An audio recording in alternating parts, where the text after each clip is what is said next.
Hi folks, I'm Alan Watt and this is Cutting Through the Matrix on the 28th of February 2021. And as always, I hope you're all hanging in there and not hanging from trees, because certainly people are getting awfully depressed by this lockdown. Nothing that wasn't predicted in the plans of it all many, many years ago when they talked about their pandemic exercises, and all the present co-conspirators, you might say, who were involved in it, were involved in all the planning stages of previous tests of it as well, including how to keep the people locked down and what to expect with lockdowns and pushback, etc., and how they'd have to go after individuals who would be putting out information against lockdowns or even vaccinations, and how to, not to challenge their big groups right on, dead on, you see.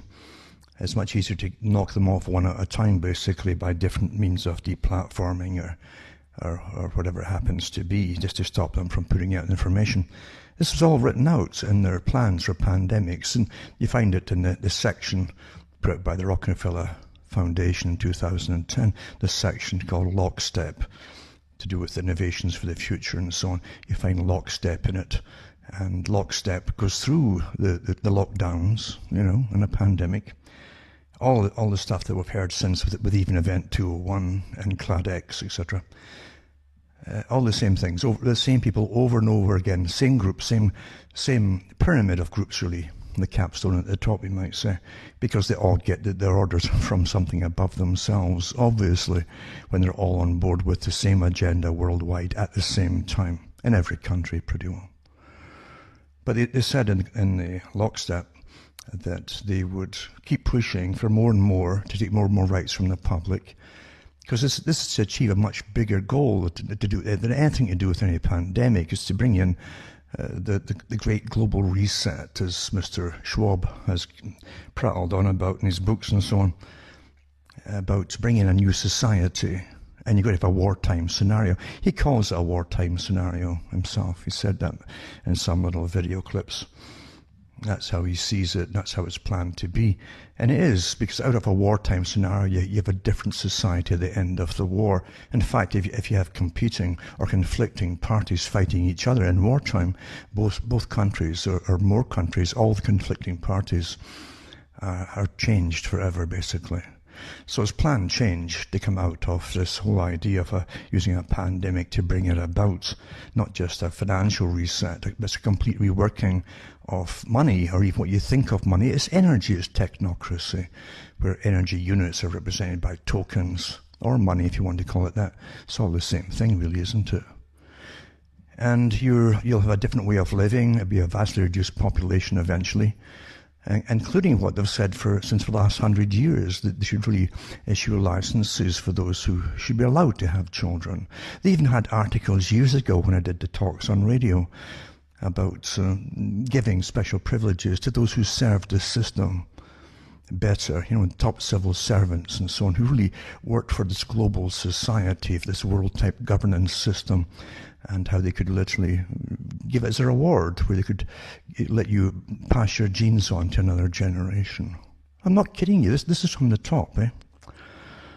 And if you think you're in a madhouse, well, you are really in a madhouse, but a very clever madhouse, because the mad ones at the top, the godlike ones, just really believe in what they're doing, and they truly believe as well that they have the right to do with the planet and everybody in it as they see fit. They really truly believe. They even teach it in certain university courses now to do with forms of behaviorism and eugenics, all combined into bioethics, you know. So it's quite interesting to see that you're in the science fiction movie at last. You see, you're actually in it, and you're watching the players come out openly and tell you how it's going to be. Not asking you how you like it. No, they're telling you how it's going to be, whether you like it or not. And they have many, many different techniques to do it. The professional persuaders, again, come out from different universities, who taught behaviorism and psychology and public relations, and who even are taught all the techniques of marketing ideas to you. And you've no idea. Years ago I talked about the language has always been used by those who understand the techniques of controlling your thoughts. And your thoughts that take through your brain all day are given to you by whatever media is present at the time. At one time, they often used through the churches at one time, unfortunately. But town criers were used to impart information or decrees from the king.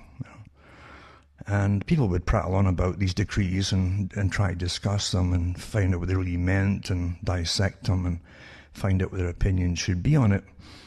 And that's how it was much easier in those days to just give out, because you didn't have TVs or radios, you see, or internet or anything like that. And so once the radio came along, these sciences really took off, using radio as a means of persuasion through propaganda. People don't realize how far ahead it was even in the 1920s and 30s, building up to World War II as an example, and how incredibly accurate it is today, to do with the uniformity of information. If you must control societies and worlds, you might say, or nations, then you must control all information, you see. But never give the impression that you control it. You simply make sure that 1,000 different points of light, as they often refer to their agendas and their NGOs and think tanks and so on, that work towards the same goals and put out the same information. But it appears to the public, oh my goodness, they can't all be the same, because there's 1,000 newspapers across the world and magazines all just, so they can't all be connected. Well, they are all connected. It's quite easy to have them all connected, especially since they're all taking information from one or two news sources. And that's why they all have the same propaganda. And back in the 30s, I did the talks years ago to do with the 1930s and the 40s, where the Rockefeller Foundation actually put out surveys, did intensive surveys, and they did very accurate ones, just as the same today, you know. If you want to do something, find all information about it, then use that information to manipulate your ideas into reality.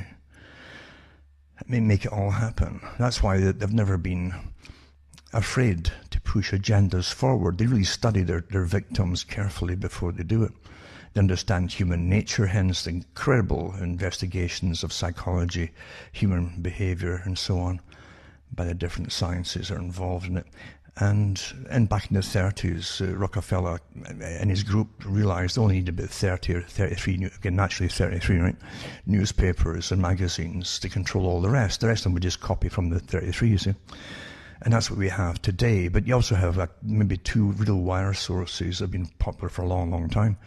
And most media, again, takes their cue from that. And you even have all these comedies for many years where they would show you the same clips of a myriad of newscasters giving out the same exact spiels per night as each other, without any variation at all getting it from the same sources. But to the average person, you understand most folk don't think about things much at all. They tune into their usual favourite newscaster at night on television, and it doesn't dawn on them that every other one, if they flick through the channels, is given the exact same news, all from the same source, obviously. And it is surprising. You would think most folk are like yourselves. For those who are awake, it's a shock at times when you're growing up to realize that most folk don't think or perceive things the way that you do, you know. And it's a shock. I mean, a real shock when you realize that they've never thought about certain things at all. They've taken so much for granted, and they're perfectly conditioned because of it. They haven't questioned much at all. And that's a natural way to be, actually, you know, a really natural way to be in some sense. If you're a truly real world where you lived in a tribe of people in a village, and the head villager that you elected had no more than you did in a simple tribal setting. But we're not in that setting anymore, and you have this incredible amount of persuaders at the top working for, and the politicians, the lackeys working for the big ones above them that put them in power. The voters don't put them in power. I don't know where you get that idea from, but it's been that way for an awful long time. Politicians are very carefully selected and screened before you even hear their names by the same source.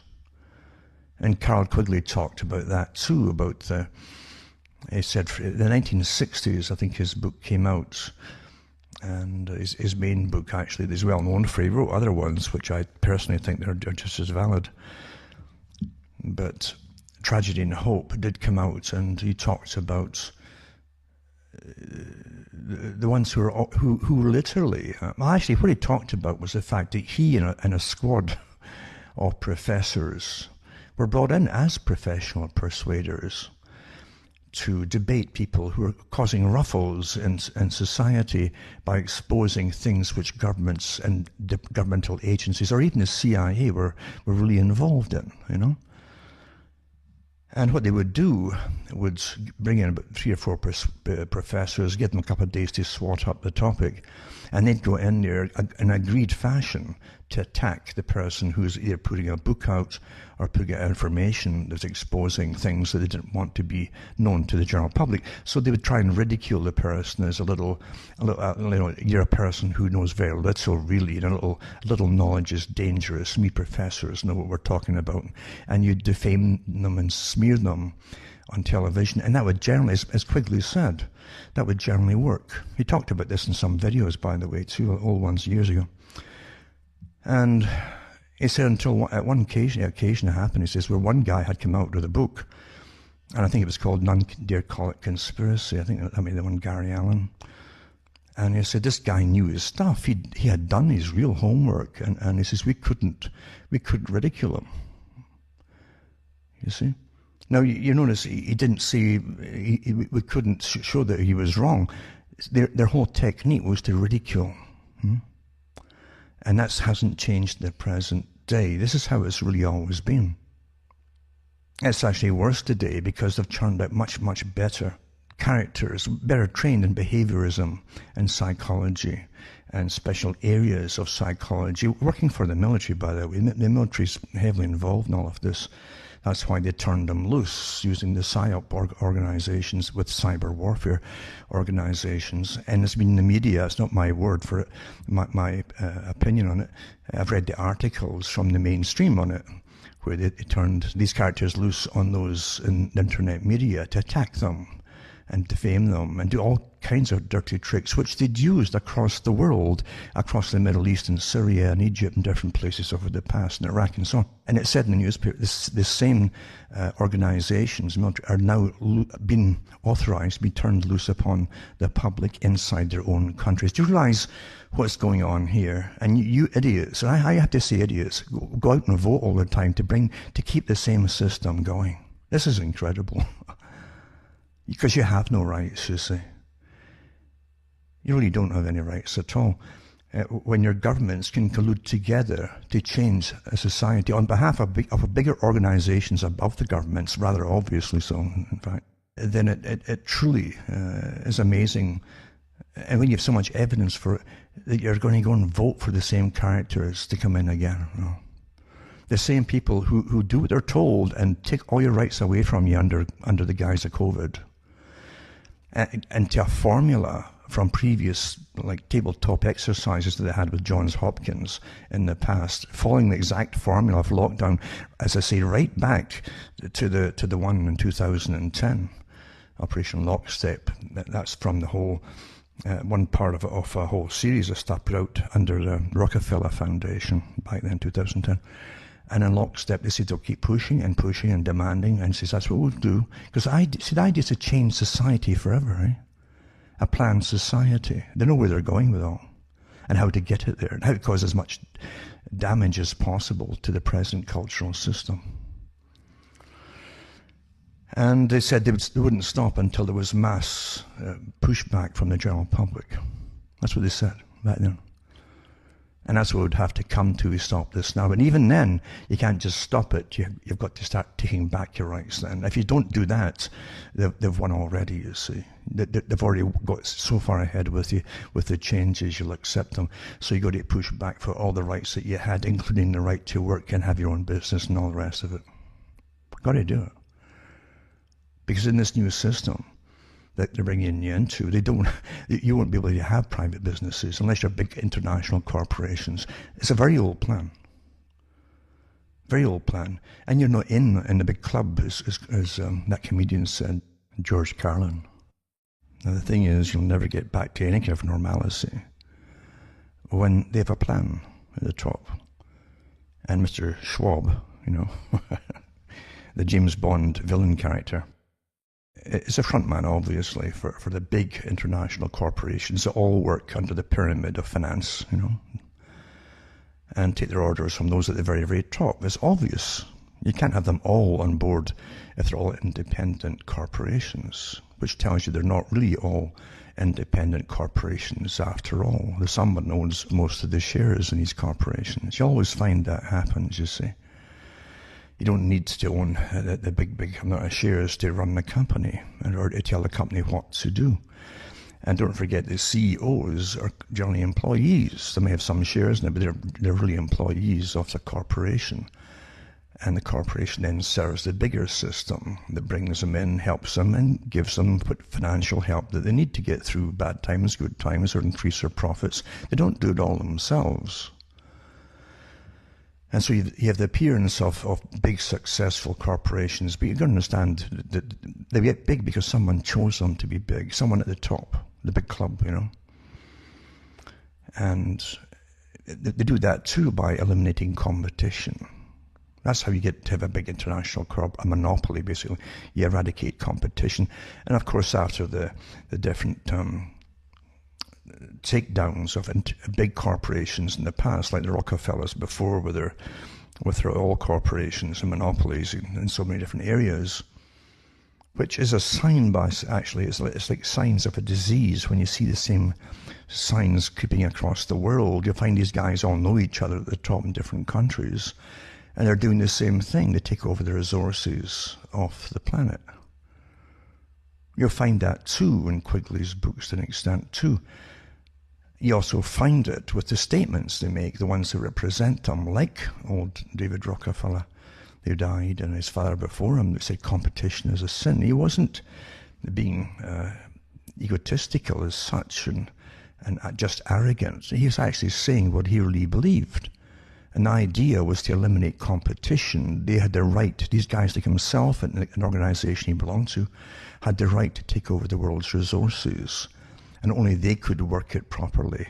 The general public were too stupid and lower class to manage their own lives. In fact, that's what they believed. You were incapable of managing your own life. That hasn't changed.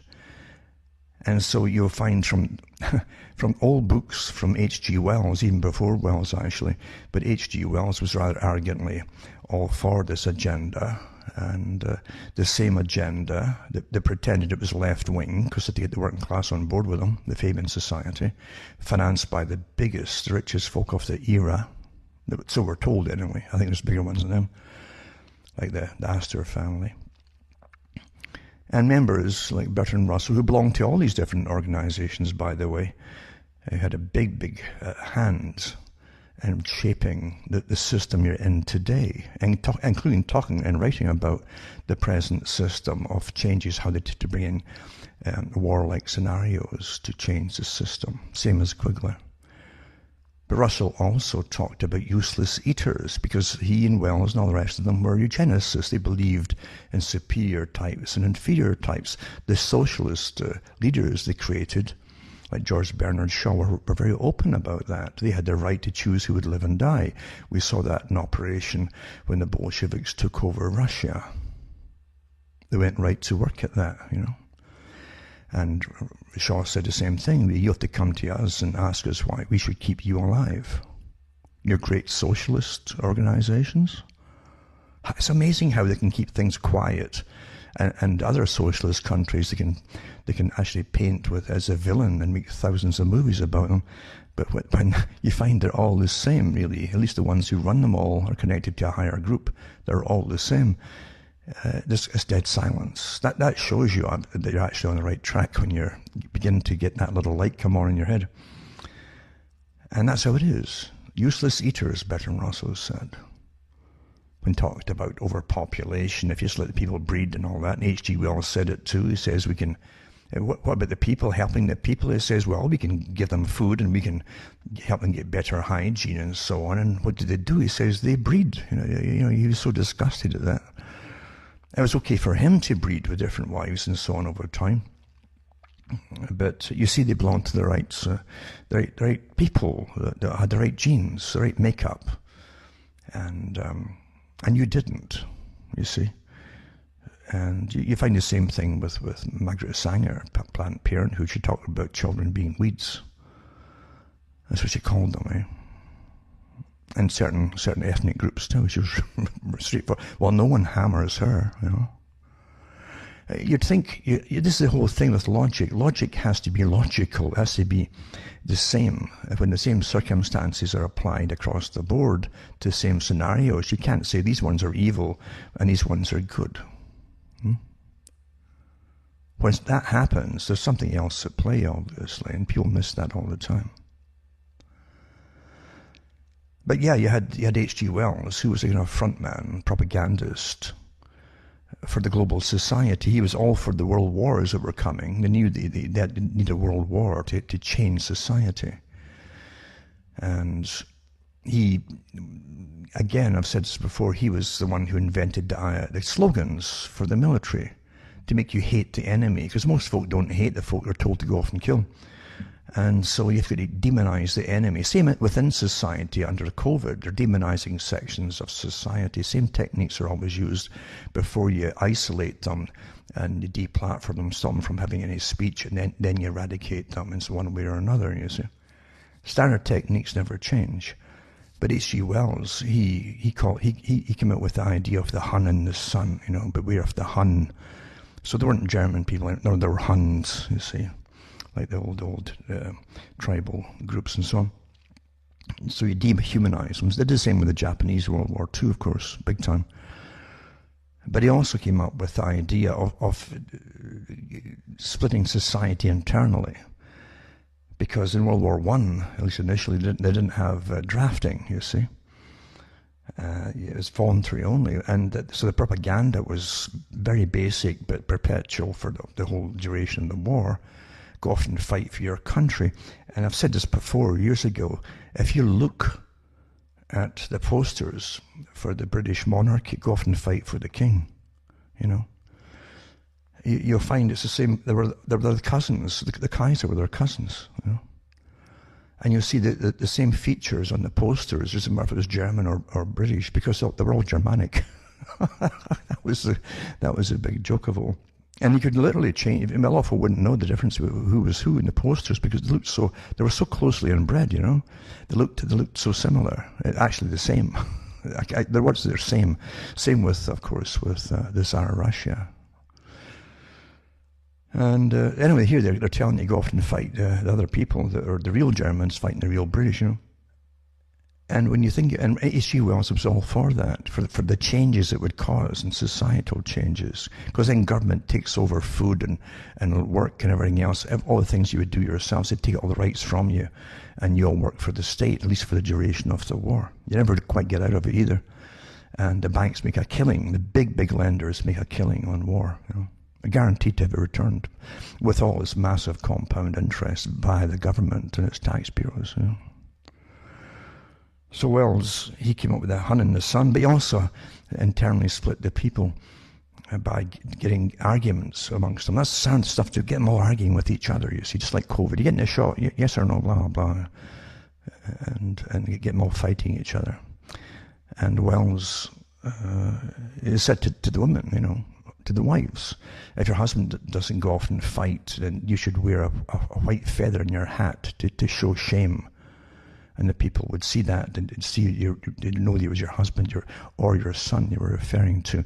Same with girls and fiancés, they would do the same thing to shame them, you see, to join the army and go off and fight for something that had really nothing to do with them. And no one to this day really has figured out what it's about, except the ones who caused it all, made it happen. So that was the great H.G. Wells, And he lit a lot of the bag too. He did mention, even in his novels, how he would come into work and there's all this paperwork just on his desk with all these ideas. And he was telling you really how he did get it, because he was getting a lot of information from the different science departments, especially in government and universities that were told to work with them, you know, to shape a new society. It's just astonishing that folk don't really get what you're, even in fiction, what you're portraying. It's portraying the future is planned that way. It's predictive programming to an extent.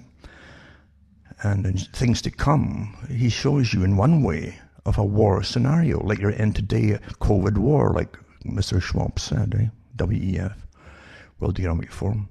It's a war-type scenario, because out of the war type, they'll have a completely different society. That's why they're going to drag it on for years, you see. So they have that dragged on for years in a real war-type scenario in Wells' Things to Come. And out of it, you have the Brotherhood of the Air, a scientific Freemasonry of the air, he says, in his novel. They can keep secrets, work together, and they're international. And then their descendants are ruling the future, and you see them in the future in that movie form with the same actors that initially started off the Brotherhood of the Air, running a futuristic society with them in the top and the big sort of huge cathedral-type buildings, managing the whole societies with this discontented lot down below that had nothing to do except hobbies and so on, and were bored stiff. And the scientists kept changing society with more inventions and changing everything. Change. So the ones at the top started arguing that there's just too much change. We can't adapt quick enough. And it's disruptive to our system or our psychology and all that kind of stuff and culture. And that's what it's about too. So they touched on that. For those in the know at the top, they give a message for themselves. And that's what the whole idea of Darwinism is adapt or die as well, you see. And eugenics. So anyway, the ones at the bottom, Bertrand Russell called the useless eaters. And if you're not essential, you're getting the point, essential, then you're classed as a useless eater. As a starting to, a little bell's gone off maybe once in a while. You know? Useless eaters. It's all connected. This isn't happenstance. It's not coincidence. It's all connected, folks. Because they have given out these talks your whole life long at world meetings about useless eaters and too many of you. It's always you, not them, but it's always too many of you. You see, all their helpers think they're going to get through as well and get extra little. But again, a lot of them will be useless as well once there's nobody left to order about down below, you see. And that's where it all will end up eventually. That's some kind of something on your side to an extent. You may not get satisfaction in your lifetime, but you can be guaranteed that the ones who help it all happen, they get theirs eventually as well, because they won't need them either, you see. It's very Marxian in a sense, you know. For those who don't understand the whole concept of Marxism, which really it came into this idea of communism and of Trotskyism and all these isms, you see. Anything with ism is part of the same structure. And I really mean that too, by the way. You know, it's again the same kind of pyramid and techniques that he uses as isms. And you find that in Marxism, the way that at least Lenin and then Stalin promoted Marxism was that you would get to a stage and a generation where they'd have vast changes as they slaughtered off all the previous intelligentsia and replaced them by themselves. And that's what happened in Russia, you know, and other communist countries. And then, of course, the next phase of it would be a kind of cultural revolution, which is more written about the Chinese cultural revolution, where it becomes stagnant to an extent, and those who take over become fat and comfortable, and they're the new middle class that lack nothing really, and they're equivalent to middle classes in other countries that are supposedly their enemies, and they have all the same goods, material goods and so on at that level. And so things become inefficient because the state runs it all, and people who work for the state are guaranteed their income. You know, they don't have to be good at it, and things decline, and therefore they get a cultural revolution going, where the students are indoctrinated to turn on those who are old, including their parents, and in some cases just slaughter them. And the theory being that they're contaminated with some of the remnant ideas of the old system and from their parents. So you turn on the parents to show that you're more avant-garde than they are. And you're the next step of the phase of this religion of communism or Marxism, you see. And that's what you do. So you wipe them out, and then you're left with a radicalized group who generally stirs up trouble in the world and has to be put in its place by other nations. That's how it used to be, at least in theory. And then you start to realize, no, they couldn't take on the whole world by themselves. Then they get older and they get fat and lazy and quite happy and content as leaders, and it starts going down. And of course, then you find out that underneath all of it, you've got another group who studied them, who promoted them, in fact, and who even helped them come into being. The same group that gave you the American Revolution. And they studied that too. They called it the Great Experiments. One was the American Revolution for individual liberty and rights. Individual, you had to respect your rights. And if you didn't respect your rights and stand for them and make sure you had them, they'd be taken away from you. That was the big experiment. And if you abused your rights, then again they'd be taken away from you, you see. And of course, you find even the founding fathers in the US talked about it. Jefferson and other ones talked about if every family had a cow or two for milk at least, and some farmland, it would work well in an agricultural society if everyone had the same kind of. But once you get into the city, see, the city has always been the antithesis, of freedom, because a city is artificial. It survives on a hierarchy structure at the very top of the ultra rich, who live like a beehive system, and the ones all below it, a tiered system. And once you enter a city, if you're working class, you're generally trapped there for your life quite often, because you can't get out of it. The money you earn goes off to pay for rent, which is atrocious, and stuff like that. So anyway, the agricultural system, it was the only way you had some kind of freedom, and space as well, by the way, And that was always the problem down through history. Even in ancient Roman times, you had the Senate trying to take away the peasants' small holdings, the agricultural societies encroaching on them to take land off them and so on. And it caused an awful lot of problems and revolutions and backlash from the peasantry. And then, of course, once you run short of food because you're taking land off the people, we've seen it all before, haven't we? In our own lifetimes, or at least your parents have, with China and the Soviet Union. The Soviet Union imported most of its grain from the West in its entire existence. And again, you have the strange thing, why would you be feeding what we're told is the greatest enemy? When things don't quite mesh, there's something going on here that you're not in on, Because your own countries have used starvation across the world by starting wars, getting folk wrapped into the wars, even off the land, until they're all fighting elsewhere. And you find across Africa, the starvation is caused because there's other wars going on around them. And often from the West, it's inspired by the West and funded by the West, and corporations are involved.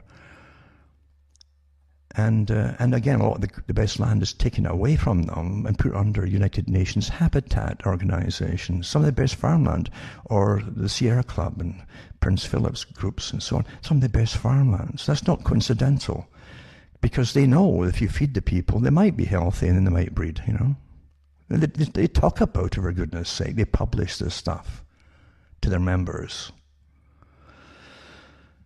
And somehow the people outside in the first world countries think, well, that doesn't mean us.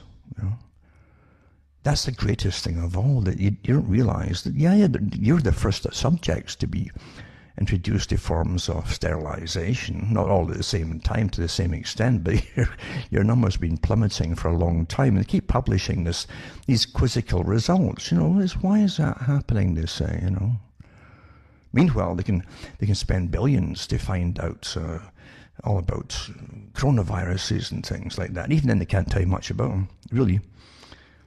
But you would think they would certainly, and they know plenty about anatomy and physiology and biology and biochemistry, but yeah, it's a big puzzle to why your sperm count's dropping. What's changed in the last 100 years? Well, has your food changed? Well, to the extent it has. But what else has changed? Has anything been introduced in your body and you're like, well, I could mention what it is, but I'd get black marks for saying it. Well, it's basic, Occam's razor, It's Sherlock Holmes, isn't it? What's changed? And believe you me, if you hit on a certain topic, alarm bells go off, you'll find out very quickly. And again, I've mentioned before that Bertrand Russell said that by means of diet, injections and injunctions, they could reduce the population and make them placid as well and obedient. Drops in IQ. The same IQ levels that the United Nations has been publishing for years. Every few years they publish the same test results in different countries across the world. And it's a big puzzle why the same tests are showing that there's a drop in the intelligence of people across the board. It's just, it's one of them things, it's a puzzle. There you go. And I guess most folk, if they bother to even read them at all, accept them as just some mystical thing, perhaps. Mystical. But there's nothing about us that's not known by the huge, huge layers upon layer upon layer of a system of observation, investigation, and analysis, and the collecting of all kinds of data on humans. There's nothing they don't know. Nothing. They actually say that, especially in their psychological warfare operations. And when they bring in anthropologists, it's astonishing. I've got so many articles on it over the years, but I know they sent anthropologists into the Middle East along with the military. They had it in the newspapers at the time to train the soldiers on the culture, you see, and how the culture developed, but also to train them on what terrifies each culture. So the anthropologists would work with those eventually that did the torturing, the ones who did the extraordinary rendition, like to call it, rather than just kidnapping. It's extraordinary rendition. And they even made a movie about it, remember, with a woman in charge of the CIA. In the movie, actually basically based on the reality, where they would have people tied up and covered in blood and all kinds of things and stuff, and tortured. And that's why you also saw certain things happening at Abu Ghraib, which they knew Muslim countries did an abhorrence of. That's why they used what you saw there. Thanks to your anthropologists and psychologists and behaviorists that you pay for, that are now working on all of you at home. But we have gone into science fiction. Things which were absurd years ago are being pushed to the top to become the norm. At least to try to persuade you that it's normal. All kinds of absurd things. And I even hate to even mention it, but I'll put up one article for anybody who cares to look at it. It's been all over the media, naturally, because they tell you what to think about and what to argue about and so on. And it's about, I think LifeSite News had one, another newspaper pushed this woman who's a professor at university who's into the occult, and she dresses in the gothic type thing, the purple lipstick and the black this and the black that around the eyes, and who is a professor, as I say, and supposedly practices spells and things, But you look at the character, just the character, and it all came out of TV series years ago as they were promoting all this stuff, the look, the language, the doctrine that they like to espouse was actually given to them through fiction, primarily through fiction. Entertaining fiction, that's why it must be entertaining to get them to get hooked on it.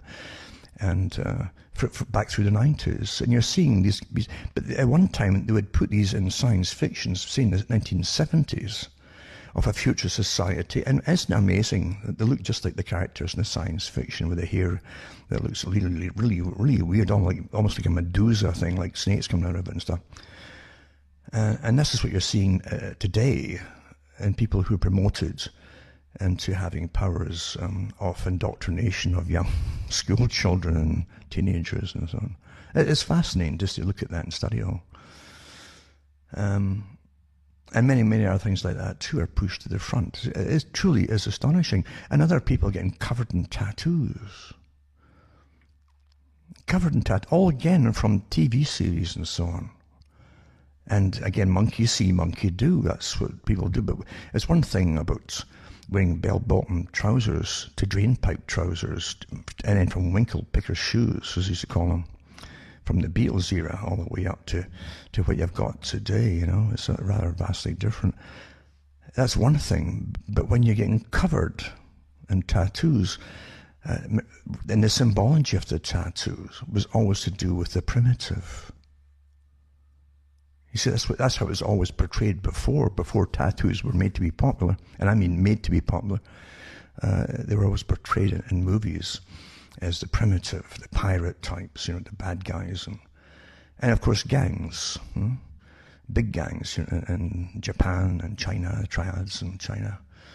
And certain other gangs, even in Russia, that were even within Russia, or subcultures as well, of different groups, with the occult symbology plastered on them, which again is a good study in behavior of the different ethnic type gangs. It's quite fascinating. And the occult symbologies they use according to their own backgrounds, even religious backgrounds.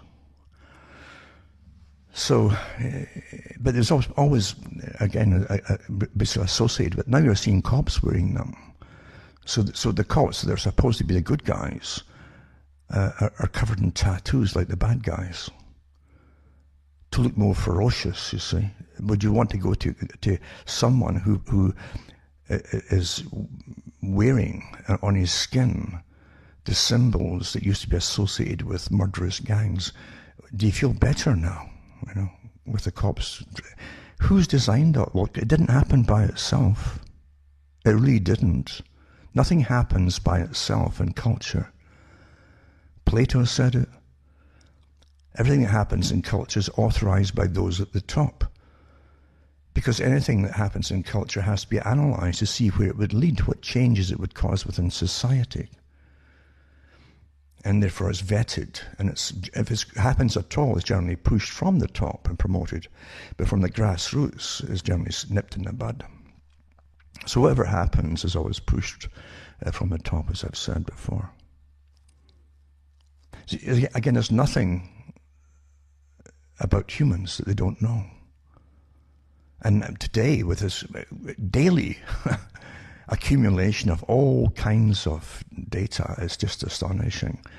The analysis that goes on, and again, specific universities are given the right to tap into the net, so they can actually get the higher data from Silicon Valley of everybody's emails and chit-chat and electronic chat and so on. And it's been happening since they gave you the cell phone and the computer. There's nothing you've done that they don't know, or looked at they don't know. It was from the very beginning. It was intended to be that way. And the folk, again, I guess it's too late now for folk to think, because whatever they're doing now is normal to them. And they succumb to it. There's certain things, it's almost like going into areas of the occult, you know, which are warned about in all religions, ancient up to modern, you know, where you can go a certain way in a certain direction, and then you have different paths, and then you have little marks across a road where you can't either cross them or you don't cross them. And each thing that you cross, you're given a warning about, it's hard to go back. And a lot of folk end up that way. It's the same thing in all areas of culture. The behaviors count on that. They count on you becoming familiar with by habit. And all the things which really are detrimental to you. All the things that Aldous Huxley warned you about. And he was almost a Mr. It's a Mr. Mills character. For those who don't know that, Mr. Mills is an occult figure, a term they use in occultism, that appears in every generation. And he's a neutral character, and who gives warnings. Very plain warnings about do this and this happens, do that and that'll happen, and so on. And you'll find that kind of character came in to the modernized version of Titus Andronicus that Anthony Hopkins was in. They have a kind of Mr. Mills character that appears every so often in that one too. But it's a common theme in occultism where certain people come out every so often and give you the warnings, and blatant warnings, accurate warnings, and are either obeyed. People are not obeyed because it doesn't tell them what to do. But people will listen and make decisions, you see, either for or against, and that's the way it really is. But we have that. I mean, we have these characters that come out every so often down through time and do this for us, you see. But they also know at the top, again, back to behavior and habit. Habit is everyone's prone to habits. If they get up in the morning, it used to be on radio before internet, folk would turn on their radio, a lot of folk, and they'd listen to that, sort of opening their eyes and getting ready with a coffee, go to work and so on. And then listen to radio on the way to work, and they'll all have their favourite DJs, you know, the mouthpieces of Babel, you know, because we live in Babel, constant Babel. Our whole lives now, electronic Babel. Most folk now are afraid, and I've done so many studies on it, afraid now of silence. It's a terrifying thing to a lot of people, this silence. Special forces, by the way, they've done tests with modern special forces now, and they set them off into the wilderness somewhere, and they'll take away any communication occasionally, and some of them crack up because of the silence. And the fact that they can't communicate with anybody if they feel that they might have an emergency or might have this, all the mights, all the maybes, it works on their minds and they become fearful, you know. Even the sounds in nature can get to them because they don't have that internal confidence that people used to have. And they'll crack up and ask to be let out. It's just astonishing. But a lot of folks can't handle it because once it's silent, you see, you've been trained your whole life to listen to other folks' voices all day long, either through music or news or whatever it happens to be, but it's babble, babble, babble. It's completely unnatural, but to you it is natural because you're habituated to, you see.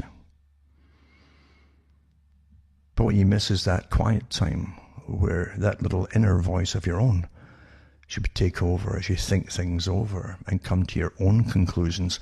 You see, the whole technique today is to overwhelm you with data, and I've given these talks over the years from the sources themselves and government sources, at least the agencies that work for them, where they talk about overloading people with data.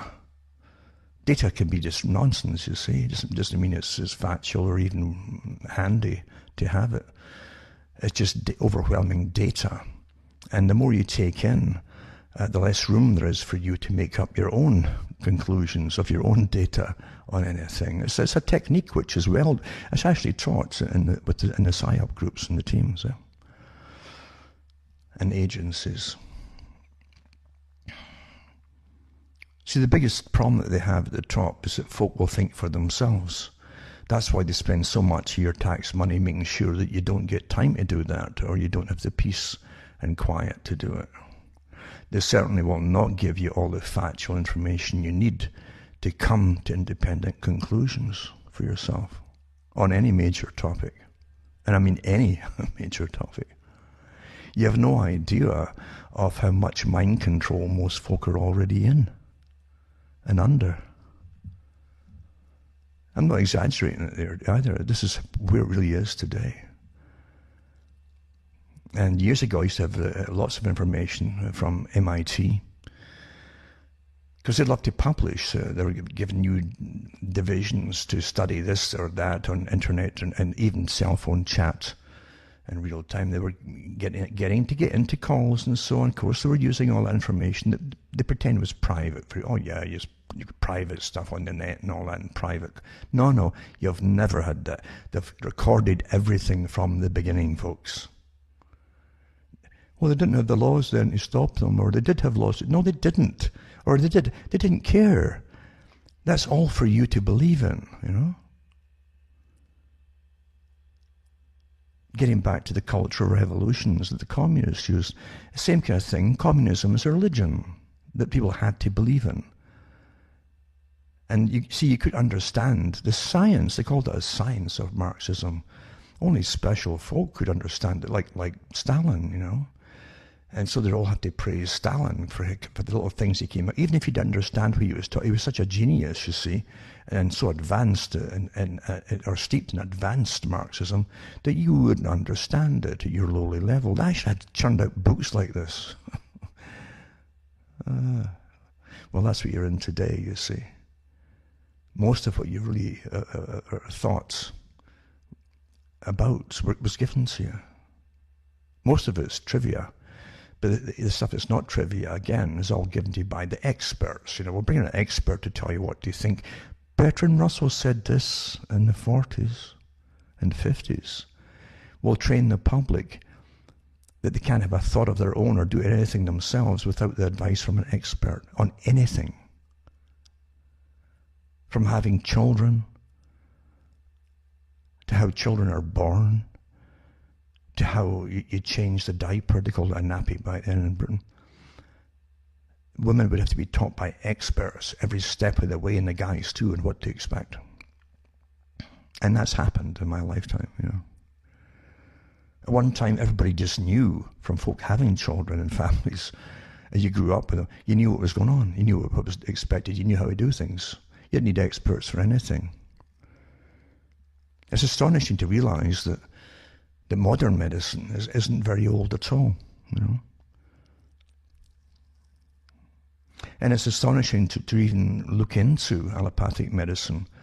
They had a series, I think, years ago. Someone sent me a disc on them, and it was to do with the medicines and pharmacology that were sold right through the 1800s, 1800s into the early 20th century, and a good part of the 20th century.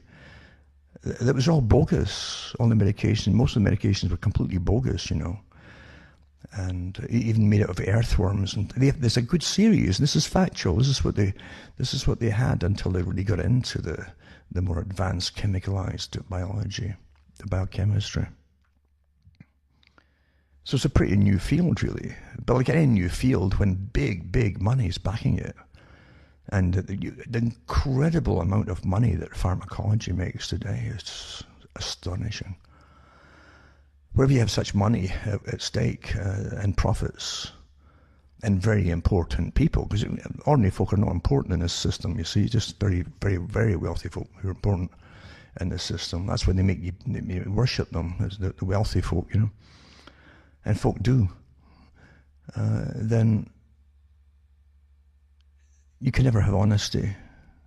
You can't have honesty of any possible kind. Even if you had some decent people, that in a miracle situation where you had one or two decent folk at the very top of pharmacology, which wouldn't happen in this cutthroat system, the competitors would go bypass and do their own thing anyway and do whatever they thought was unethical to get more profit. They'd do it, absolutely, you know.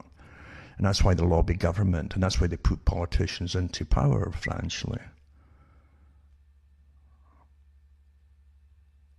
And that's also why they combine with elitists and eugenicists that want to change society by using, again, diet injections and injunctions. Pharmacology, and Aldous Huxley warned us all, in a certain sense. Again, he was a Mr. Mills type character, just to finish that part of the talk, where he said it, not just at Berkeley, at Berkeley University, but also in his books. He had some non-fiction books as well, where he talked about the follow-up to his book, you know, Brave New World, and how all these things in it could be and probably would be implemented eventually by those who had the power in society to implement upon the public. And that's all happened.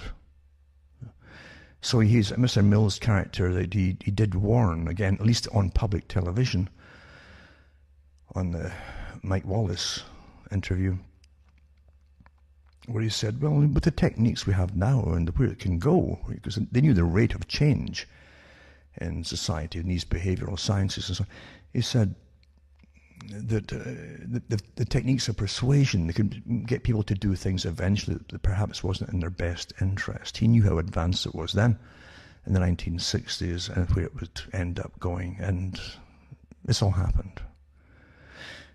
He was careful not to say so much in the talk that he was all for it.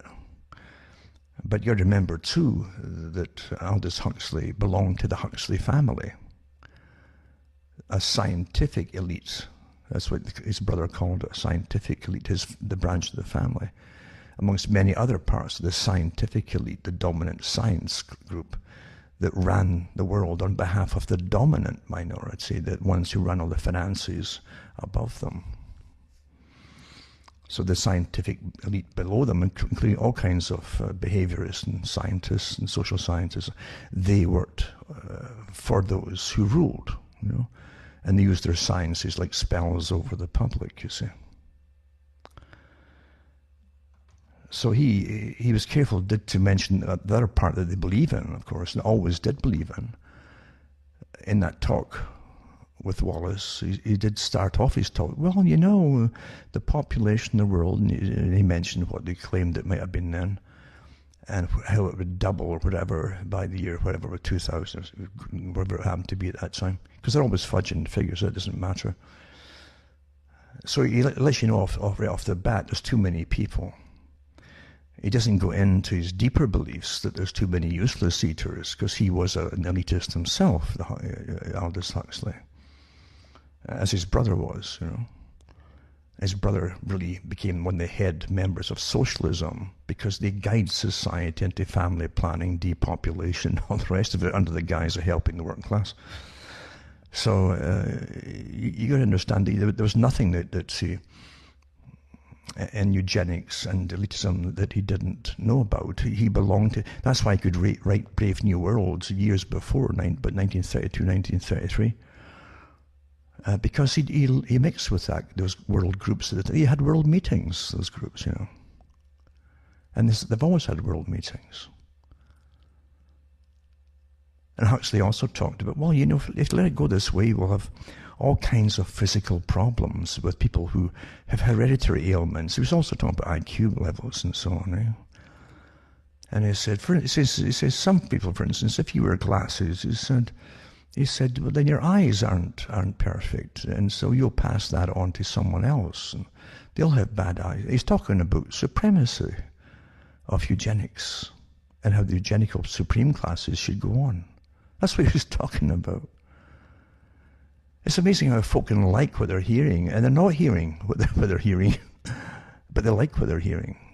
You know, it's coming from a guy who is so well educated, and from an elite point of view, he has such a great command of vocabulary. And it's true enough, the vocabulary of these guys was almost 17th century vocabulary, because they were taught that way, to talk very carefully about every single vowel and syllable, and that's how they pronounced them, you know. Very impressive at the time.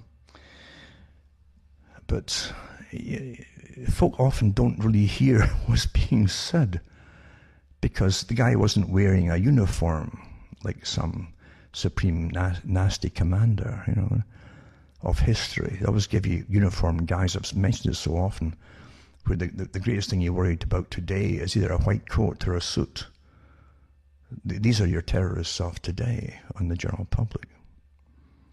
Why do you think even a lot of these doctors they're using for COVID might be giving a talk from their own home, and they've got a white coat on? Do they walk about their homes with white coats? No, it's just to impress you. You know, Because you're trained to see that white coat and believe it more appropriately. So they must, well, yeah, they've got that white coat. That's the priest coat. This is the new priesthood, the white coats, you see. And that's what they are, a priest class, with their belief systems. I prefer the other religions, you see, because they give you commandments and things and this and that. But the priestly class of white coats, especially in medicine, and even the vaccine, studies that they've done, all kinds of well, it may do this and it may do that and it might, and lots of maybes and might, very scientific. So it's better to have white coats on, because then you don't question it. Well, look at that, that they've got their, and it's almost like the stole that the priests would have around their necks, as well. They'd have their habit on, and their outer garments for ceremonial reasons, and then they'd have that there was a purple one around their neck, but the doctors, some of them just keep their stethoscopes around there, you see. So the white coat on and the stethoscope. These are religious uniforms you're looking at, folks. And you're trained at as soon as you see them, your mind alters. Irrespective of what they're actually saying, your mind alters until you listen to them and obey them. It's quite a simple trick, but it works wonders. But there's, getting back to what I'm saying, you're trained from birth in all these things. And you're persuaded to go along with a system where nothing that you hear on television, pretty well nothing actually, isn't rehearsed and scripted and produced and put across as spontaneous to you. And it's been that way for most of your life. That's how it really is. I remember reading too about Kissinger. I love it. Who would kiss a singer? I used to have a joke. Who would kiss a singer? Yeah. And again, Kissinger was presented as the high priest of the Nixon era and other eras as well. I mean, whenever they would never talk about the president, they'd always have the guy who spoke on behalf of the president, because he was making all the decisions, it seemed. And it's a dark character. I mean, there's something around him. Children could see it, a darkness around the character. That's it's almost a negative spirituality or something like that. But it's a darkness in that presence of the character. Someone who could plan wars and very dispassionately, and talk about starving people, using the food, lack of food or withholding food to starve people in different countries, like Bangladesh.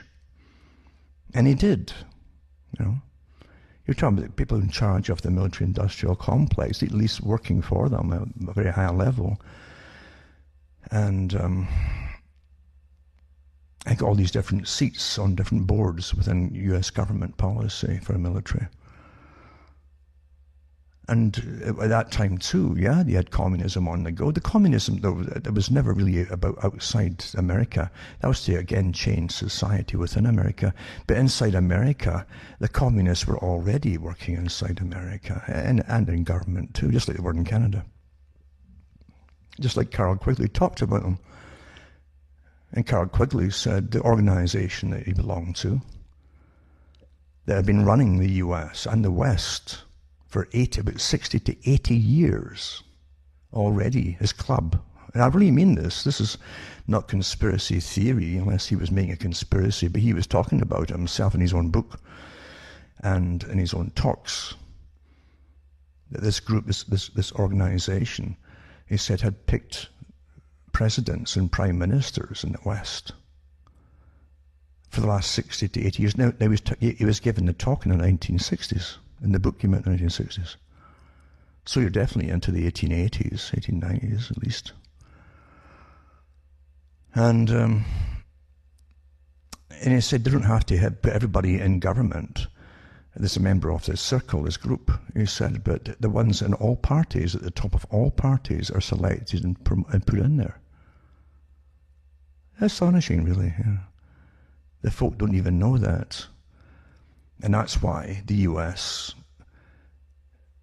basically grafted into itself the British system, the same club that ran Britain for a long time, that was the British Empire, not the people that owned it all. And Lord Earl Grey and other ones that were the go-betweens to the members on the state side. So this club definitely exists. It definitely is there. They gave you the Rockefellers and everybody else that's a well-known name today. The same group, I'm sure, that you have Zuckerberg and all the other characters, even Bill Gates fronting. They're fronting. They're just put there, to fulfill agendas for their lifetime. You're born into a very high cult in a sense. And they're just like any rock star or actor or actress, as they're making a star, they put the star machinery in, give them a fake background, or tell you they're a genius, and you believe it. And they give you incredible funding behind them.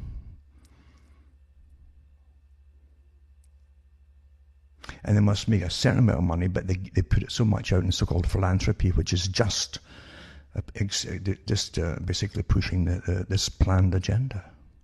They all work together, folks.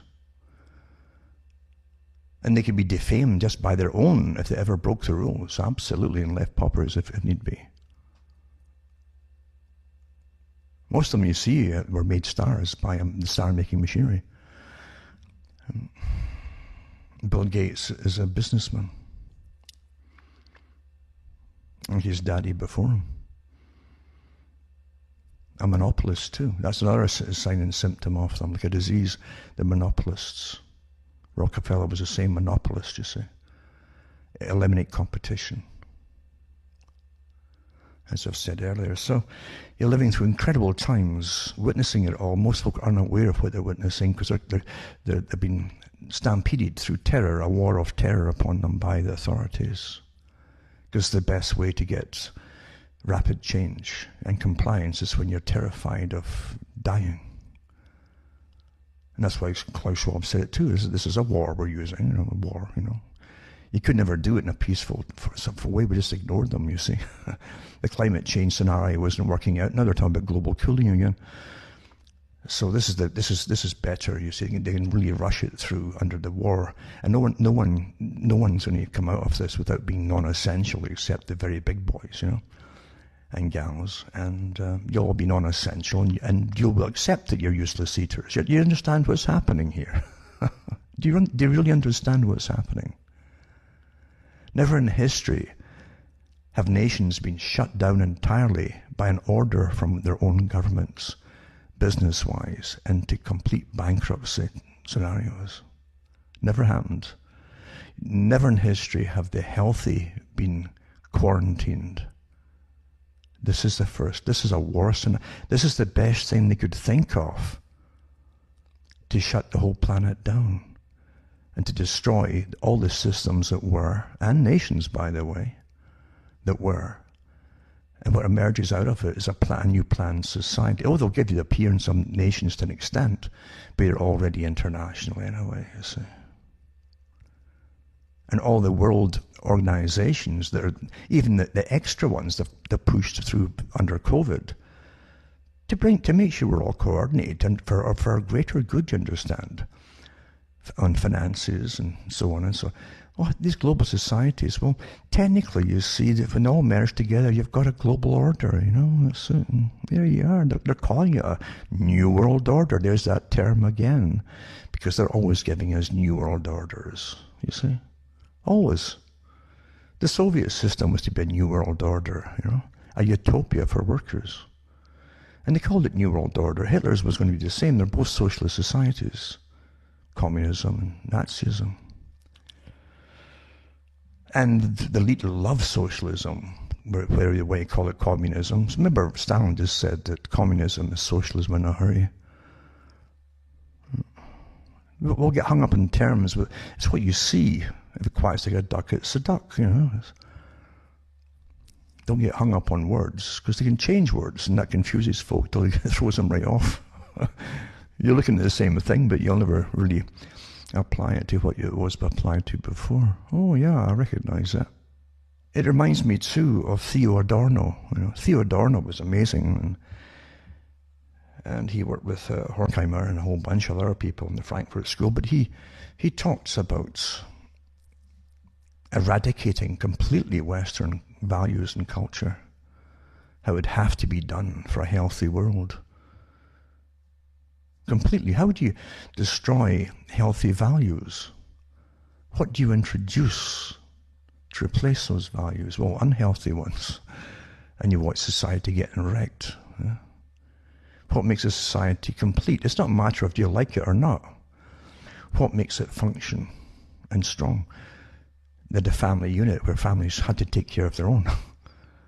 You do away with that by encouraging promiscuity and non-marriage. So the state ends up taxing more people to pay for the unwanted. And then you bring in abortion clinics and you pay for that too.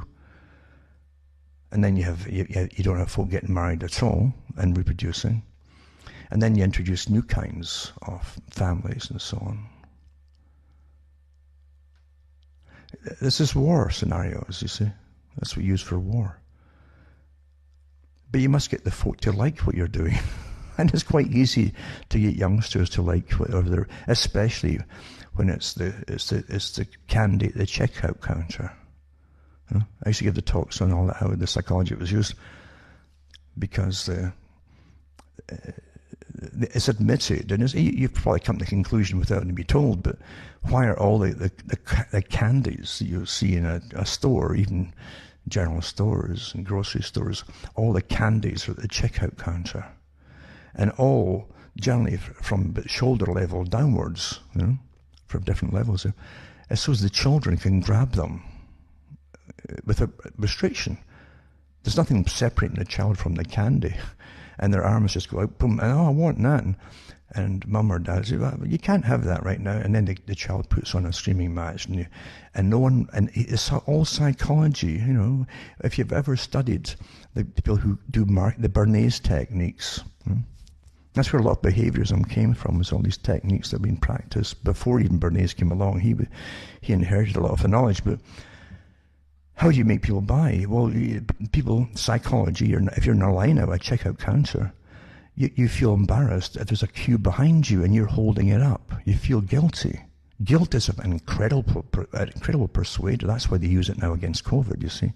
Guilt. They actually have it in their manuals in the PSYOP operations right now. And I really mean that. I've got them here. Use guilt as a weapon to make folk to comply, you see. Well, they got it from that kind of checkout counter idea, where mum or dad feels embarrassed and she's got her groceries all sitting there, and here's the people behind them going, oh, here's a screaming child, and she'll pay it, you see, okay. And so naturally the child's going to do it every time it's there.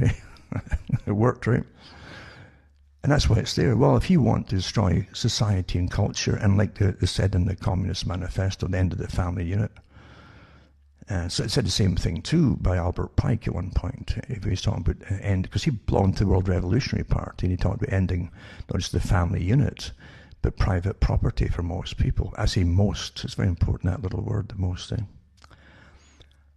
And but then again, the end. How do you destroy the family? Well, you create promiscuity.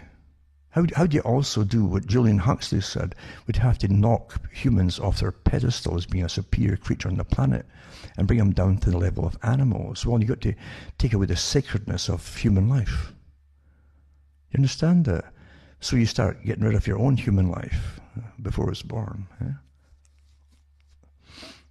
And then folk accept that part of. Now you end up in the elderly. Now we've got euthanasia for them now. And what's next? Well, guess what? What's your Oh, I see you're non-essential here. How old are you? It doesn't matter about your age anymore. You're just non-essential. Back to Bertrand Russell, useless eater, eh? So the checkout counter for teenagers, quite easy to do. How do you create mass promiscuity? Knowing they'll never bond with a person for long, it's almost impossible, after a time. And then you promote it as normal culture. When it becomes normal, everybody's doing it. Then that's what they said to do, and H.G. Wells talked about it too, different techniques to get folk to practice promiscuity, to end marriage. He belonged in the late 1800s, H.G. Wells. That's where they picked him up initially and used him as a front man. and for free love. He's writing about free love in the late 1800s. Well, as a consequence to free love, there was no welfare system there, folks. And so on and so on,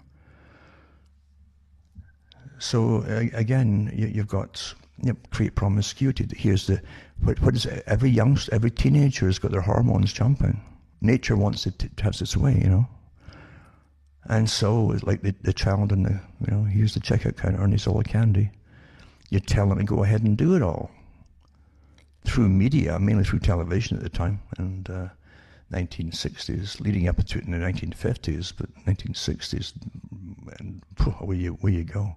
Give them a pop music, tell them it's their generation and no one can hold them back. Give them the music, give them the Bob Dylans, talking, and then, there's going to be a revolution and so on, and tell the parents, don't stand in the doorway, don't stand in the hall, for the times they are changing. Mother and father is out the land, don't understand, tell them to stand in the way of their children. No, that didn't come from little Bob Dylan. The beauty of reality is most folk don't know that what they're living through isn't reality. It's a plan. As I've said before, from Plato's time on, anything to do with culture, music, and plays and so on had to be vetted by the establishment. And Plato talked about it. Plato wanted even musicians to be licensed as well as the actors, you see. But I think they already did with a lot of the acting troops and so on that did their rounds through all the Grecian islands and all that, with the same authorized plays.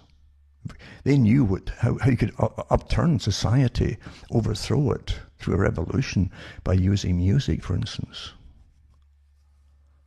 Works every time. But the last folk that know it are the ones who are living through it in every generation.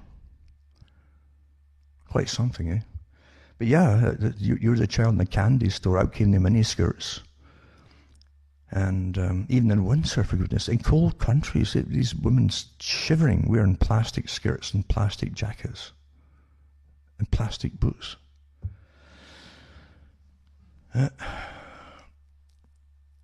H.G. Wells also said, it'd be for World War I, as he's promoting World War I, as a propagandist for the British establishment. And he said the same thing about getting all the women into the munitions factories and all the other factories as the men are off getting, fighting, getting killed and so on. And he says they're more prone then to have affairs with men at work because of being close proximity with them. And even if their husbands come back from war, they can stay in these factories. And this was the whole idea of getting women out to work, apart from doubling the tax base, which for the establishment, which of course it was too.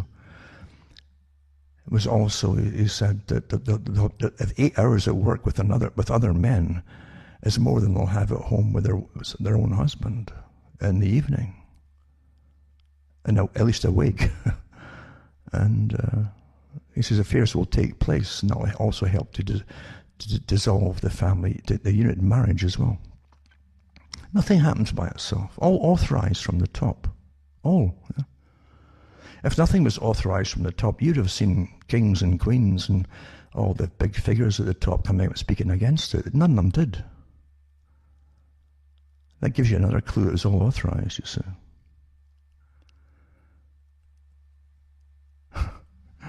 So yeah, you're living through amazing agendas, and most folk have no idea. They have no idea at all. And under the guise of crisis, war scenarios, they can ram through all the changes which they cannot do under peacetime situations. That's what Quigley also said. I've said it so many times as by rote, but basically said the same thing. He says, you get more done in 5 years of war, because the government takes over all resources, thoughts, propaganda, everything. And the people have to obey to survive. That's what they're taught. You have to obey us to survive. And so you can ram through all kinds of social changes. And that's the whole idea, social changes, you see. In 5 years of war, where it would take, it's hard to do even 50 years of peace and propaganda. So that's why they're using COVID right now to restructure the whole society and the world. And you're all being trained at every possible step as to your own place in this society now. And you've yet to experience, by the way, because they're going to get worse before they get better, you might say. And I mean by forcing things upon the public. They've already got the techniques for stigmatization of segments of society who won't go along with what's happening. You demonize them. And when you demonize people to the rest of society under this kind of terror system, and folk are being terrorized by the incredible daily propaganda that's deliberately spouted out there, and exaggerated, by the way. I'll touch on that night too as well. And then you'll see the weird things happening within, and you'll also see the players in society that are put out by the authorities to give you halfway, almost fictitious representations of people who are protesting something. There's ones, I saw, it's probably a coincidence, but this week, or this week past, someone came out in Canada coming into an airport. It was a stage thing because there was cameras already there to see the guy coming. He wouldn't wear a mask, he wouldn't take a swab test, and he said he couldn't be restrained and kept or put off for quarantine. He said it's against the Charter of Rights. And I think you can actually look it up on Rebel Media, or one of these organizations, where the guy who has had publicity before said that the police, even after the cameras were off, shook hands with them and the whole thing. They were kind of all for him and all. And I'm still got my mind trying to wrap my mind around it. Okay, we know it was staged. The cameras are waiting for him, the whole thing. It was for publicity. Because everything now is a reality show, and you've got to remember that too. So I'm not saying it was fake or anything like that. I'm just saying everything's kind of staged in this day and age. And then you saw in the same week, and I might put that clip up too, the reactions of security personnel in a Canadian Tire, the big store in Canada, in Burnaby, BC, I think it was, of a man. I don't know if he was known before. It makes no difference if he was known before for being an anti-vaxxer or anti-masker, at least. I hate even these terms because these are meant to stigmatize people, and that's what you use in war, is you demonize an enemy before you annihilate them. But they've so demonized people before already, right, with the incessant propaganda. You'll see these security guards going up to the guy who wasn't wearing a mask.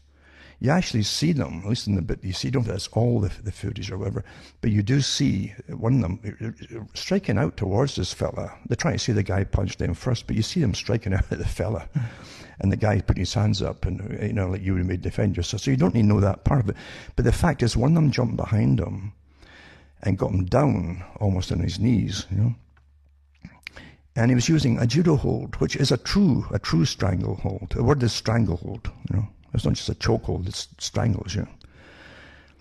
And in judo, you would know what to do, because if you can't get out of it, then you've got to tap the mat or tap, a person or whatever, or just tap something, and that's because it's actually a contest. In real life, you use it to kill somebody. And you'll see this guy's face turning dark red, almost purple. And to see that happening in Canada, because a guy didn't have a mask on. I don't care what else you think of the fella, or what he's done or hasn't done. I don't know any of them. But the fact is, even the cops would be tried for that. But they've got security guards now doing it. And doing it, and you'll see them slacking off a bit when they realize someone's actually filming them with their camera. They're doing something to a man that you saw Mr. Floyd in the States getting it, when he died, He said, I can't breathe. This guy shouts, I can't breathe too. Well, where's the riots for this guy's rights? But this is what the government has done to demonize one man who is not wearing a mask, right? Do you realize what's happening? Do you realize, folks, what's happening here? I don't care you always pick sides. You don't see what's really going on here. Forget the sides. You're seeing the effects of psychological warfare on people who will not comply. where other folks see them as a threat to the rest, and they're willing to use lethal force against them. That hold they use there, by the way, most folk can't get out of it. And once you're down and the person's partly above you as well, you try to stand up, it chokes you even further. But it also can damage. And you can actually, from that chokehold, if you've ever studied judo and so on, you can break that neck, you can snap that neck like a twig. You get permanent damage from it. I couldn't believe that they're actually doing this now, because they think they've got a right to do it against someone not wearing a mask. All from the media campaigns to turn society against people who won't comply. Now, we already saw the same kind of thing happening, I've said before, out in New Brunswick. I think it was a couple went to the pharmacy. They didn't get strangled, I don't think, but the manageress called the police in because they weren't wearing masks, but they couldn't wear masks because of medical conditions. No one cares about medical conditions because you're old now, you see. The old folk are supposed to die now. That's Canada. You know, this is a country where we euthanize folk now. They give you the option. So all the techniques are being used that you'd use in a war scenario. The same techniques that were put out against people who would not go into world wars like World War I. Make them appear like they're cowards and get everyone to turn their backs on them and put a white feather in your cap if you knew them. And, you know, same techniques. It's quite easy to get the people to turn into a mob against whoever the government wants to turn against, you know. Quite simple, isn't it? In this case, your governments are becoming the biggest terrorists on the planet, at least in your own country, when they're promoting this and using techniques to terrorize the public, getting the public to turn against other members of the public. And you, as I say, you'll vote for them again, won't you? Oh. But at least if nothing else, that one in Burnaby, BC, I think that the RCMP are supposed to at least have got all the footage, or some footage anyway, from cameras in it, including luckily the person who took the film of it in their camera, and I guess posted it up on, I don't know if it was YouTube, but BitChute has got it too. And at least they can't completely squash it, because if those guys get off doing what they did there, and the store, by the way, this guy has got a fantastic lawsuit waiting, I'm sure of it, if he just goes ahead and does it. You know? If he can keep his cool, absolutely. Mm-hmm. When you can get lawfully strangled almost to death because you don't have a mask on your face, is that the highest crime there is now? That warrants a death penalty by the person doing the strangulation? Something's wrong here, and it's going to get worse. It's going to get worse, folks. You're seeing terrible things happening. But these are the techniques that they've used against dissenters and conscientious objectors against their previous world wars. When you go off to fight for your country, and as Winston Churchill said, for your culture and your way of life and defend your freedoms, only once you supposedly win the war, you end up bankrupt, paying up for generations, paying off the debt forever, and they open the floodgates to people who have nothing to do with your culture deliberately to do that. Yeah? You're lied at every step of the way with the characters who run the world. And again, this is the same club that created the British Empire and took over the US as well, passed on the baton, as they said at the time. Like the CIA is part of the real deep state that runs the world, part of it. There's no agency that cannot be part of it. The very fact they're not against each other tells you this, they're all one, you see. And the true money wizards, the wizards of money, the ones who really control it at the top, are the ones who put forth the Bill Gates and the Zuckerbergs and the rest of them, who you thought, well, he's just giving you a platform to chat. Well, no, now you've got the platform to censor and to retrain you in what you can't say. And that's what it was to be from the beginning, before you even got it unrolled for you to use. Years ago, the United Nations said we shall train the public to self-police their speech, their thoughts, everything. I'm talking like 30, 40 years ago. How do you think they're going to do that? Remember, folks, cuttingthroughthematrix.com, send a few bucks my way, and you'll find out how to do it. PayPal's fine, eCash is fine, personal checks. And as long as we can get out of lockdowns once in a while, I can get even MoneyGram, I think. But yeah, you'll find ways to do it if you want to, and to help me tick along, because nothing's backing me, believe you me, except the people. Nothing at all. I don't belong to any organizations. And I'm not a front. And they do give you your mouthpieces. They've almost given your main mouthpieces and your leaders. The techniques I've talked about for psychological warfare operations across the world sometimes take 20 years, sometimes 25 to 30 years of putting in their own front people as newspaper people, and then putting bloggers out in this day and age in other countries before they overthrow the nations and involved and so on. This is from their own writings at the military level. Now they're using them on you. And you've got a plethora of all kinds of bloggers suddenly coming out there, all getting supposedly top ratings. You can't really believe that. But the rating system is all nonsense anyway. It's a joke. They create ratings. It's all fictitious. And it has been for years. Because just like polls, folk go along with the bigger numbers. You know, well, if 90% are going to vote for so-and-so, I think I'll vote for them too. It's the same thing with the rating game, you know. Same characters behind it. Yeah, the bigger number. Oh, it must be really good if they get that. So, who's kidding who? Think for yourselves. It's a hard thing, you know, thinking for yourself. So when you're overloaded with data, again, cut a lot of the data out and start thinking. So cuttingthroughthematrix.com, as I say, and by the way, I got some books and so on posted off there, because we're out of temporary lockdown, or what can you say? It's a permanent lockdown with little interludes in between it.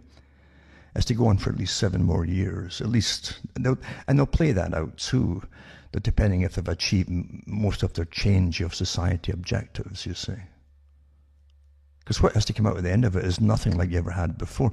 Fauci said this last year in the spring. Everything that was to happen, he said it. Oh, it's never going to go back to normal, he said. What part of that didn't you believe? It wasn't because it had anything to do with medicine. It's because he's in on the script. He's got CIA clearance. You can't work with the biowarfare labs in the States, including the military ones. And don't forget, he's an overseer on the board of the military one, without being in the CIA. The real deep state that runs America, the organization, with all its a parallel government that's bigger than the government, because it's also parallel government over parts of the world. Totally merged with MI6. The British folk used to scratch their heads and say, what on earth is MI6 up to? Because they couldn't fathom when things were leaking to the papers about overthrowing nations, and they could say, okay, it's just because there was some bigwig in Britain wants to take over the uranium business in the Congo or something. They would do all these kind of dirty deals. But it's much, much bigger than that. Same with the CIA. Americans can never, they'll always overthrow countries to take over their minerals and so on, so the American companies can get it. But these American companies are all part of a separate, they're separate entities from the country. They're international corporations, big, big, big corporations. It's just astonishing to folk don't even know. I mean, the CIA, I think, were first uncovered overthrowing one of their early countries. I don't know if it was the first one, but it was one of them. It was in Zaire, I think it was. where they got a president of Zaire elected, a prime minister, and he had a great idea of eventually having a United Nations building set up. He was all enthusiastic for the African nations, you see. And he started giving rights to the people, and if you're going to tax the people, you should get something back for the taxing. And of course they call that socialism. And they weren't happy in the West. And I think Zaire at that time, I'm sure it was Zaire, had large bauxite reserves. You know, that's the raw material that they make aluminum from. Aluminium, they say in Britain, but aluminum in America. And so they got the companies. One of the companies in the U.S. that made the finished products of aluminum, and actually had businesses in Zaire, were afraid that they might nationalize the business over in Zaire. So they got the U.S. to instigate an overthrow of this leader, which they did, you know. Then they boast about it years later. They do love to boast about it. But it's the same organization that ensures that if their top members, their international corporate members, thinks they might lose money across the world, they'll make sure to overthrow whatever country it happens to be. They have no qualms about it. Well, I shouldn't say whatever. There's certain ones that are part of them. It's because they're an international body now, really. Again, that's a different story and another story, but you get the drift of all. You can't have a system that openly declared itself, and it was declared within the US Congress at one point, a parallel government that's not answerable to any politician to even find out what they're up to. How can you possibly have that and claim that you've got a free nation of we the people, for the people? When you got this other gang that's a completely different agenda and drags you off and creates wars, international wars, that gets you into them, which further weaken you at home because you're paying for all. And like all wars, you get changed within society, within the cultural time of the war too. The cultural changes, I should say, happen within the length of the war until you're a different country when you emerge from it. Look at Vietnam. I mean, Vietnam was pretty well a staged thing. It wasn't over there, really, I don't think, to achieve any lasting victory. It certainly created a massive hole in the budget, and it added to the massive debt that already existed from World War II and the Korean War. But it was a huge test as well to change society back home. Because at least society back home was, what on earth are we fighting over there for? What's that got to do with us?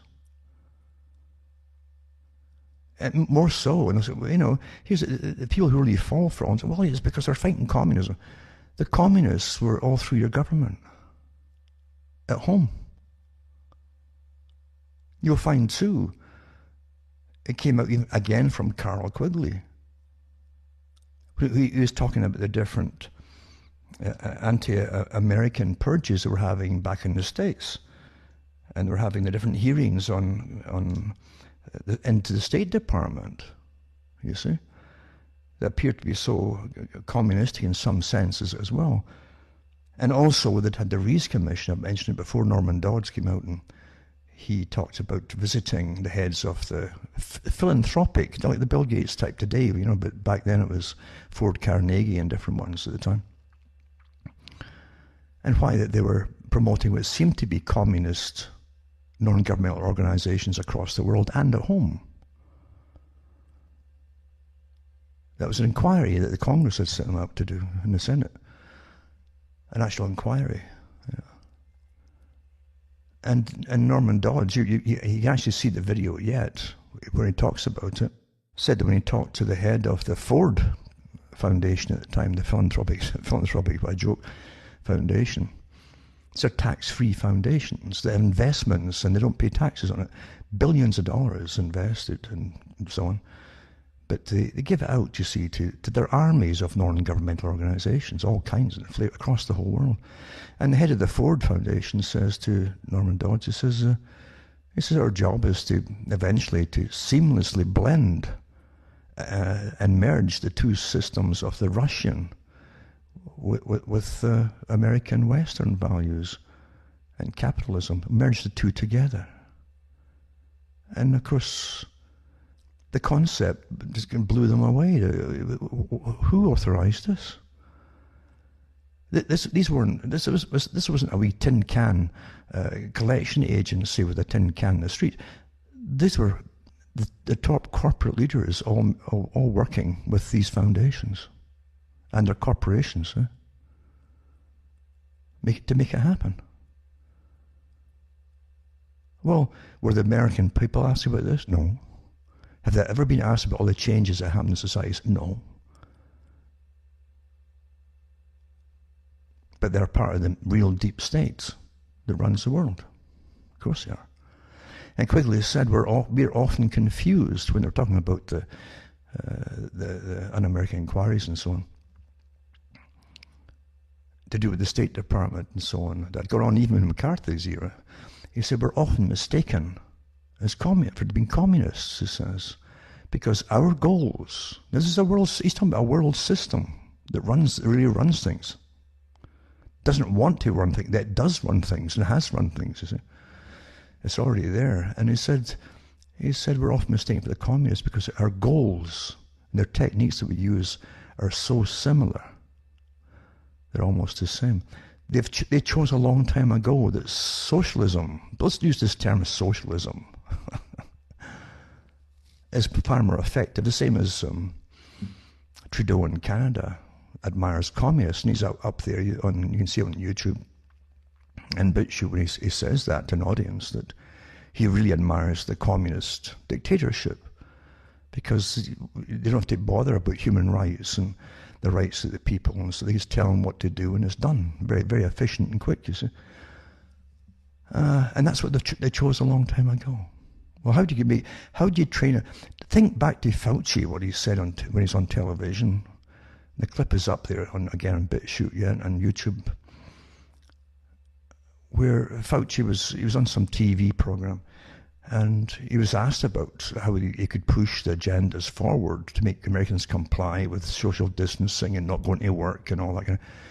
And he says, we did think, just like Ferguson in Britain, he says, we did think it'd be harder to do it with the West. He says, push the same kind of techniques we use in China on American people with rights and so on. But he says, sometimes you should just sit back. Maybe Americans should just sit back and forget their rights, he said, and just do what they're told. That's what this is Fauci. This is not American terminology. This is not even British terminology. This is the new system, folks, of the deep state. Post-human rights as such, post-Charter of Rights, post-Bill of Rights in America. This is what they're telling you. The scientific dictatorship that Bertrand Russell was all for. It was always the goal. We'll run it better, but these human rights are too untidy. They want uniformity in everything from themselves, you see. Now the elite that sometimes destroy what they claim is socialism in countries where, again, the money that's taken from people in taxes and so on sometimes goes back to the different programs to help them out. It's also used by those who own the deep state at times. They go back and forth, you see, and this is how they run it. I gave these talks years ago, mind you, because I know it's growing up in Britain that they'd privatise all the big infrastructure once in a while. They say, it's just inefficient, it's just too expensive.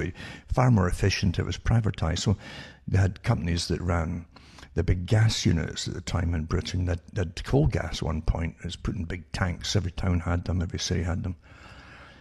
Before they got the natural gas, they called natural gas or North Sea gas coming in. So these coal gas and had since the 1800s. And so they privatised them off, you see. When they were all working fine and well maintained and refurbished, etc. Same with the railroads. That was a very popular one, and so when they were run down, you see, and after being privatised, they'd nationalise them again, and then the public money all their tax money would go into refurbishing the tracks and the trains and other equipments and so on, and that would last a few years. And they say, "Oh, it's socialism, you see."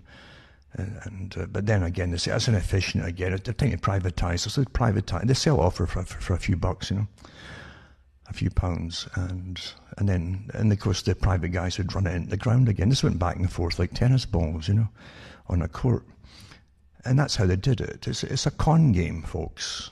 It's a true con game. You really think you outsmart them, or you've won once in a while. Oh, we got in some rights for the people here, and really, for how long?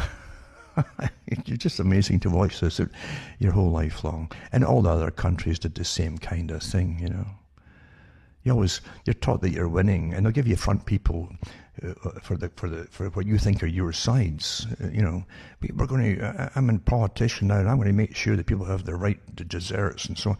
And nothing happens, as you well know. Money's squandered off in different areas, in fact, that never mentioned. And that's how it works. There's a deep state, no doubt about it, folks. And they have some of the best teams, and massive teams, layers of them, of psychologists and behaviorists working for them, who know exactly how to con you and manipulate you and lead you up the garden path, It's the same with very good intelligence agencies. The person who knows nothing about intelligence agencies really thinks that they have a different idea of what they really are like and how they operate. And they think of them as either there to really protect them and defend them. I don't know what gives them that idea, unless it's just movies. But intelligence agencies don't go after things to destroy things generally inside their own country. They watch what's happening, it's like a spider standing outside a web watching what happens and what comes onto its web and what's trying to traverse along the strands of the web, or might get stuck, might free itself and start walking. It studies them, and that's what they do. They study the people. And the first thing is not to eliminate them. They might want to do that in a different way, but how can we use them? That's the easiest way to do it. How can we use this movement or this group or this whatever, or this emotion even? It could be a retaliatory emotion because of something. How can we use them, you see? In fact, they can be very encouraging. If they realize it can be in their interest to use it and encourage the whatever dissident type emotion is rising up. And they can even supply you with cash, or the leaders, you see, and the techniques to implement it all. They might give you a whole network without you, and you'll think this is yours. That's how they do things. And they've always done that, You might think you're a smart ass even going in to see them, and I know people who have. And really they're being given the runaround without, they're quietly being studied and tested without knowing it generally. Because they don't just do a mad jump on you, in intelligence agencies, They, as I say, they study you. And you're categorized. So you're important, not important, maybe a nuisance, or maybe not even a nuisance. They're maybe even an asset down the road, That's how they study people. And I know folk who've had brushes with them in the past who's had to step away from them.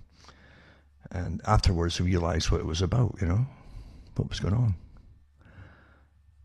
And there are all tricks that they'll play with you as well. They do play tricks with you. One of them that I know, he did go into MI5 at one point,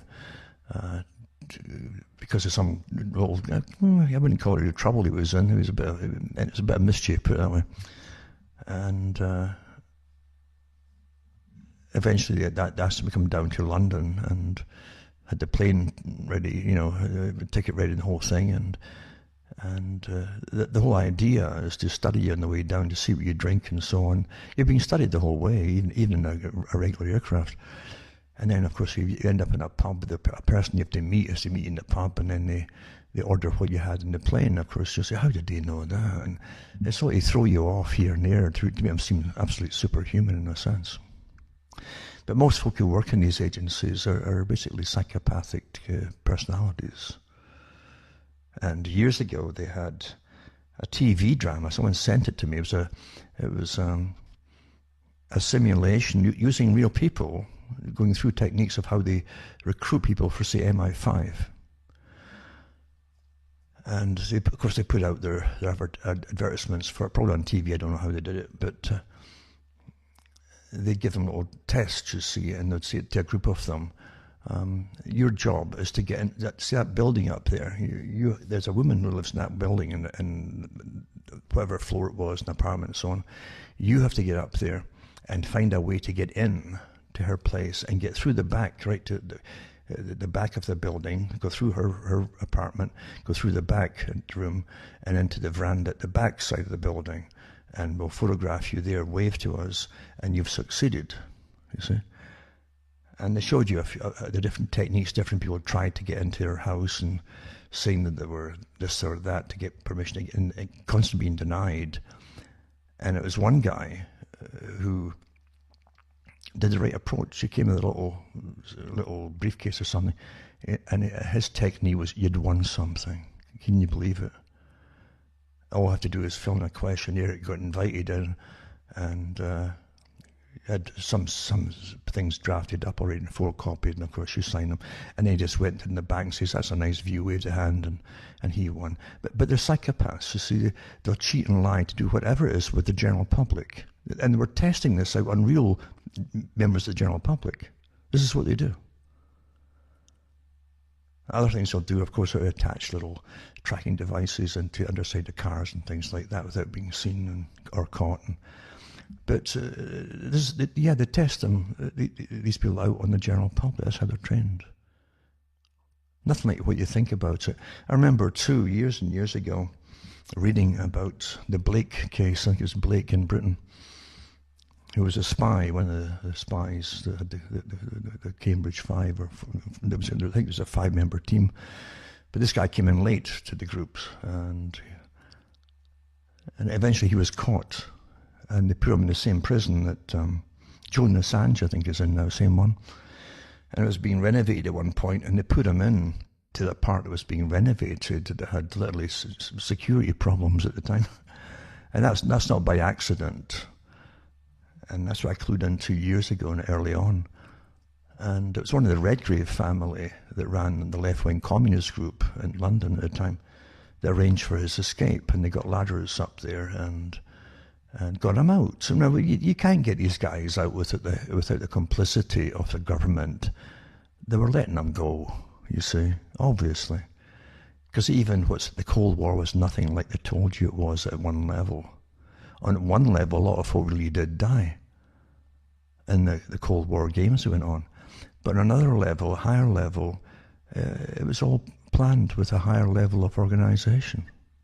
And also, with both sides participating in it. You know. There's no doubt about it. You know. Most of your reality is fake. It takes you a long time sometimes to realise that. But it's like when you look at Philby. Kim Philby, he had the same traits that they all had, like they mentioned too, and Blade and the Feather, the movie by Potter, where at the end they said, do you know that all of the spies, all of the ones who worked for the Soviet Union, all of them that were double agents in Britain that worked for the Soviets, he says, they all came from our class. He says, all of them, without exception, our class. All from the upper class. But Philby, the same kind of thing. At one point, he was working in Britain where they did send in operatives into the Soviet Union by different means, different techniques. And he'd know who they were because he'd sit on the planning meetings. And then the joke was he'd go out the back door and tell the agents waiting for him from Russia who they were, where they would be found, and where they'd land and all the rest of it. And they'd catch them. This happened over and over again. This really did happen. And they got off with it and let him go off there too, to Russia. Same kind of thing. This is, you've got to understand, there's a bigger game going on, and it's not what you're told it is. It's very much like COVID. They have to have some kind of real scenario, at least some credence to something on some level, right? To make you believe in it. But on a higher level, it's a much bigger organization with a bigger agenda at work, obviously.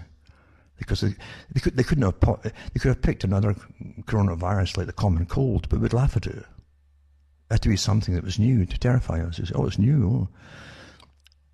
But a bigger agenda at work. Same with the Cold War. Different levels of realities for different people, you see. And for the bulk of the population, oh, they're saving us from a complete annihilation. That's what you were told. And the guys who were getting sent off in the other countries, the lot that lost their lives, were being turned in by the very agencies on a higher level, the same agency that was sending them out. And I could go on, but I won't about that. But it's a huge story involved, years of story involved in that, many, many years. And that went on. Now, cracks are appearing in the big agenda on right now with COVID, but they're not unexpected. Every stage has been planned, including kickback against different parts of the agenda. And again, even back in 2010, and exercises they did then about it, they expected it. We're following the script to the letter, and responses to different things.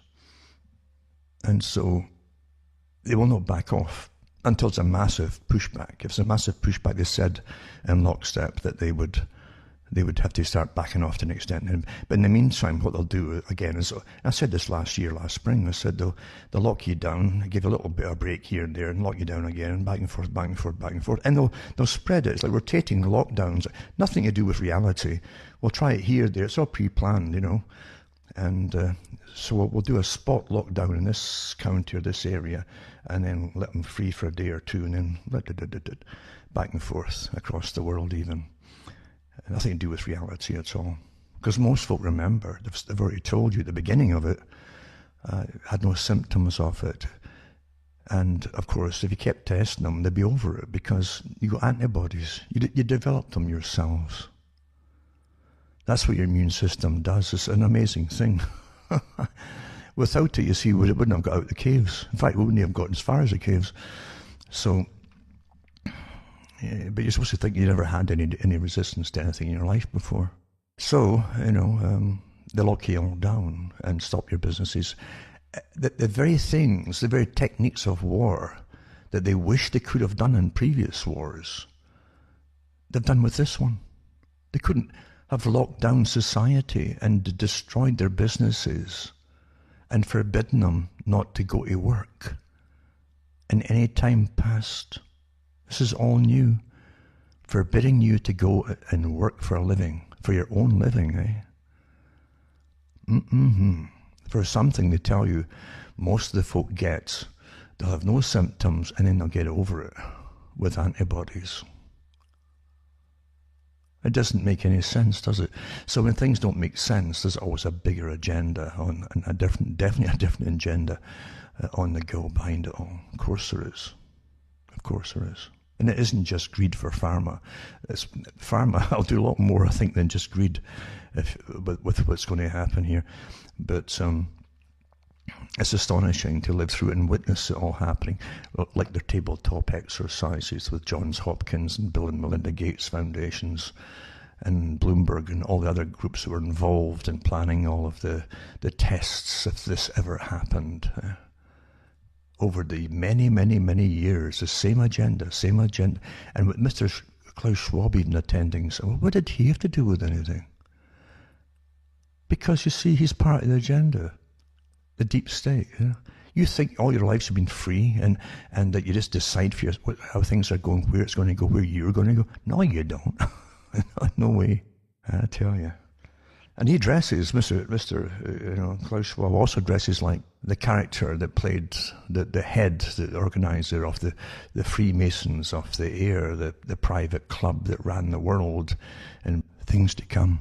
He plays the main character with the same outfit on, with the big wide shoulders on it and so on, with the dress. It's astonishing. I guess that must have really impressed him, that old movie. And he must really think he is going to go to this, at least his offsprings will go to the stars, because that was also in the movie.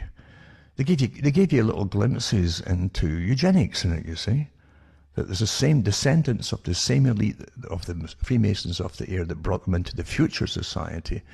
And of course, they used the same actors to make sure you got that point. And I think it was that Raymond Massey was the main actor, and then his children realized that the masses that were left for Borsted were going to overthrow them, were going to stop them progressing to the next level, to go out and conquer the stars. And so there was a spaceship built, and his son and relatives that were going to go, all the youngsters were going to go off into space to try and conquer that too, you see, and make sure that they survived when they may be fallen apart back in Earth because of the general public that were they were the useless eaters, weren't they?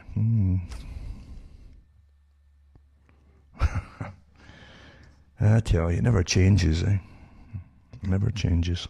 Interestingly enough, too, it's always been the same planets that they talk about, like War of the Worlds and things like that. It's always out from Mars. It's always Mars, isn't it? That's always been the red planet, the planet of war, you see, because their techniques are war. It's all analogies, in a sense, you see. And you find that they all talk about the canals on Mars, the canals, But the canal too, the meaning of a canal too is a way, you see. It's not just a chamber or a pathway, it's a way. It's a way and a path. It's a direction. And so it's the way of war, you see. You get things by the way of war, for those who don't know it. And the god of war is also the god of merchants, mercenaries, Mercury as well, of course. I should say is Mercury, is merchants and mercenaries. Same thing, So you got Mars and Mercury. They all have different purposes and meanings, and hidden from the general public, of course. I was going to say there too, maybe Pluto. Maybe Pluto is what they had hoped would bring you global warming, and then go back to an ice age. Back and forth. There's a planet that supposedly goes very, very hot and then really freezing because it's such a wide orbit. But you could make a little joke on that one for sure. But it's interesting with Mercury, isn't it? With again, merchants are always tied up with mercenaries because it's warfare. They use warfare, like the military-industrial complex. It's completely, it always has been completely tied in with the money book characters, the banks, ancient to modern. It's always the same thing. And you have to always remember, too, that in ancient Greece, in the temples of Diana, I think it was, the coin makers for gold or silver, mainly at that time, literally had their wares come out in the temple. They had their big exchange place in the temple. You find the same thing in some of the temples that they had in ancient Israel. They had them outside the temples because you couldn't take foreign currency into the temple. It was unclean, and so you had to have your own currency, so you had an exchange rate basically place outside of it, or just inside the entrance. Sometimes they go inside, and of course that's from the New Testament, where they have Jesus chasing out the moneylenders from the temple, because he made profits out of it. But yeah, religion was heavily involved in ancient countries and ancient times with financing and finances. And what used to be called, we call them today banks. Now, I can do some of the articles I've saved, and again, I don't want to overload people with articles. I generally don't go along with all the popular stuff, because it's all popular stuff too. It's a lot of emotional stuff that you're supposed to jump on the bandwagon with and get all angst about it, etc., rather than just stand back and look at it coolly, because that's how you see. You'll see the real reasons behind things and why they want this and why they want that and so on. All the other stuff is churned out by the bucket load to divert you, you see. A lot of trivia. They'll never remember anyway. It's just so unimportant. There's stuff about Madonna. Who cares? Who cares about whoever? Got nothing to do with reality, So here's one. I'll put one up, and again, it's our old friend, Helena Handbasket, from Ireland, and it's Irish News and Irish Sentinel. It goes into, this is an open letter to appeal to our Garda. Garda over there is the police, and armed forces in Ireland. And it says, in these extraordinary times, we've seen some incredibly worrying scenes play out before our very eyes.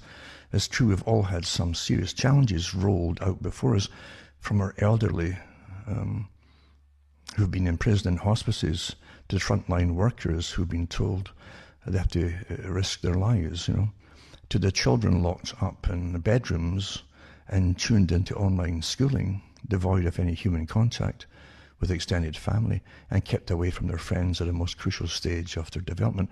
But after we've broken the year mark of lockdown cycles, can we look to the effects on society of these draconian measures that they've been through? Can we have the conversation? Is that still allowed? And are we going to find ourselves censored or classed as anti-this or anti-that?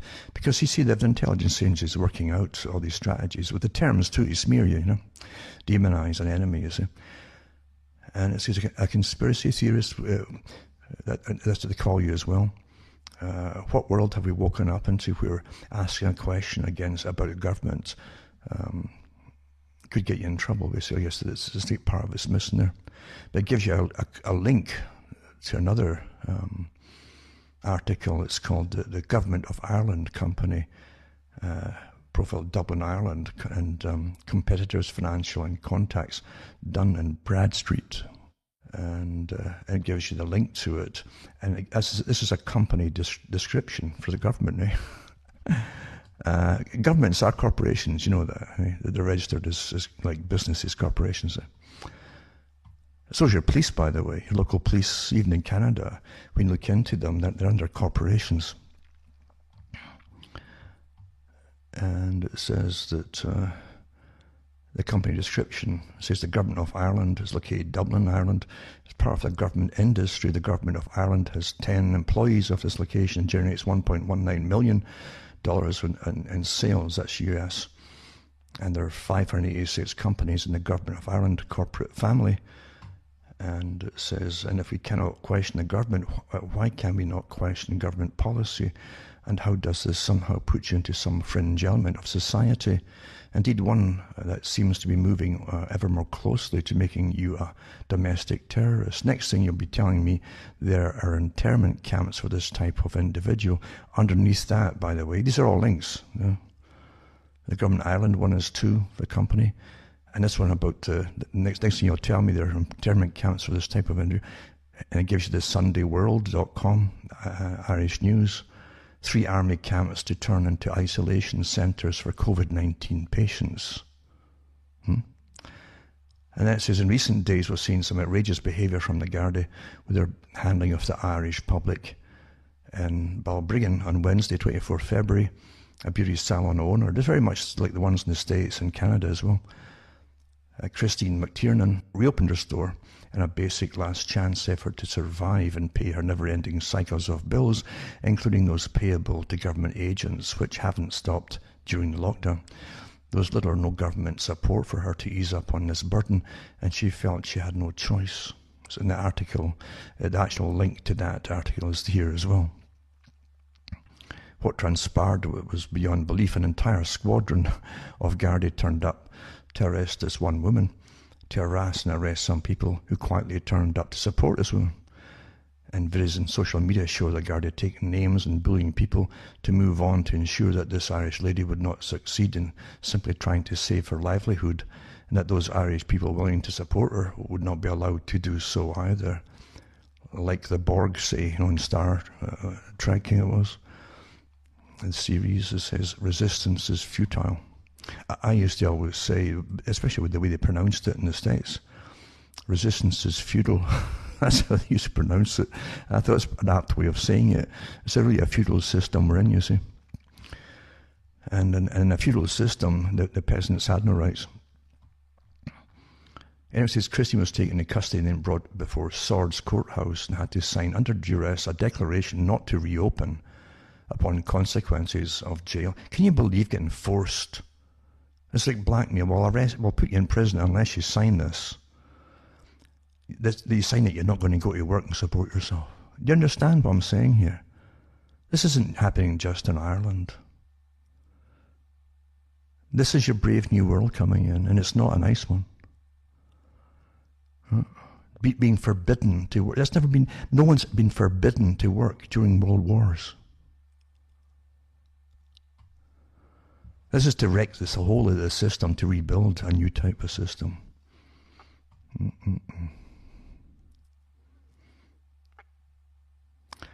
It says, but not to be outdone by the Dublin branch of the Gardaí, the Limerick lads were out in force against that horror of horrors in anti-terrorism, the Irish Christian funeral. A significant number of people turned up. It says the armed response unit even got a chance to attend for a time. It says, brilliant, those pesky Irish and their traditions, eh? They could kill Granny, aren't they so selfish? It says, and it gives you the link to that one too. A significant number of COVID fines following large funeral in Limerick town. And however, there's another side to this when it comes to non-Irish. The Gardaí, it appears, seems to be extremely busy, or at least otherwise engaged, likely finding out where the next domestic terror attack of 11 people in a church are to attend Friday prayer meetings for, and mention that the Muslim friends. You see, in Britain and in Ireland, they'll leave the Muslims. They respect the Muslims, because the Muslims aren't going to put up with this stuff.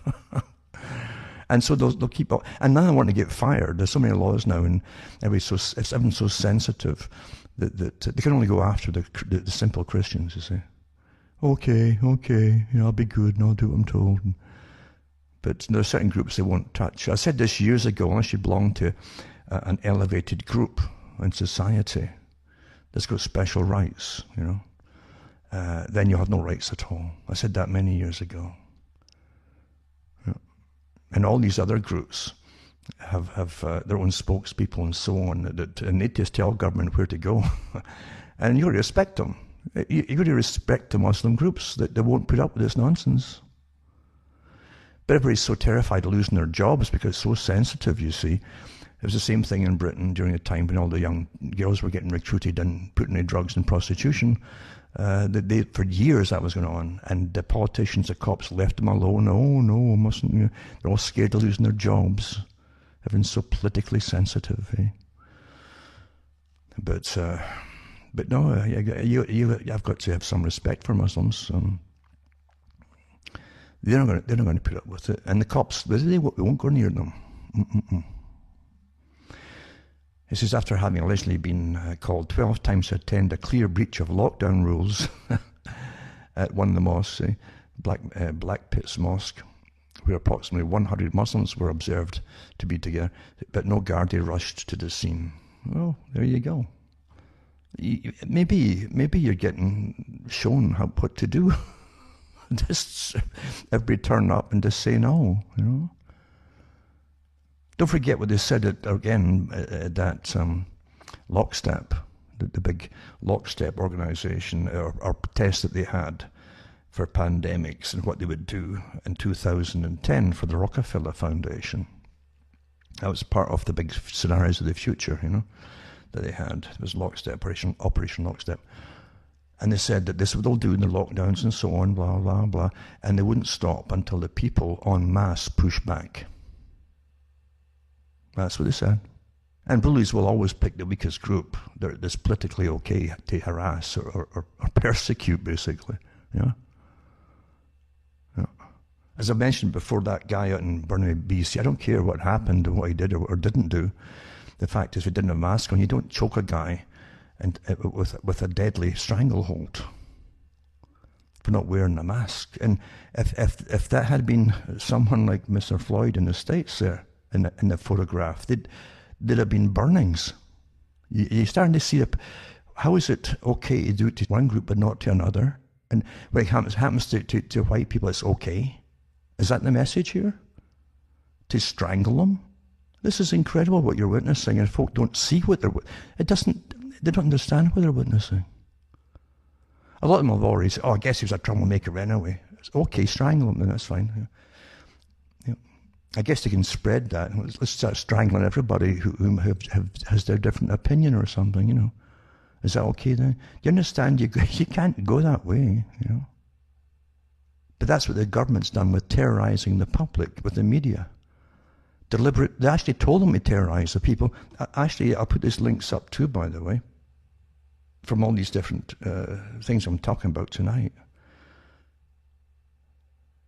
Here's an article that ties in exactly with the one I mentioned last year,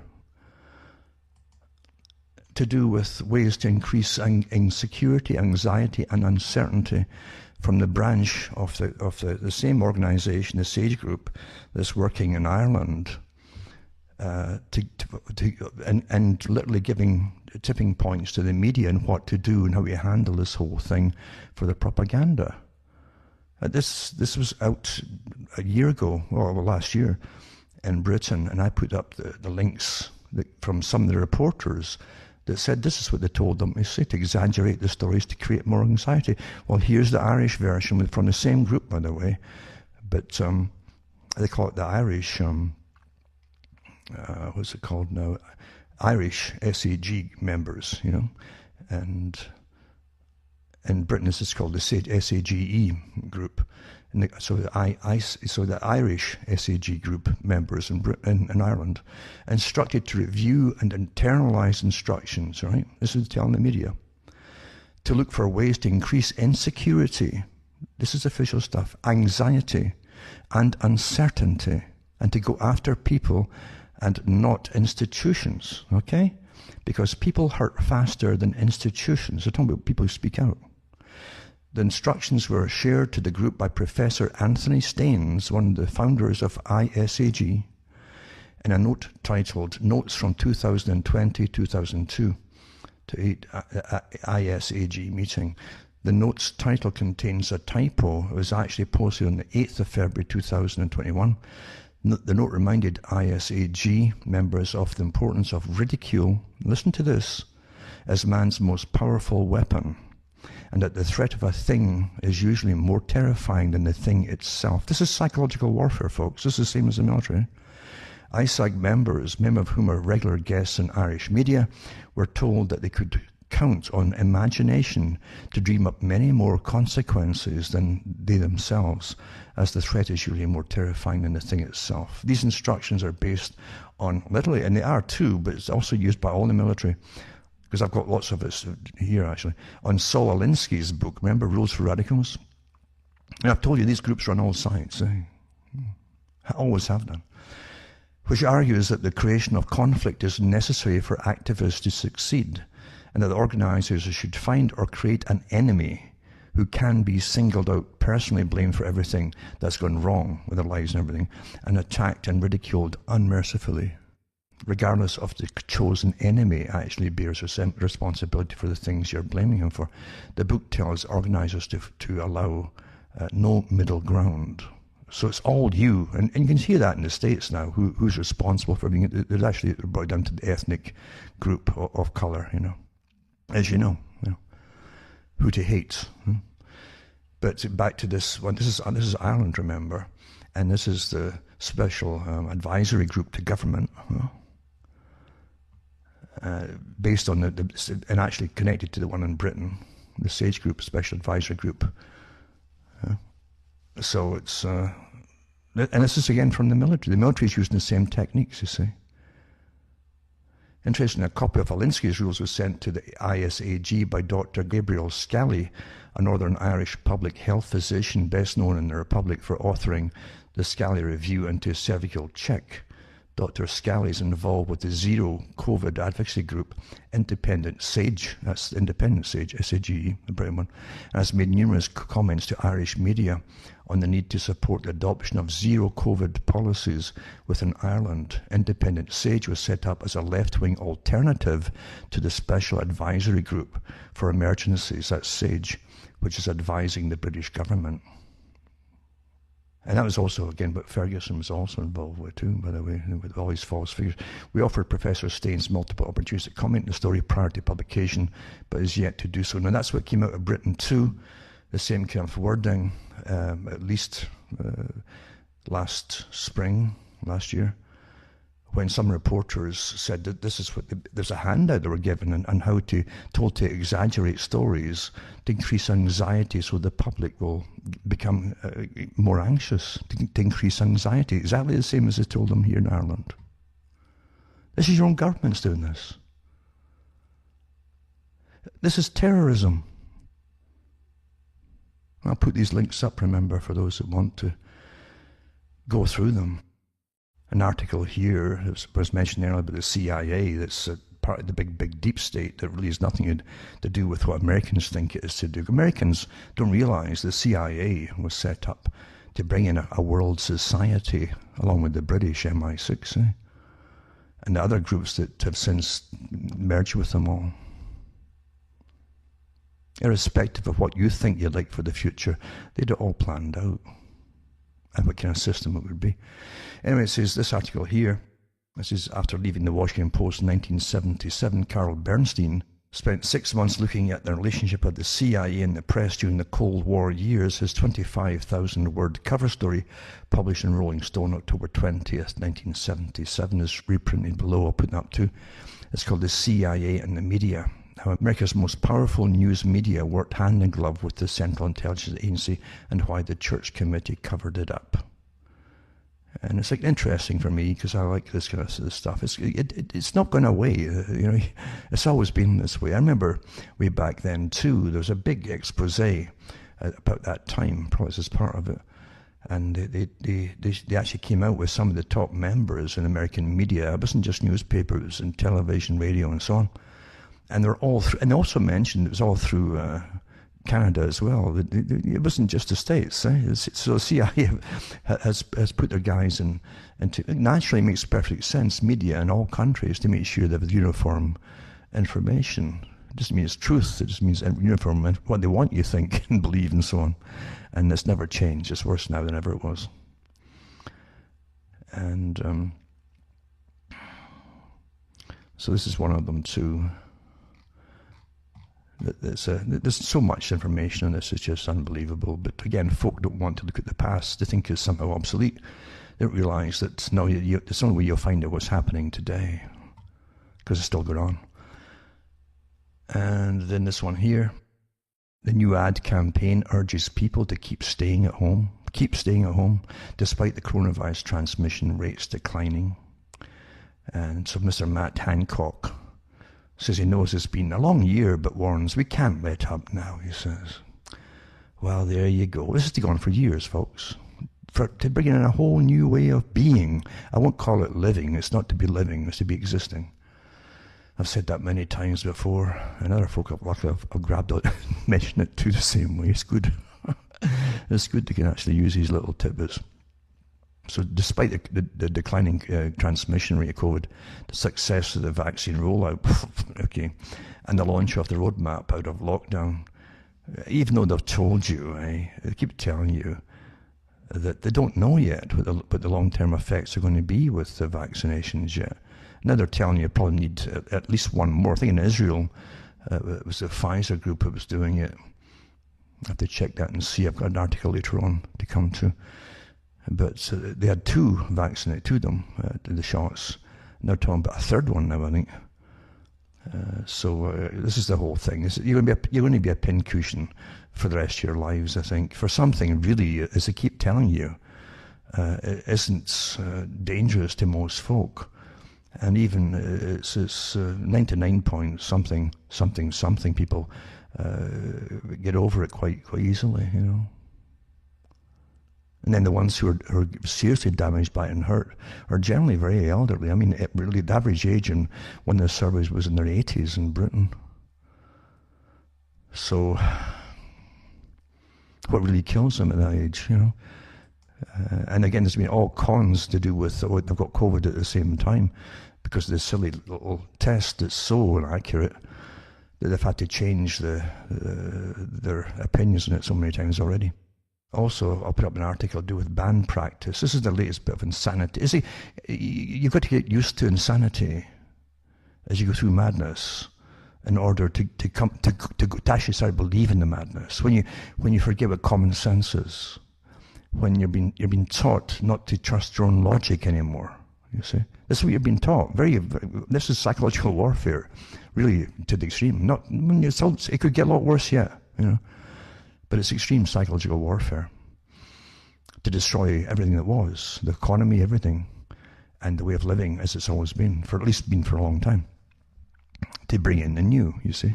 And so here's part of it, yeah. So you'll see these children with their musical instruments inside these stupid tents inside a room, right?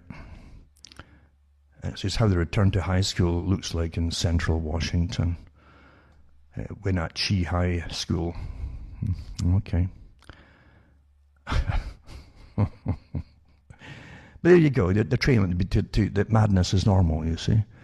And as long as you'll jump when white-coated people tell you to jump, the experts. Remember, Bertrand Russell said that they're training the people that they can't do anything without advice from experts, even the things that were quite natural. You don't realize that even when they brought out the station for 24-hour weather, people laughed at it. Who's going to watch 24-hour weather reports? But then there was no weather in it. Oh, even a drizzle was going to be a flood, you see. Half an inch of snow could be a massive snowstorm. And they hyped up natural weather and to make everybody anxious about going outside. That's had an amazing effect on people, the hype. I even gave out the stories years ago from the people who created the system on weather reporting, who admitted what I'm saying here. They were told to exaggerate and terrify the people to go along with climate change, to change, again, the whole sustainability agenda into the new system that they're pushing through under Schwab's idea was all they had to decide that climate change would be the thing they would use. And it wasn't going fast enough, and we were ignoring it. So in comes COVID, boom. So to terrify the weather first. Oh my goodness. Folk can't even remember generally from year to year what the weather was. That's how it works so well. Oh my God. It rained half an inch today. Oh. Yeah. So yeah, logic has to be thrown out the window. Your own ability to decipher basic events and rationalize them and work them out for yourselves to be out the window. Experts must tell you what to think. Okay? And you're going to be tested on to make sure that you're following the experts on every single thing. It's astonishing. Do you realize that people used to have babies before there was a National Health Service? Isn't that incredible? What an amazing thing that was. Right? And they knew how to have them and raise them without experts telling them what to do. It's just amazing, isn't it? Eh? How could we have survived? And again, the psychological rubbish they churn out for the people, like, oh, let's have a happy day, So calls to make June 21st a bank holiday to celebrate the end of lockdown as the Brits share brilliant memes. Let's all have memes, and he's got the best memes. So this is all wartime rubbish put out by PSYOPs. Cooped up Brits are calling on Boris. I think they're calling Boris Johnson something else. They're not calling him to get a holiday on. Believe you me, this guy, Johnson is such a... Oh. But he always was, before they made him the head guy, yeah. At least the pretended head guy. Health officials push pregnant women to get COVID shots despite known risks, this article says here. It's got the Children's Health Defense Team. And in December, the US Food and Drug Administration granted emergency use authorization. The link is here, by the way, from the FDA. So given the authorization to 2 messenger RNA, that's mRNA, vaccines against COVID-19, because the unapproved vaccine status is investigational. For those who don't know that yet, right? It's not what they call normal legal approval. It's given investigational status. Anyone who gets an injection, whether they realize it or not, is agreeing to participate in an ongoing experiment, it says here, right? And the links are here, the FDA Gov Emergency Preparedness and Response MCM Legal, Regulatory and Policy Framework Emergency Use Authorization. That's what it says here. This is from the government, right? These links. This is recognizing that there are many unknowns. Many Americans have refused the experimental jab, including members of the armed forces, and that's true. I've heard it from other sources within the forces that a lot of them have said no, and their families, and also healthcare workers, because they're getting a lot of information about bad reactions before most folk. They're looking outside just the TV to find other information. It says, even without data from Pfizer or Moderna sufficient to inform vaccine-associated risks in pregnancy, expectant doctors, nurses, and others appear eager for the shots, perhaps influenced by the American College of Obstetricians and Gynecologists, which states that neither a conversation with a clinician or even a pregnancy test are necessary prerequisites. It's interesting that they actually mention obstetricians and gynecologists for that doctor, remember, who died after getting his shot, and his wife came out too, so he was very healthy in the whole bit, and within 2 weeks he was dead. He was hemorrhaging because he had no platelets, he said, when he was admitted to the hospital. His platelet rate was 0. His immune system had turned against his platelets and destroyed it, and that happens with certain vaccinations in the past, So it says, do these individuals know that as of February the 12th, the Vaccine Adverse Event Reporting System, as they call VAERS, V-A-E-R-S, had already received 111 reports of adverse events experienced by women who were pregnant at the time of their Pfizer or Moderna injection. The links are here to these, by the way.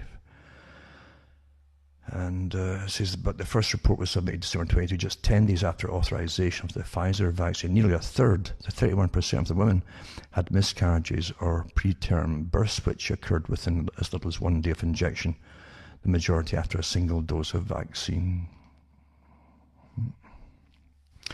That's what gets me, the illegality of the press, this big on-board mantra, But this conglomeration of the press is really one system, really, isn't it? Otherwise, you would get all kinds of different viewpoints. But no, they're all on board because they're owned by the same gang, of moguls, to tell you that it's safe. When the actual articles from the vaccine manufacturers and all the rest of it tell you that if we go into informed consent, they're supposed to tell you all the adverse things that could happen to you, including death. And they also tell you, as I put out last week, of the article from the government of the UK's government of requisitions, where they put out contracts or tender for things to be made or things they want to buy. And one was from the app to follow up people who had the vaccinations, to find out who had adverse reactions or ongoing things that cropped up down through time for over a 2-year period, because it's experimental. You can't say something's safe if you're part of the test and experimental phase of it. You don't know yet. Otherwise, you wouldn't be looking for tenders for things that might happen down the road, all the different side effects. So how dare they say this is safe? This was rushed through, something that takes years to do.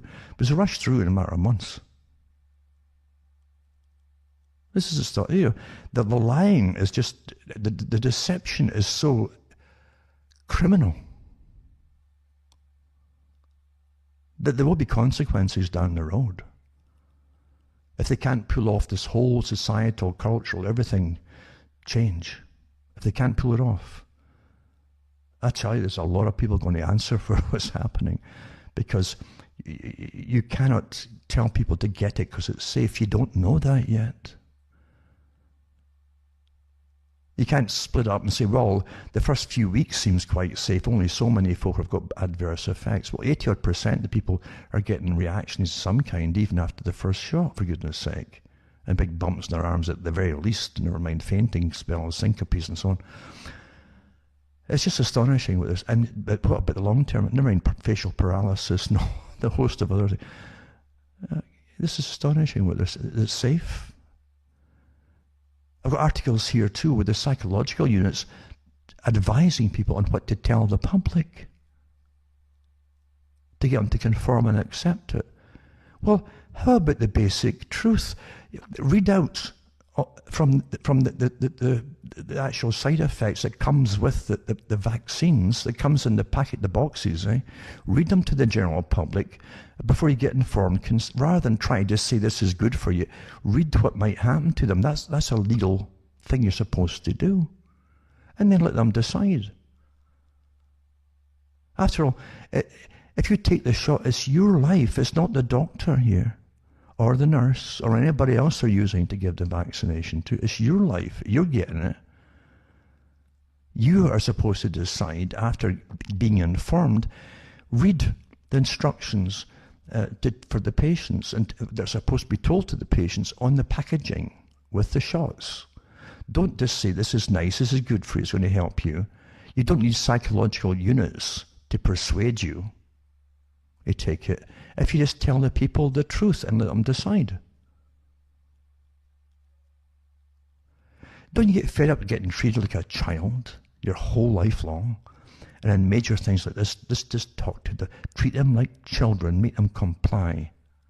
Because this is what this propaganda is. Astonishing what we're witnessing. It really is.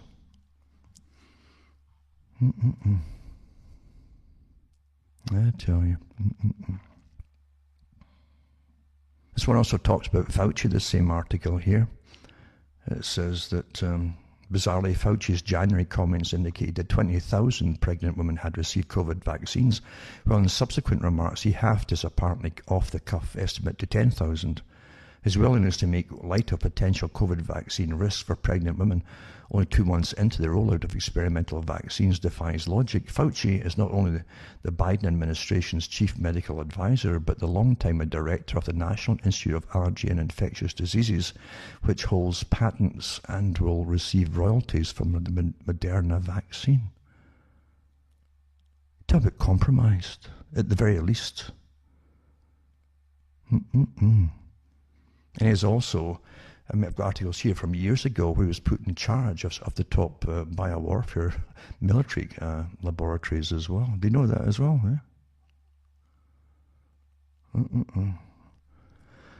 Aye. They always profit off what they do at the top, don't they? Whether it's the banking or whatever it is to do, and they're going to crash economies.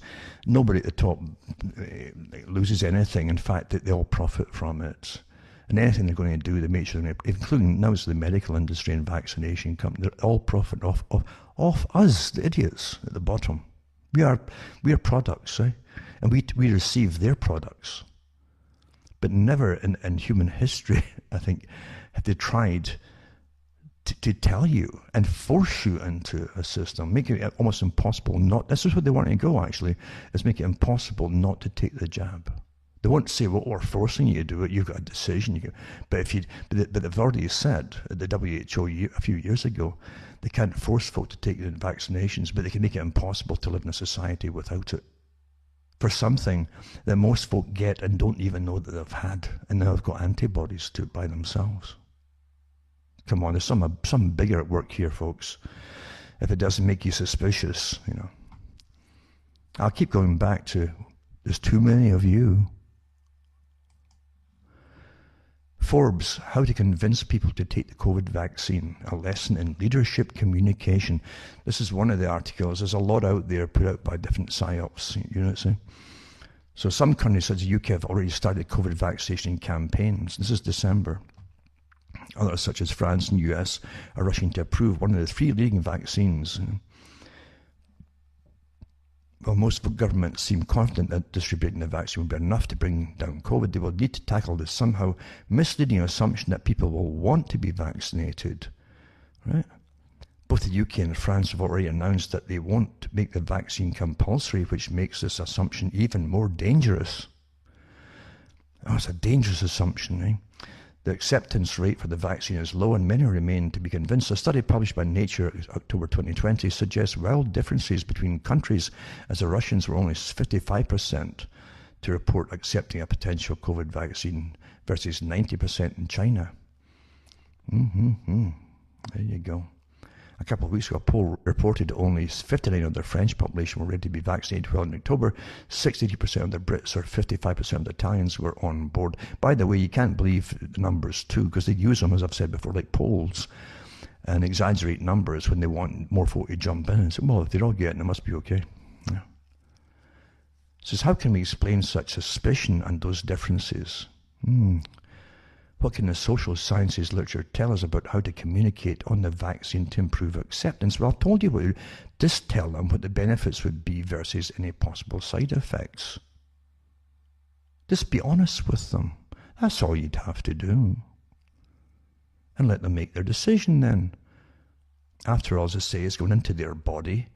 Each person is responsible for their own life, and it's a legality making you accept it. Do you want this? Okay, well, it's tough luck. The end that happens is tough luck, eh?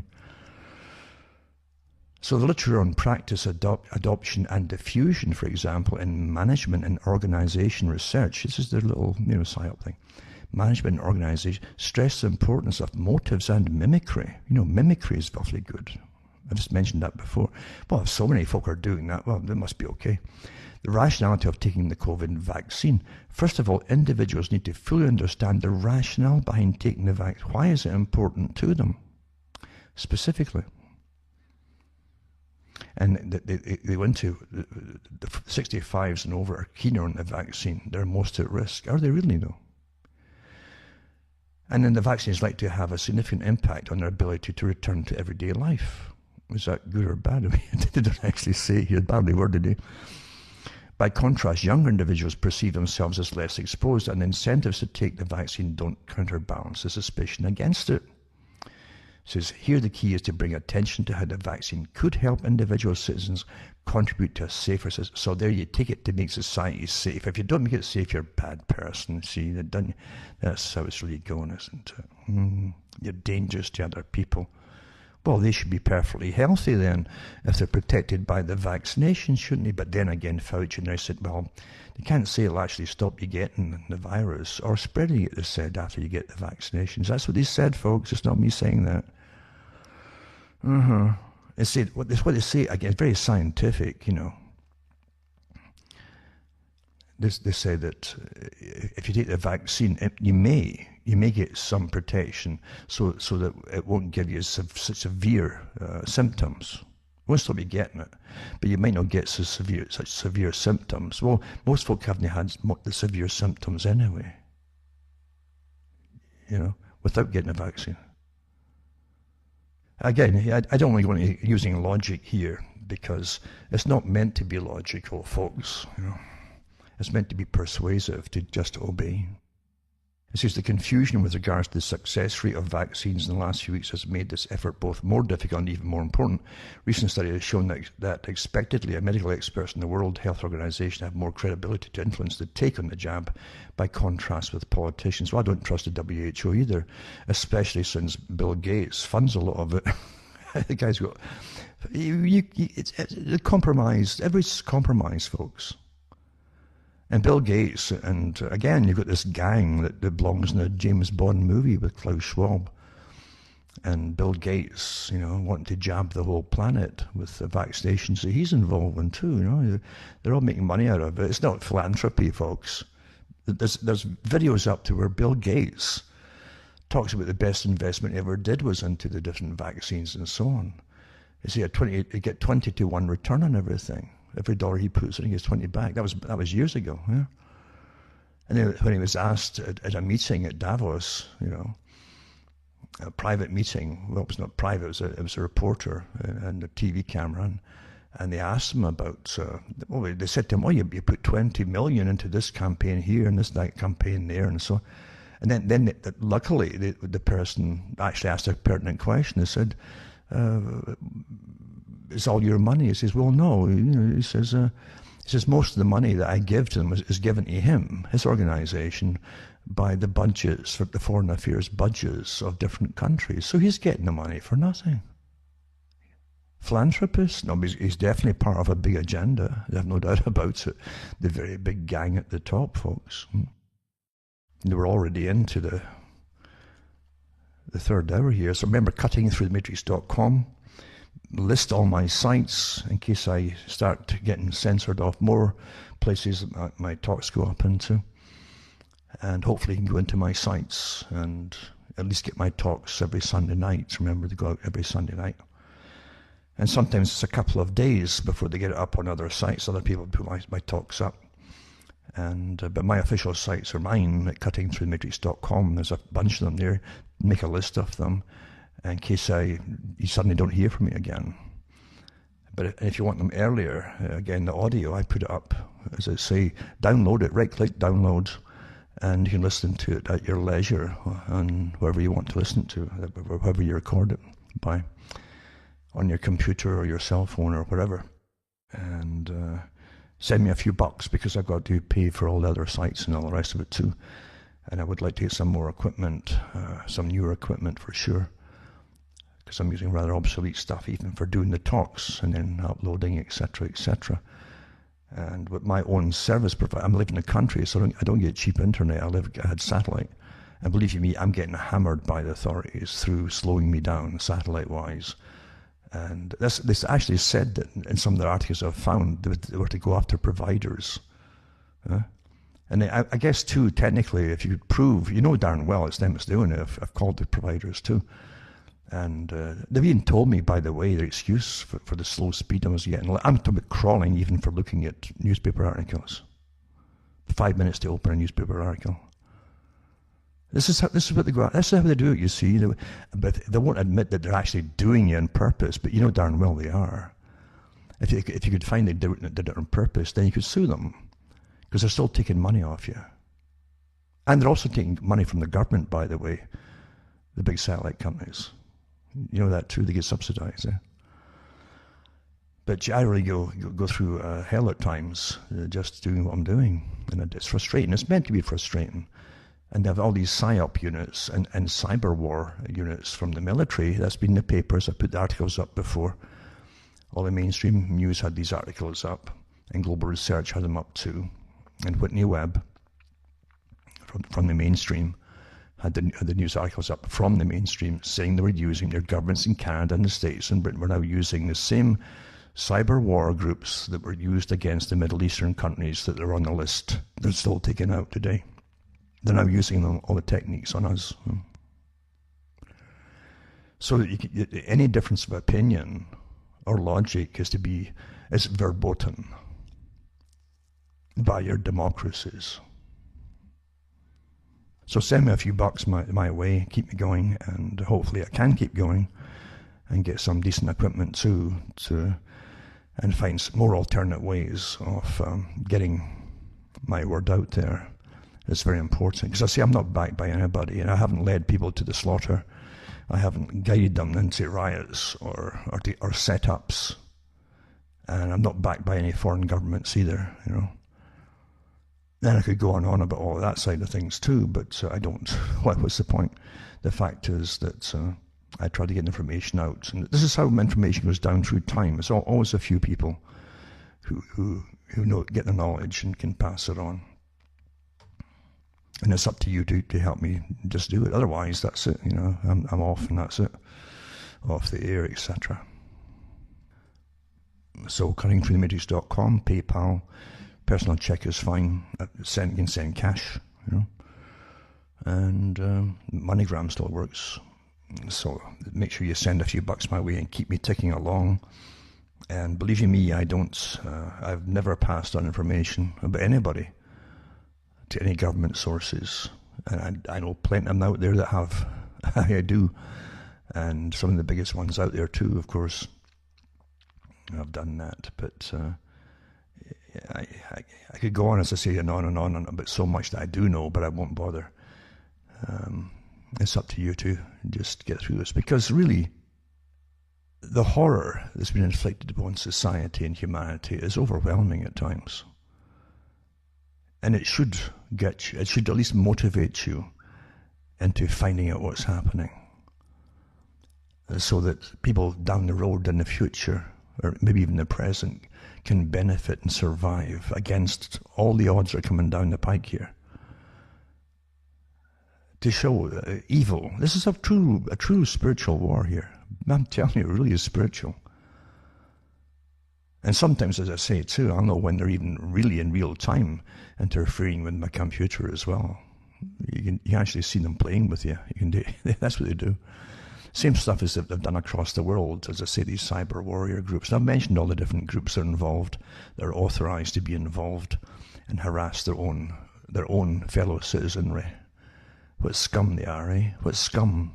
Again, they're psychopathic, obviously. Taking money and feeling so incredibly powerful, what they're allowed to do to other people. Playing with them.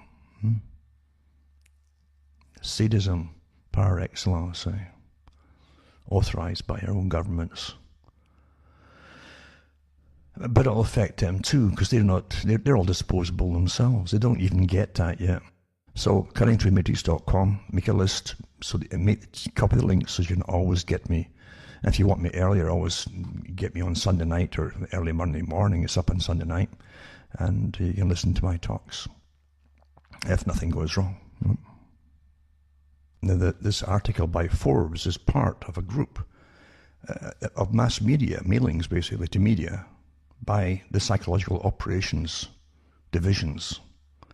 They're working, again, for government and the military, because I've got the articles from them, some of these associations, and they're giving out the instructions to all the media on how to help to convince the public, just like the one from Ireland there, from the Irish SAGE unit and the British SAGE unit, to increase anxiety and all the rest, all the tricks. Why are you resorting to tricks to get folk to comply, and deception to get folk to comply, and psychological behavioral techniques to comply in a free society? The very fact you're doing that means the society is not free. Now, here's what they say too: the power of the crowd, beyond convincing the population the vaccine is safe and crucial for both individuals and the collectivity. How can you convince them when they don't know yet what the long-term studies are, even the short-term studies? 4 or 5 weeks or 2 months is not a long-term study. When the group in Britain for the Government Acquisitions Department, and I read it last week from the government site, and it states right on it that they put a tender for applications, apps for cell phones and so on, so that folk who take the jab can be tracked and traced for a minimum of 2 years, so that the government can have a record of adverse effects.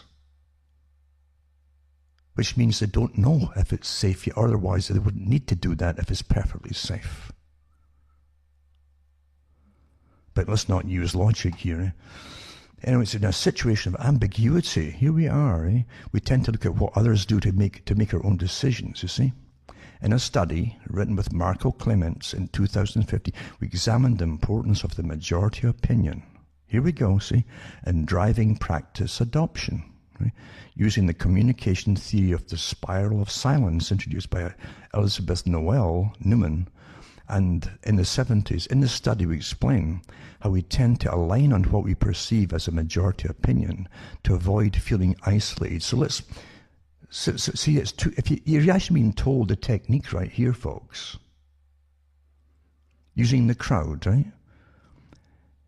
So that you don't so perceive as majority opinion to avoid feeling isolated. It also conversely means that you attack the person who won't go along with it, and you'll make them isolated. You understand that you're seeing two things at the same time in the same sentence.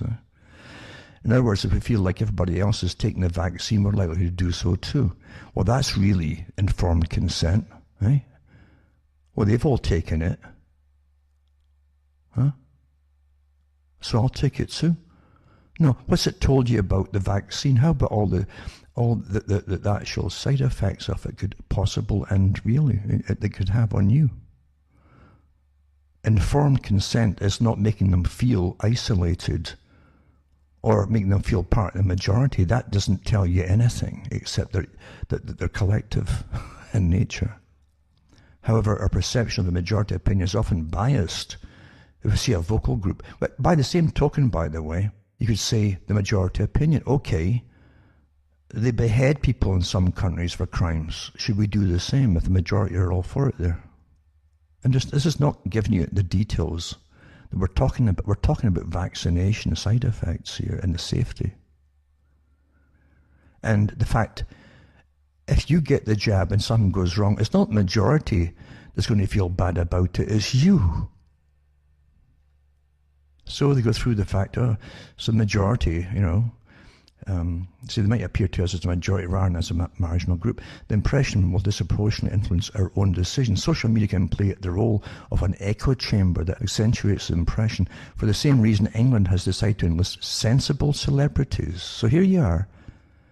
Celebrities, eh? They're paying them, by the way. And Scotland will even be ready vaccinate. But what's wrong with people's spelling and speech and grammar? Scotland will even be ready vaccinate. Its First Minister, Nicola Sturgeon, even be ready vaccinate. They missed out a 2 or something on TV. Well, is she getting the vaccination? Is she? Is it sterile water, perhaps? You know, seeing it, it's on TV, it must be true.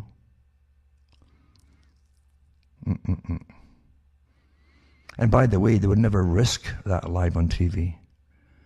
Because if someone important, not little old you, said a nasty reaction immediately on television, it would kill the vaccination program. Do you understand that? They'd never allow it. They would never chance that. More than celebrities, will need to make visible and legitimate broad support for the vaccination campaign. Such support also needs to highlight the process. And by the way, this is for vaccinations that they've said won't stop you getting it or spreading it. And you'll still have to wear masks after. Do you understand this? What else is going on here, apart from the changing our behaviours, etc.? Why is it so important to get these experimental vaccines? What else is it going to do to you? I wonder. Bertie Russell would have a good thing to say about that, I'm sure. So they're talking about creating broad support for vaccination campaigns and so on and so on. There you go. Let's use the crowd and let's make it a collective thing that you all have to, well, they're all doing it, so that's a good enough reason for it. Never mind side effects or possible things or bad reactions. They're all doing it, so it's okay, you see. That's what is that your informed consent? No, this is psychological deception and warfare, actually, techniques. It really is, isn't it? By the way, I've got lots of articles like that, but I wouldn't read them all tonight, because they're all given the handouts at the same time by psychological warfare units and behaviourist groups like the BITS and so on. Huh? Here's what you tell the people, maybe increase anxiety at the same time, you know. And this article here from 2009, right? And this one here is News Canada at the time. Toronto Sun it was from. And that's when they called it the live bird flu virus, see? It says Baxter Laboratories, right? The company that released contaminated flu virus material from a plant in Austria. They've got, by the way, they're all over the world. There's one in Ontario, I think, too. Baxter Laboratories that make the vaccine. And they were the first one. They were given big exposure at the time when that flu broke out in 2009, you know? And the H5N1, they had avian flu virus and a swine flu, they claimed at the same time. But that company could go, they said, rush it, they were going to rush it through in months. The same things you're hearing today, folks. See, they've tested this technique before of how to con the public, right? And get everybody to take the vaccinations. And they were mandating everybody was going to have to get the vaccine. Oh, it's going to kill millions of us. I've got the articles that says that, it's going to kill millions of us, and it didn't. But what happened was the laboratory really sunk itself. Because this is what happened. They sent batches of the vaccine along with other batches of live viruses from Austria, a laboratory, to 2 different places that were subcontracted by them in Europe. And luckily, where they sent them, one guy examined them and tested the ones that were unmarked, and they were live viruses. If they'd been injected into somebody, they actually state that this has created a hybrid deadly disease. the person would have become the breeder. It's similar, by the way, to this one, the one I give you. They actually say that the person will become a kind of like a reactor to create more of these particular things in their body to fight the virus. This is what they said recently. But getting back to this article here, it says, what remains unanswered are the circumstances around the incident in the Baxter facility. In Dono it was called, right? The contaminated product, a mix of H3N2 seasonal flu viruses and unlabeled H5N1 viruses, was supplied to an Austrian research company. The Austrian firm Avier Green Hills Biotechnology then sent portions of it to subcontractors in the Czech Republic and Slovenia and to Germany. There's 3 places, right? The contaminated incident, which was being investigated by the 4 European countries, came to light when the subcontractor in the Czech Republic inoculated ferrets with the product, and they died. Right away, they died. Ferrets shouldn't die from exposure to human H3N2 flu vaccinations, right? Public health authorities concerned about what had been described as a serious error on Baxter's part, Baxter Laboratories, have assumed the death of the ferrets meant the H5N1 virus in the product and the vaccine was live. But the company Baxter International has been parsimonious about this, being evasive about the amount of information it's released about the event. On Friday, the company's Director of Global Bioscience Communications confirmed what scientists have suspected. They said it was live, Christopher Bona said in an email. The contaminated product, which Baxter calls experimental virus material, was made at the Dono Research Facility. Baxter makes its flu vaccine, including a human H5N1 vaccine, for which a license is expected shortly at a facility in the Czech Republic. People familiar with biosecurity rules are dismayed by evidence that human H3N2 and avian H5N1 viruses somehow commingled in the Dono facility. That is a dangerous practice. It should not be allowed to happen. A number of experts insisted. Do we really need experts to insist upon that? Since the experts let that pass, and how did it get? Luckily, one person did the right thing and tested it on the ferrets. Accidental release of a mixture of live H5N1, live, right, and H3N2 viruses could have resulted in dire consequences. Well, the H5N1 doesn't easily infect people, isn't until you inject them. H3N2 viruses do. If someone exposed to a mixture of the two had been simultaneously infected with both strains, he or she could have served as an incubator for a hybrid virus able to transmit easily to and among people. That mixing process is called reassortment and is one of 2 ways pandemic viruses are created. That's what they do to create them in labs like that, Just in case they ever did it by themselves, that's called gain of function. Let's see what would happen if we do this.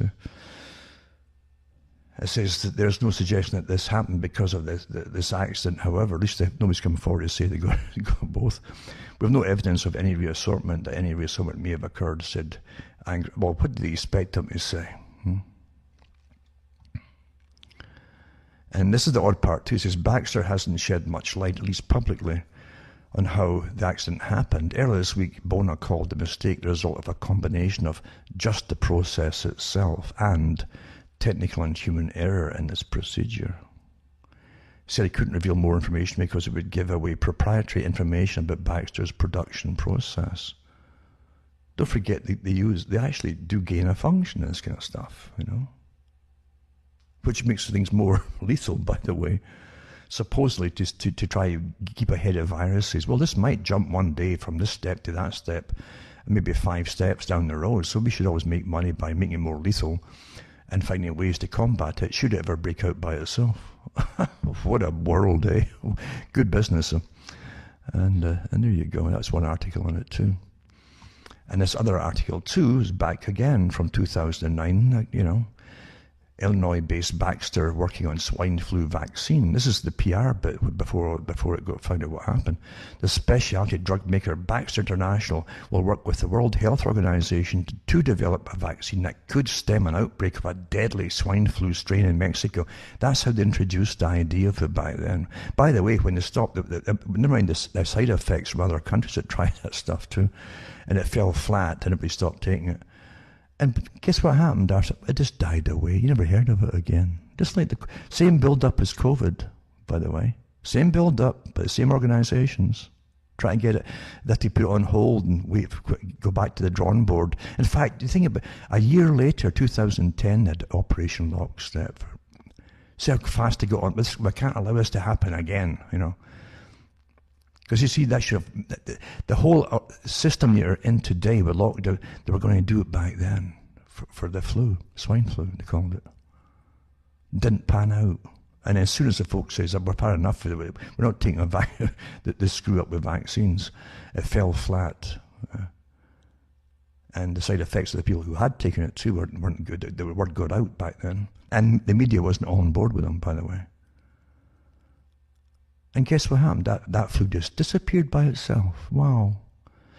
So here you are again, 2009, okay? That's from the Associated Press. So Baxter spokesman Christopher Bona said Saturday that the Deerfield, Illinois-based company had asked the WHO, for a sample of the flu strain. Like they didn't have it, right? He said Baxter had patented technology that allows the company to develop vaccines in half the time it usually takes, about 13 weeks instead of 26. He says there have been 20 confirmed deaths in Mexico of the swine flu, with non-fatal cases also confirmed in Kansas and California. They did the same kind of thing there, by the way. It was a swab test and stuff. And the false positives, and again, did they die off the flu or with it? You know, it only takes particles. It only senses particles of viruses. Doesn't mean you've got the thing. Anyway, humans don't have a natural immunity to swine flu strain that emerged in Mexico in March. It's strange how this fizzled out by itself, with no, and with no immunity. Anyway, officials had warned the outbreak could become a global epidemic. This is 2009, folks. This was like a dress rehearsal, and they really wanted to bring in the whole thing, eh? Millions could die, a lot of them said. Now, here's one article here from then, and that was The Guardian back then. When The Guardian was a different newspaper then, it really was pretty decent. And so this one here is April 2009, swine flu. This is a panic stoked in order to posture and spend. This is what the media used to be like when they weren't all on board through threats or whatever, Despite this theory, the risk to Britain's health is tiny. I'll say that again for the harder thing. Despite the hysteria, the risk to Britain's health is tiny, but that news won't sell papers or drugs or justify the WHO's budget. Okay? As by Simon Jenkins. And it says, we have gone demented. 2 Britons were not very ill from the flu. This could really explode, intones a reporter for BBC News. London warned it's here, cries the Evening Standard. Fear is said to be spreading like a Mexican wave. It could affect 750,000 Britons. It could cost $3 trillion. The danger, according to the radio, is that workers who are not ill will be worried, perhaps by the reporter, and fail to turn up at power stations and hospitals. Already panicked, on Monday, ministers plunged into their Cobra bunker. That's the emergency one for Britain, eh? Whitehall, to prepare for the worst. Had Tony Blair been about, they would have worn germ warfare suits. British government is barking mad. What is swine flu? It says it's a flu, a mutation of the H1N1 virus of the sort that often occurs. It's not a pandemic, despite the media prefix. Not yet. The BBC calls it potentially a terrible virus. But any viral infection is potentially terrible. Flu makes you feel ill. You should take medicine and rest. You will then get well again, unless you're very unlucky or have some complicating condition. It's best to avoid close contact with other people as applies to a common cold. It says in Mexico, 2,000 people have been diagnosed as suffering swine flu. Again, it's the same kind of test, right? Some 150 of them have died. What ages were they? Was that what killed them? We don't know. There is said to be no pathological indication of all these deaths being linked to the new flu strain. At least they said that back then, right? People die all the time after catching flu, especially if not medicated. Nobody anywhere else in the world has died from this infection, and only a handful have the new strain confirmed, most in America and almost all after returning from Mexico. A couple from Airdrie who caught the flu on holiday in Cancun are getting better. That tends to happen to people who get flu, however much it may disappoint editors. We appear to have lost the ability to judge the risk. The cost may lie in the national curriculum, the decline of news, or the rise of blogs and concomitant unmediated hysteria. But people seem helpless in navigating the gulf that separates public information from their daily round. They cannot set a statistic in context. It's true, it's all these statistics, right, to terrify you. They cannot relate bad news from Mexico to the risk that inevitably surrounds their lives. The risk of catching swine flu must be millions to one. Health scares are like terrorist ones. Someone, somewhere, now this is important, has an interest in it. We depend on others with specialist knowledge to advise and warn us, and assume they offer advice on a dispassionate basis, using their expertise to assess danger and communicating it in measured English words such as possibly, potentially, could or might or should be avoided. They're unspecific qualifiers and open to exaggeration. So that's what you've had through this whole course. Might, potentially, could, or might be, or may be. Even, by the way, even Fauci uses the same terminology. Well, it may do this, and it may or it might stop you getting the worst symptom. How scientific is that? See? Yeah? The World Health Organization, always eager to push itself into the spotlight, loves to talk of the world being ready for a flu pandemic, apparently on the grounds that none has occurred for some time. There's no obvious justification for the scaremongering. I suppose the world is ready for another atomic explosion or another 9/11. It's the same kind of thing, isn't it? How can you be ready for it? Professional expertise is now overwhelmed by professional log rolling. Risk aversion has trounced risk judgment. An obligation on public officials not to scare people or lead them to needless expense is overridden by the yearning for a higher budget or more profit. Health scares enable media-hungry doctors, public health officials, and drugs companies to benefit by manipulating fright. Manipulating fright, see? It says on Monday, the EU Health Commissioner Andrula Vasilou advised travellers not to go north or Central America unless it's very urgent. The British Foreign Office warned against all but essential travel to Mexico. Sound familiar, folks? Because of the danger of catching flu. This was outrageous. It would make more sense to prefer such a warning against the American crime rate. Yet such health and safety hysteria wiped millions from travel company shares. During the BSE, yes, that's the bovine scare of 1995-97 it was. And it says, grown men with medical degrees predicted doom, terrifying ministers, politicians, right, into mad politicians' disease. The scientists' hysteria that BSE has the potential to infect up to 10 million Britons. 10 million, eh? That's what they told them then. That's the big BSE scare. Led to tens of thousands of cattle being fed into power stations and £5 billion spent on farmers' compensation. By the way, Ferguson was involved in that too, I think. I know they were doing it on computer modelling as opposed to reality. A year later, the scientists tried to maintain that the BSE might spread to sheep because, according to one government scientist, the absence of evidence is not evidence of absence. The meat industry was wrecked, and an absurd ongoing cost was imposed on stock farmers with the closure and concentration of abattoirs. They've closed abattoirs with the COVID scare, folks. Most of them are closed because you're getting off meat anyway. I mean, Bill Gates already said that, and so is the rest of the characters. You'll own nothing, and you'll be happy, and you'll be meatless, and so on, right? Maybe a bit skinny and malnourished, but because obviously they're going to cut back on your vegetables and all that too, by the way, folks. Oh yeah, all their modified vegetables, eh? It says this science-based insanity was repeated during the SARS outbreak of 2003.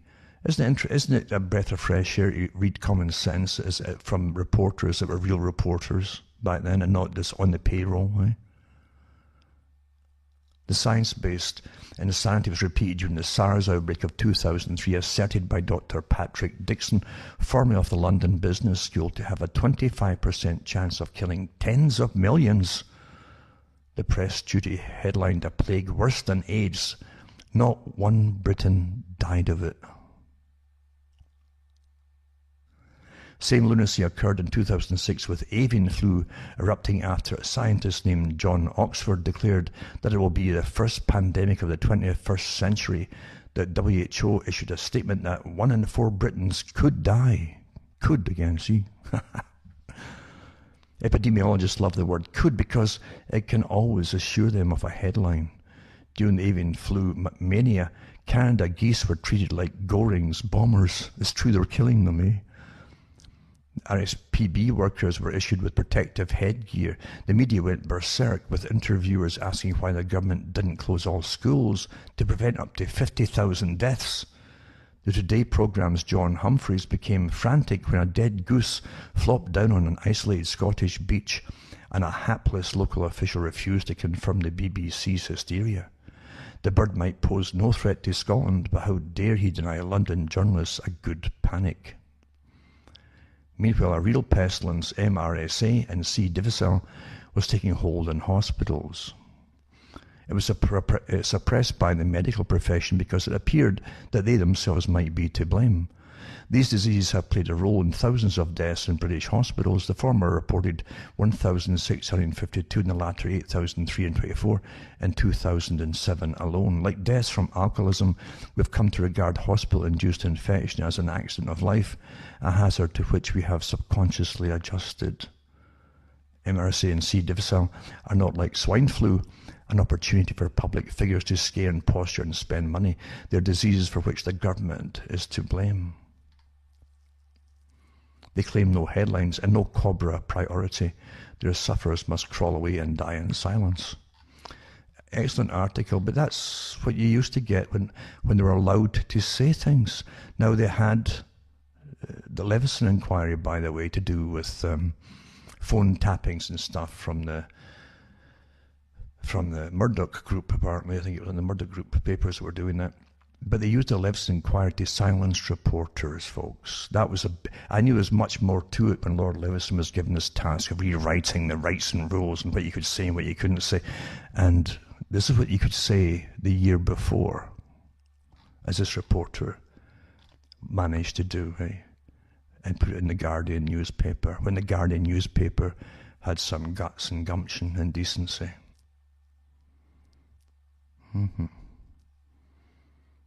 So you can look that up yourself and read it. It's comforting to read it, actually. It reassures your sensibilities again, you know. Dangerous stuff, though, really, eh? Reassuring your own sensibilities. And also put up one about the Baxter one again, as they were building it up just like the BioNTech, you know, and the Bill Gates vaccines, and they're all involved in too, and Pfizer, etc. And now they're using the Baxter one then to try and make, and until that screw up happened, and they just sunk them. And again, the flu just died away then. Oh my goodness. It was going to kill millions, but it just died away. When the media lost interest, so did the disease. Also from... Again, it's so important, the flu vaccine trials, 2008, 2009, right?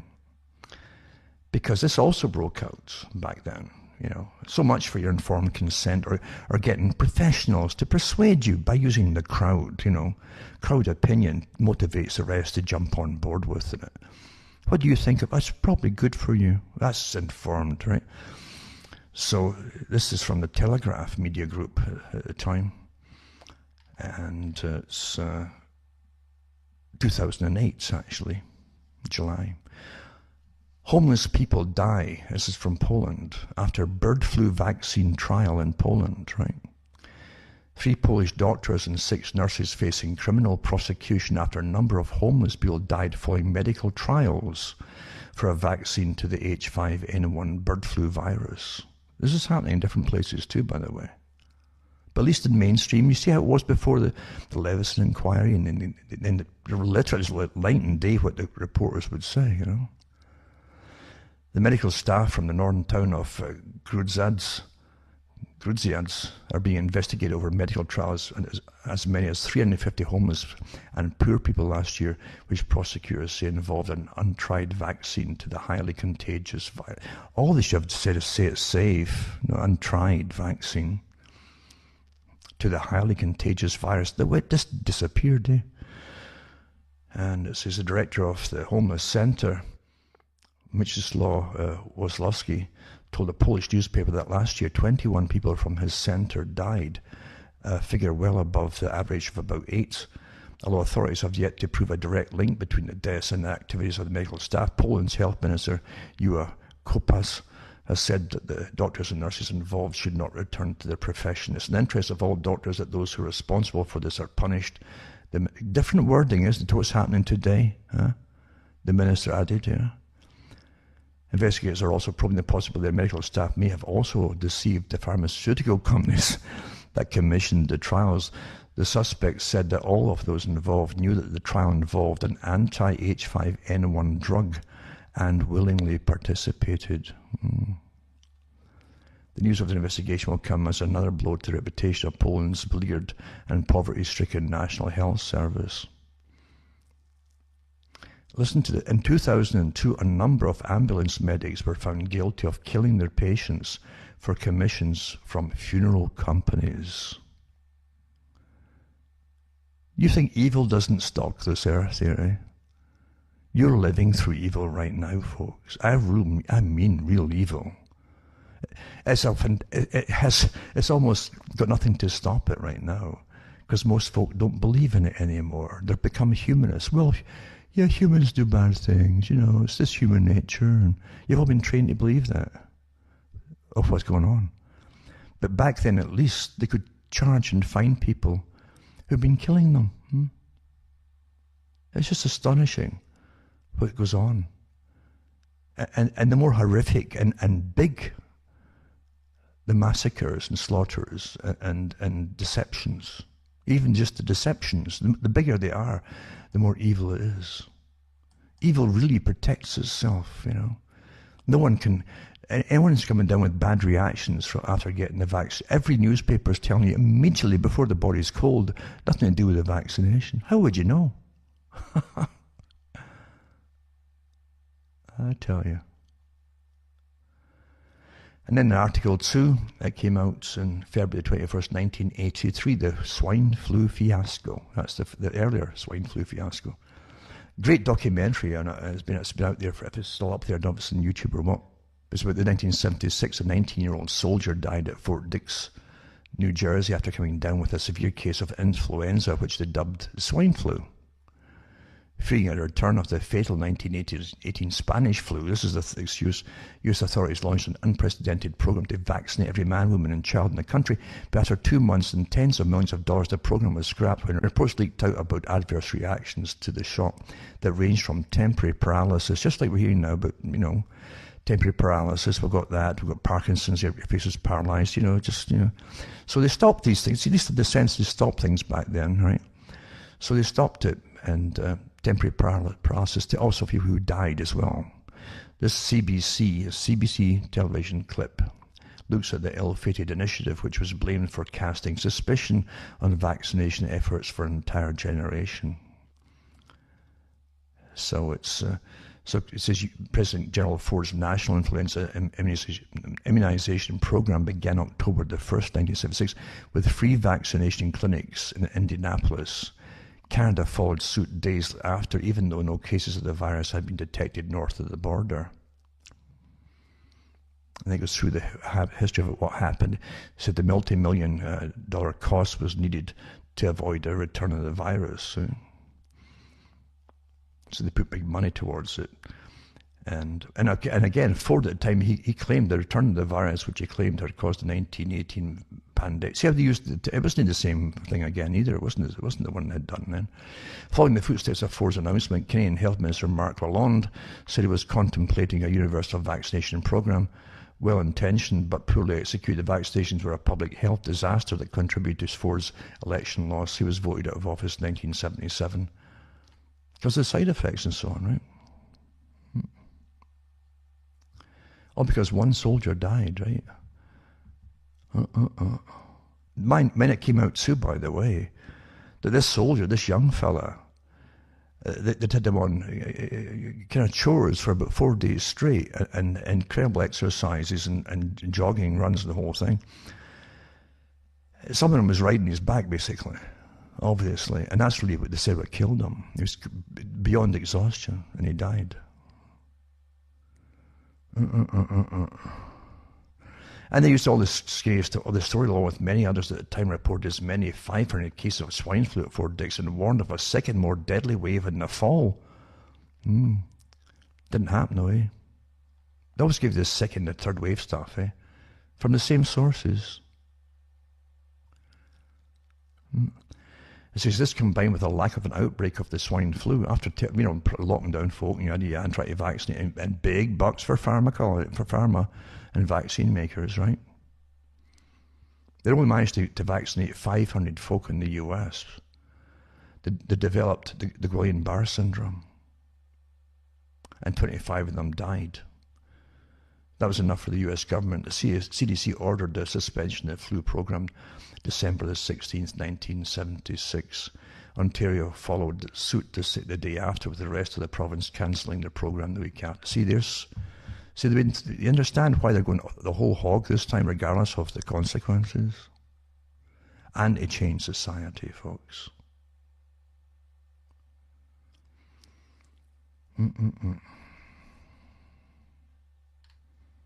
But yeah, that was in Medium, put out by television at the time. The program was called The Journal. And you look it up for yourself. Barbara Frum, the mother of David Frum, who wrote the book for Bush Jr., The Right Man and all that stuff, was the host of it.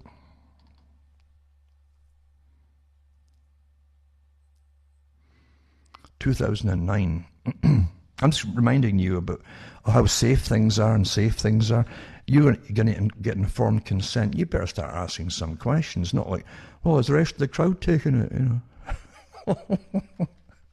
This is your life, eh? In your hands, eh? Okay.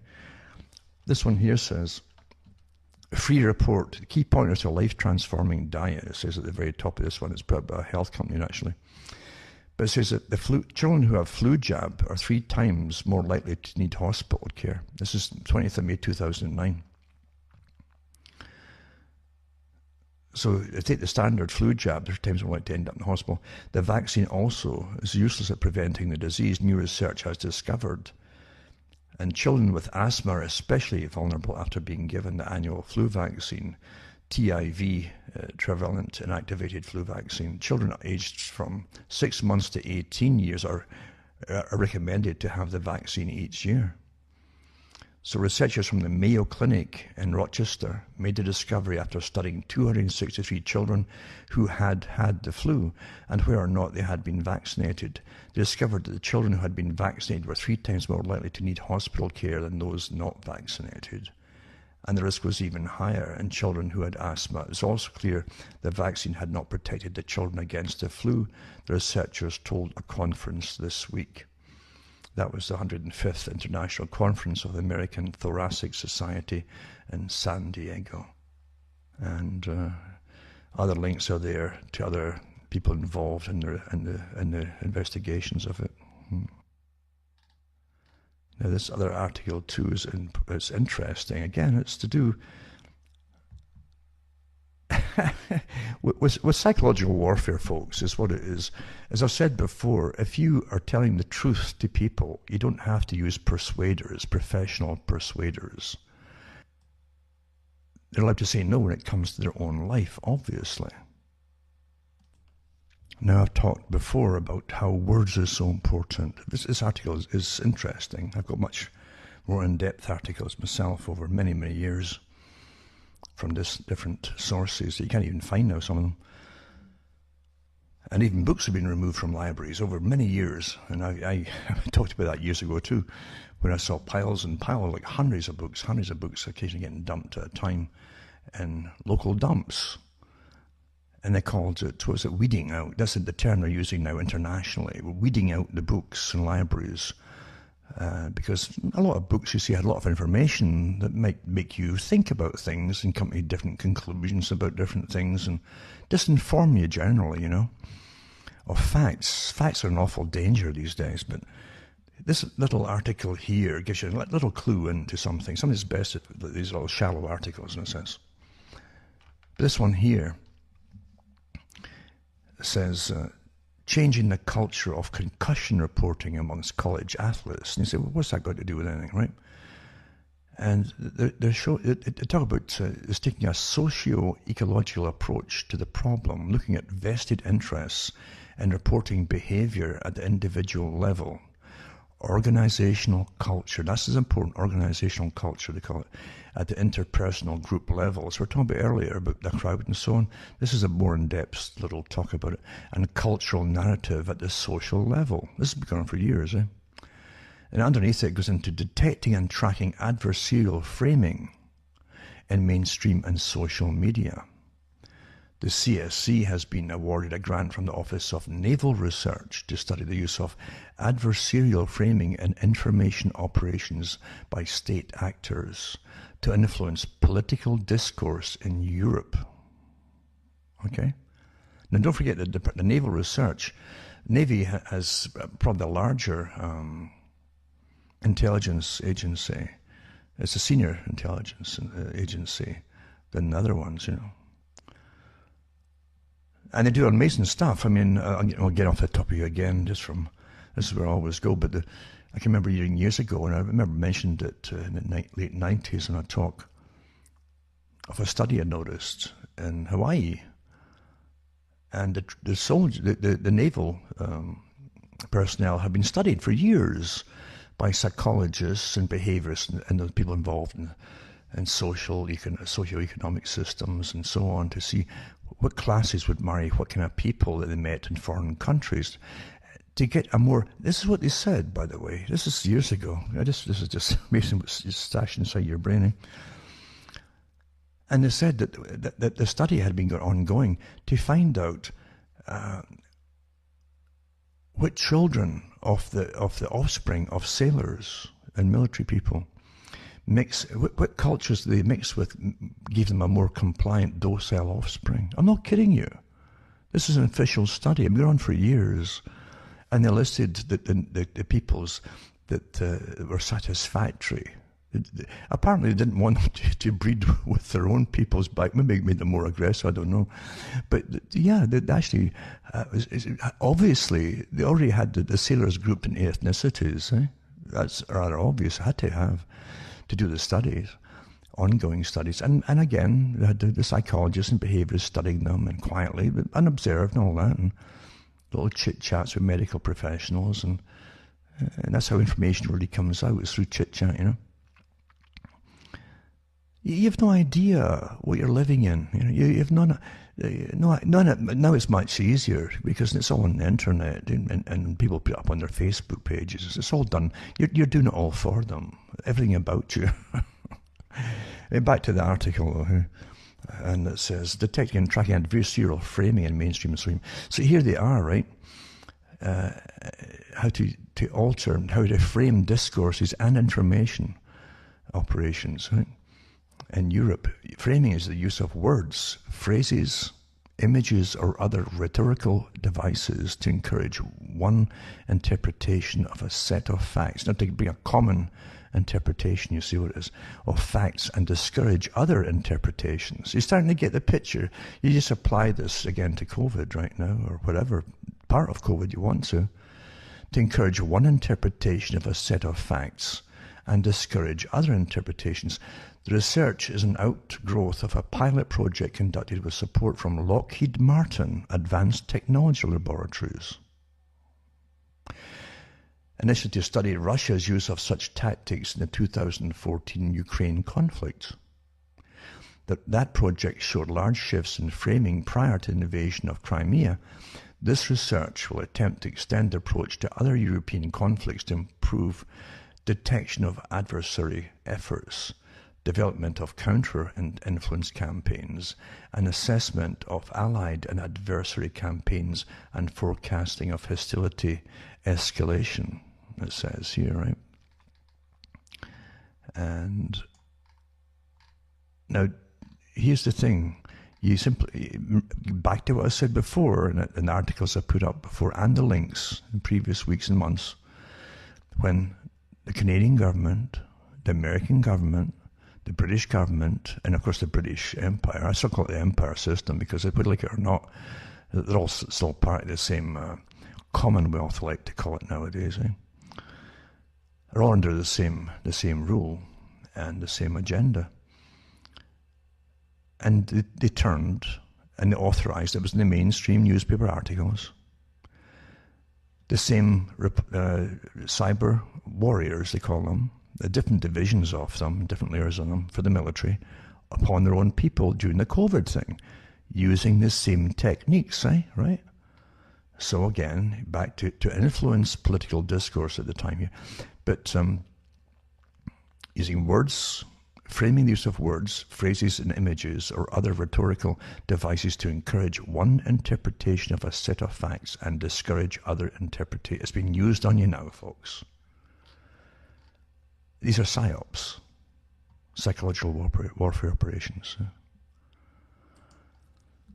This is an offhand thing right now, but I thought I'd just tuck it in as well. Because folk have no idea where all their opinions are made, who's making them, and why, how they're even coming to them. This article here now is to do with how they're always blaming Russia for something. Again, it's psyops, all these different things, You don't need another country to do these things for you. As these leaked documents have unequivocally proven that the United Kingdom has been running a large-scale and well-funded program. The links are here, by the way, to the program, to plaster the Western media with anti-Russian propaganda, and Twitter wants you to know that these materials were obtained through hacking. Meanwhile, just a few weeks ago, the connections between American big tech and these sundry programs were formalized with Ben Nimmo joining Facebook to lead global threat intelligence strategy against influence operations. This also applies, by the way, to COVID, and it was speaking out against COVID. And it says Ben Nimmo is a non-resident senior fellow of the Atlantic Council think tank. Naturally, these are the ones that are all pro-wars and stuff for the same peanut group, which pays the salaries of pro-NATO journalists and activists and is funded by the US State Department and military contractors like Raytheon and Lockheed Martin. He heads Atlantic Council's DFR lab to operationalize a study of disinformation by exposing falsehood and fake news. And in other words, with that last article, ties right in with this one here, folks, how they do it, right? He's highly accomplished in the field, having filtered out, says disgruntled British pensioners on Facebook and Twitter for several years now.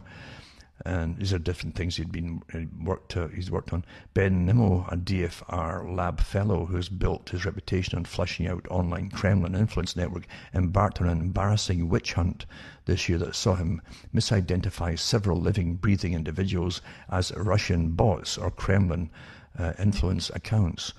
And he says his victims included Mariam Suzli, a well-known Syrian-Australian social media personality, the famed Ukrainian concert pianist Valentina Lisitsa, and a British pensioner named Ian Schilling. See, he fell flat in all these ones.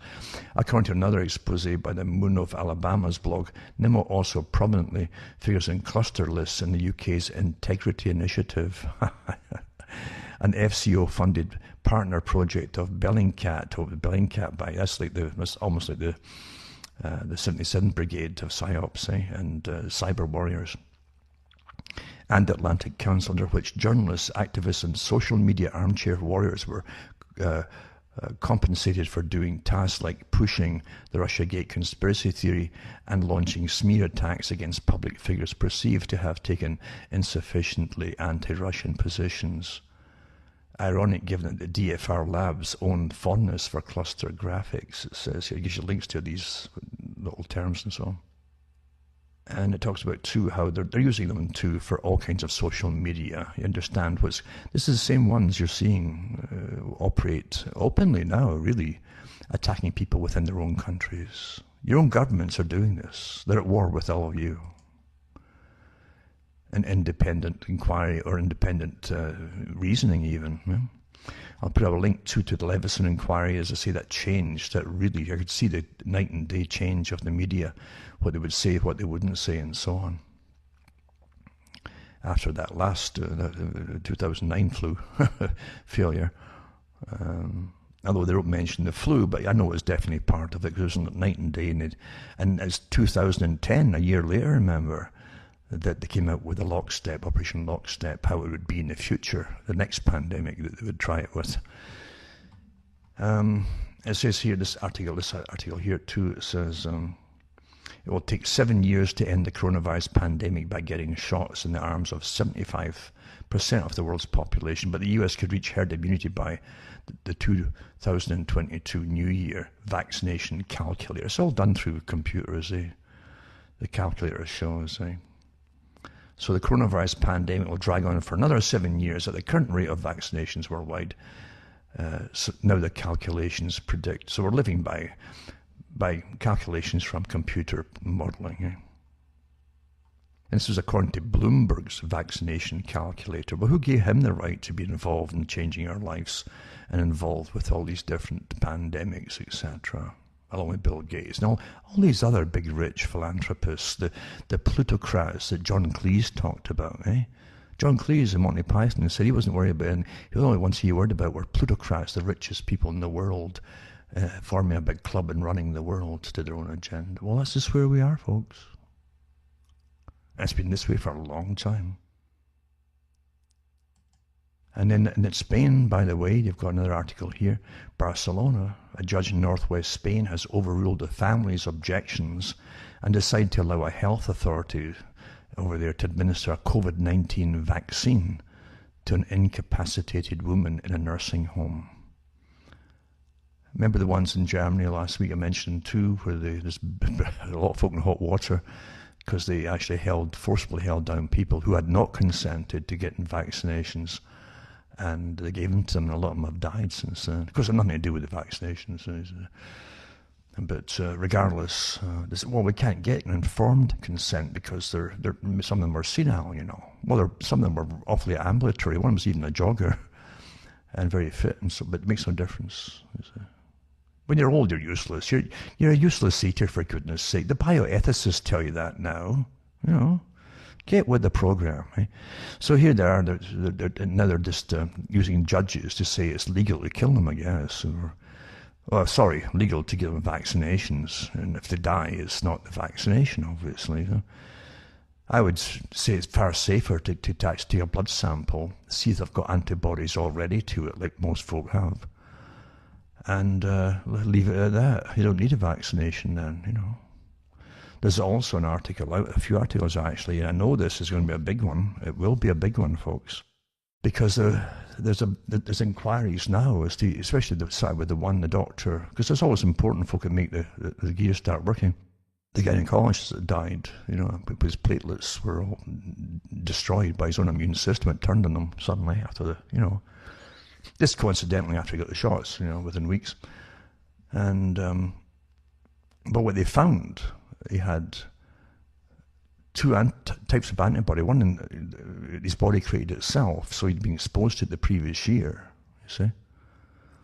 last year. And he developed, like most folk do, antibodies, so he's immune to it. But he got the shot in the spring, or this last month, I guess it was, in January or so. But anyway, and they said that they now had another antibody from the vaccination, a different kind. So it literally is different, Makes you wonder what's all the rest of it. But however, some investigators are wondering, and health investigators who know their stuff, are wondering if this was caused the conflict. And actually, there was a bit of a warning in one of the articles I read last week. I mentioned it, where it said that it may be possible that if you've already got the antibodies, right, that getting the vaccination might be dangerous for you because of the different kinds of conflict that will then hit you with having the two kinds. One will attack the other. This is what they're wondering, And I'll guarantee if there's any truth to it, that will get squashed. Because as I said last year in February, this agenda is written in stone. It took years to work this out, years to plan years to get the right people in places in all the big countries in charge of health and so on, all in the right positions. That's why it's not normal You haven't got any dissenting voices in authority here. It's not normal. Anyway, just something to think about, you know. This idea of persuading the people to go along with the crowd, and that's okay to do that when you're supposed to be giving each person, not the crowd, each person. After the crowd isn't your life, you're your life, and get an informed consent. Where you say, what are the possible side effects that have been recorded by this thing, and you know. And they're supposed to sit and read it all off to you. You're supposed to decide if you want it or not. Portuguese court rules PCR tests are unreliable. After the Spanish one, as I mentioned before, where the judge mandated the woman gets the shot anyway. So much for, you know. Anyway, and this is going to be a precedent, you see, so they're going to try to push it on everybody. Mandatory, whether you like it or not. Now, this article here, Portuguese court rules PCR tests are unreliable and quarantines are unlawful. An important legal decision faces total media blackout in the Western world. But, yeah, the PCR test, they say themselves they're not reliable for SARS-CoV-2. It's not meant to be a diagnostic. It's meant to be an aid after you've got all the clinical signs and symptoms. They're not born with clinical signs and symptoms. To see if you've got experienced the clinical signs and symptoms of fever and cough and all this. If you don't have that, well, it doesn't really matter what the swab test does, because a lot of them are false positives, and they say that. The inventor said it.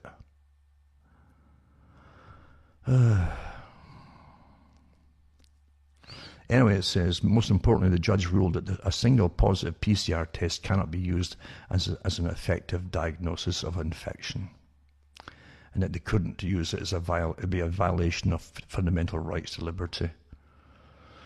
Specifically, the case concerned foreign tourists entering the country from Germany, all of whom are anonymous in the transcript of the case, who were quarantined by the regional health authority. Of the four, only one had tested positive for the virus, while the other three were deemed simply high infection risk based on proximity to the positive individual. All four had, in the previous 72 hours, tested negative for the virus before departing from Germany.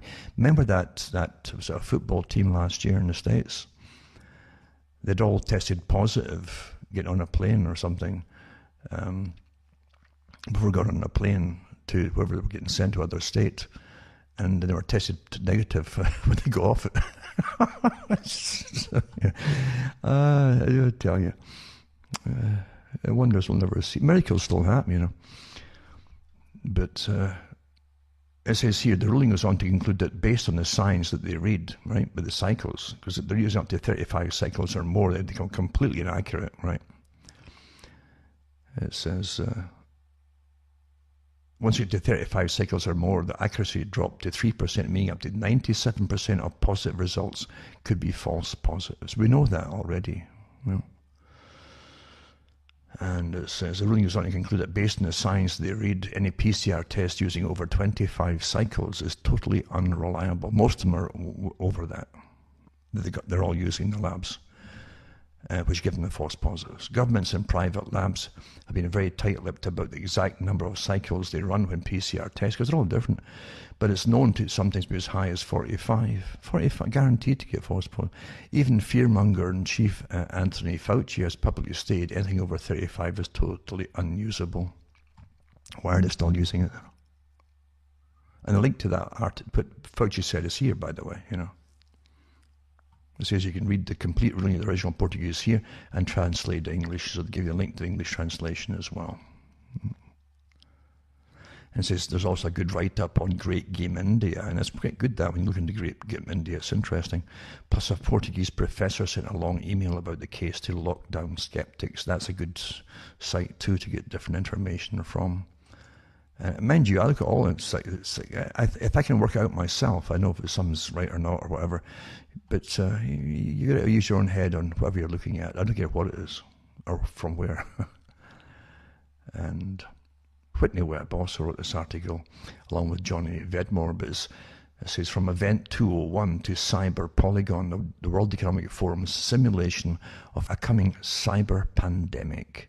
Last year, the World Economic Forum teamed up with the Russian government and global banks to run a high-profile cyber attack simulation that targeted financial industry, an actual event that would pave the way for a reset of the global economy. The same Klaus Schwab again, using old techniques. The simulation named Cyber Polygon may have been more than a typical planning exercise and bears similarities to the World Economic Forum-sponsored pandemic simulation event 201 that briefly preceded the COVID-19 crisis. So it's a good article too for those who want to read through it and so on. It's got good links as well to the articles, which you need good links to the different articles. That way you know you're just not just getting an opinion, etc.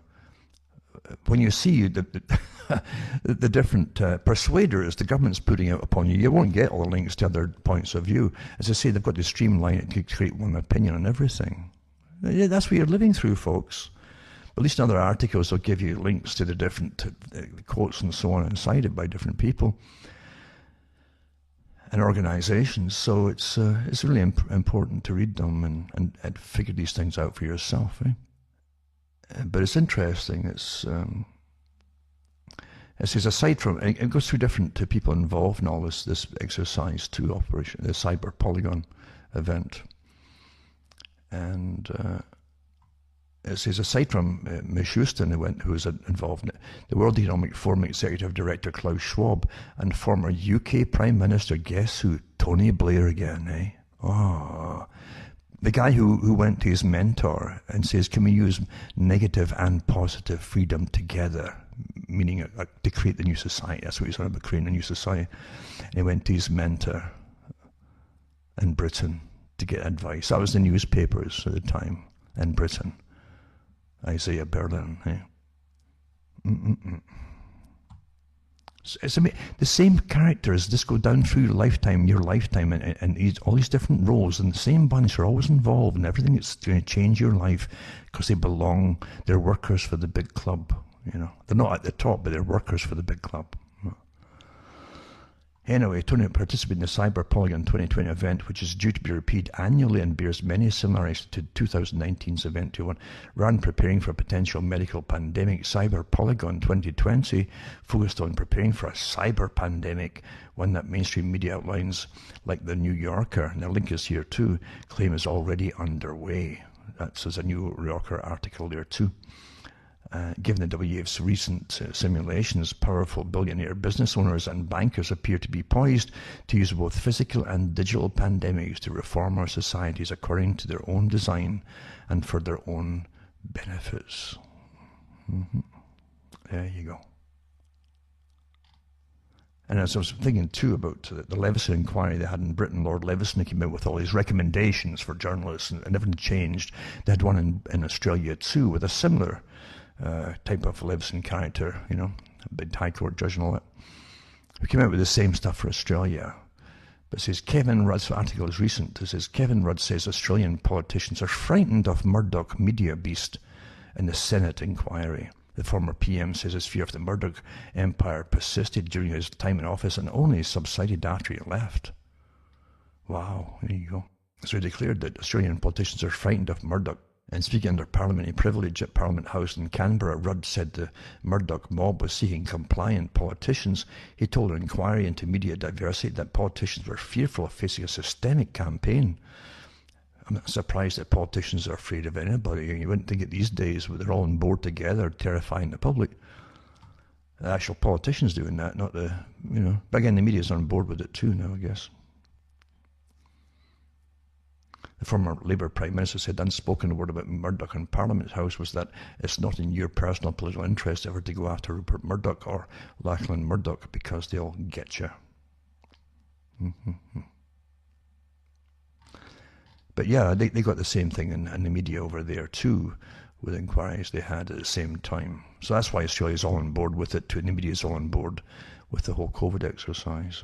And again, too, remember too, Bertrand Russell and too many useless satyrs, and it's all coincidence, like everything's coincidence, and it's coincidence that there are terrible effects just break out in people, unknown illnesses after getting vaccinated. It's just coincidence, you know that, don't you?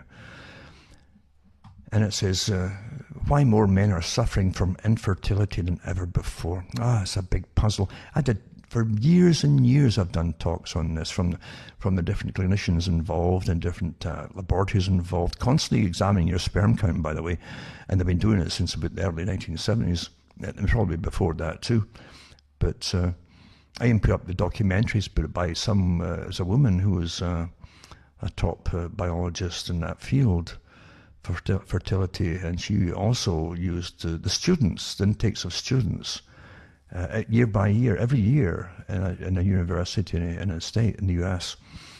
And she had really recorded it, and rather perfectly actually, very meticulous, and reported it and did a documentary on it as well. But it's just one of these things that happen, It could be anything that caused it. And it says, so men are, we've dropped more than 50% the sperm count since the 1970s. Do you understand? I keep telling you, the CIA and all these organizations are not yours. In fact, they do this on the West before they do it in the rest of the world. You see? That was their way of doing it before. In Africa, the plagues just suddenly break out of nowhere, just coincidentally. And because it's a big testing bed, that's my opinion. I know people too who are up in the biowarfare field, or have been in the past, some of them, who kind of agree with that it's a testing bed for certain things in Africa. But in the West, you see, they couldn't do the same thing. There'd be too much media to report what was going on at that time anyway. Now they'd probably keep quiet and have no readers because nobody will be left alive. But sperm count just drops in the West instead, you see. It's more effective, really. And it's quite cheap to do, So half, and by the way, the sperm that's left is generally rather immotile. It doesn't have the mobility. You see it heading towards the egg, It kind of gets lost. Like most of us, we're all getting lost, aren't we? In our lives, I suppose. And so anyway, it says, erectile dysfunction is increasing and testosterone levels are declining by 1% each year. Do you understand? That's rather big. It has been since the 1970s. What? Yeah, it's true. There you go. Testosterone is falling at the same rate as the decline in actual sperm too. So the current rate of reproductive affairs can't continue much longer without threatening human survival, warns Mount Sinai fertility scientist Dr. Shanna Swan in her book, Countdown. It says it's a global existential crisis. Well, the elite have never called it a crisis. They've always known about it, which tells me that it was meant to be. Otherwise, being the farm animals that we are, our owners would definitely have to find out what's wrong. But since they're unconcerned all the way up to now, regardless of how many exposés have been out in the past about it, it means it's meant to happen. And they know what's causing it. Of course it is. So Dr. Swan should know she's been researching fertility for 30 years. She studied a miscarriage boom in Santa Clara, California in the 1980s, which she eventually linked to toxic waste dumped into the drinking water by local semiconductor plants. The semiconductor plants are pretty nasty stuff, by the way. I know they did a lot in Pennsylvania too at one point. Some parts of it. She moved on to sperm rates in 1997, and they've been her canary in the coal mines now since. In 2017, she sounded alarm with meta-analysis of 40,000 men that showed that sperm count fell a whopping 59% between 1973 and 2011. Now, what's changed? Again, back to Sherlock Holmes. What's changed? Diet injections and injunctions, Burton Russell. Wonder what's changed. I don't know. Yep. Old Thomas Malthus saying all the eugenicists ever since. And again, Aldous Huxley prattling off in Mr. Wallace's interview, and starts off with, it's going to double the population rate by so-and-so, and yeah, there you go. It's the main thing on his mind, eh? And all that group of the scientific elite that works for the dominant minority at the top. Which, that's what they said, right? This article goes on too.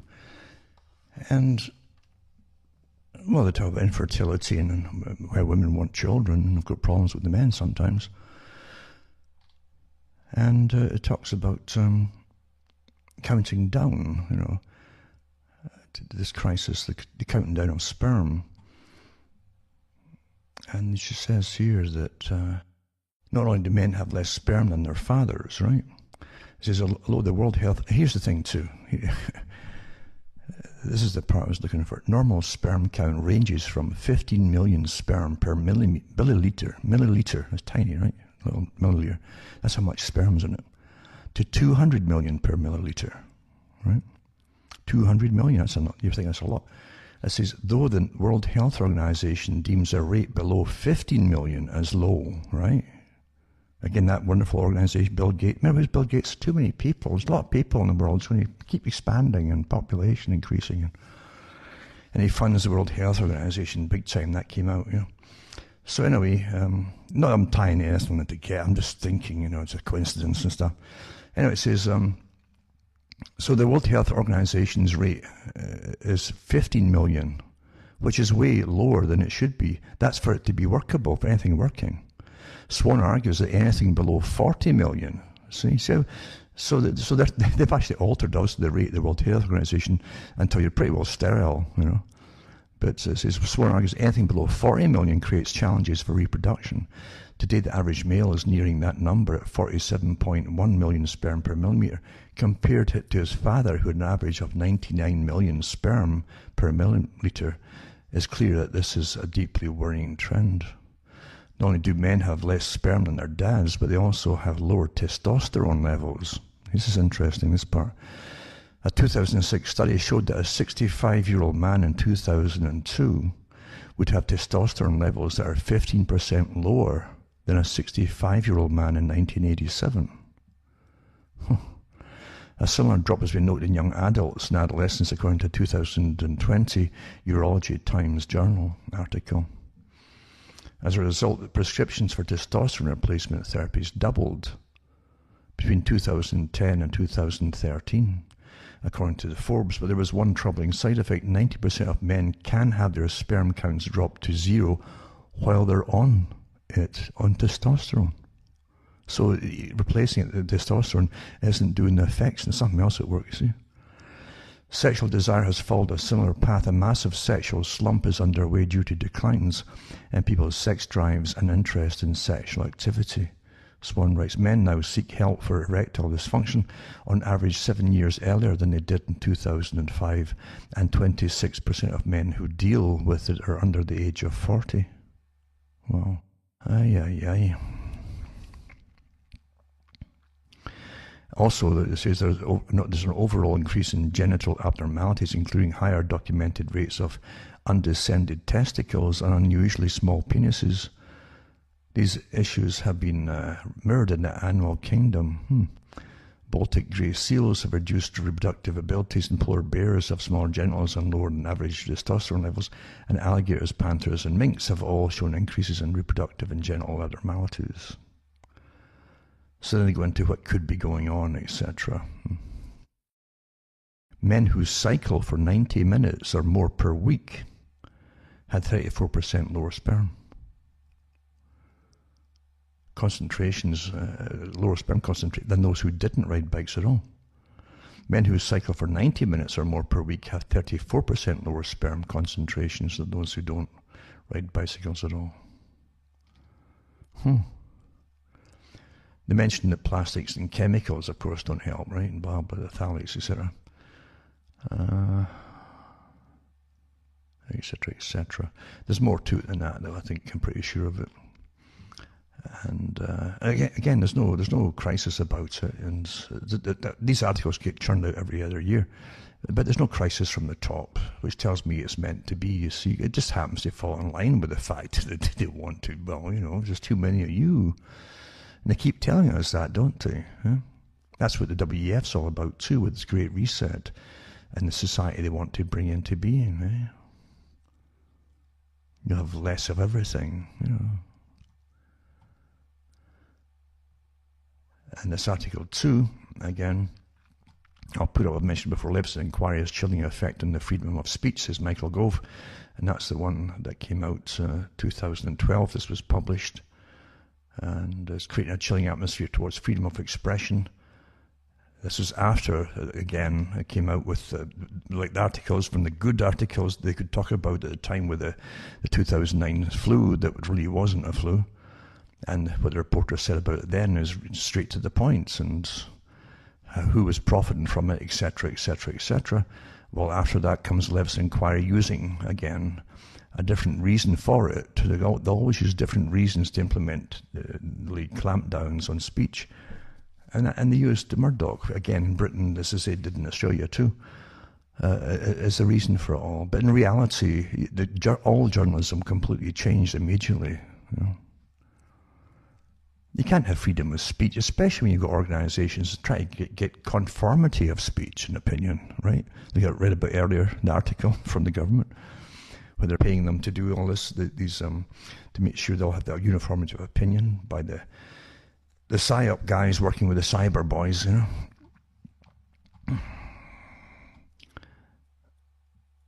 And we saw in Texas, now they've got basically one system of everything, which is electricity. I've said it before, once you take away your different choices and what you need to live in, you're seeing monopolization, like a single monopoly power take over, and then your ability to survival is reduced during any other crisis, you see. So how in the world can anyone pay this? Some seeing electric bills as high as $17,000 in Texas, in the wake of the Texas winter storm. There's an article last week too. They said that it took was it $900, or was it more than $900, to charge a car, electric car. That's what they did with the price of it all. It says the price went up from $50 per megawatt to $9,000 per megawatt.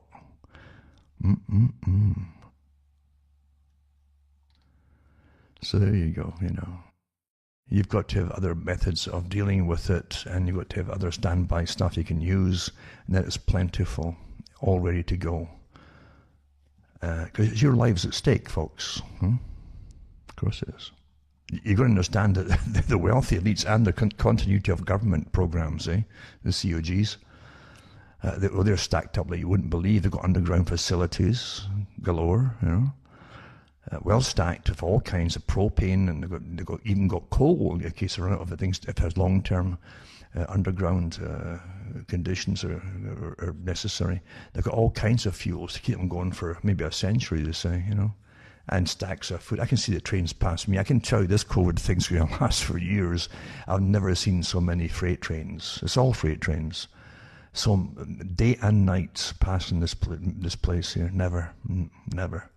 Even when there was a good economy before the 2008 crash, and then they quietened down, there've never been so many trains as this now. And longer trains with maybe 3 or 4 engines or more on them, miles long.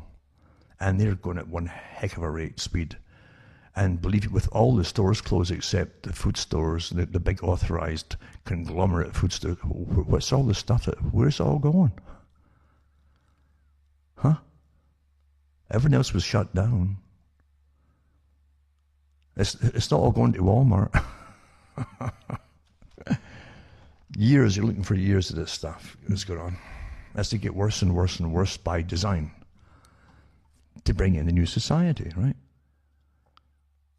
This article is from Reuters, and it says UK Prime Minister Boris Johnson has met with billionaire vaccine evangelist Bill Gates and 10 big pharma CEOs to discuss rolling out the COVID-19 jab and unveil the country's new Gates-funded plan to prevent future pandemics. Well, that's your new Führer, Mr. Gates. That's as far as I can see. I mean, who gave this guy this power? He just did it. Well, but the bigger organization above him obviously appointed him to do it, and everybody else beneath him has been put in that you should do what you're told, obviously. Huh? Come on here, It's involved in everything, and the money dishes out to the WHO and everybody else. They're all in these pockets, as far as I'm. They're all compromised. Of course they are. Of course they are. Absolutely. Gives money to Fauci's group as well.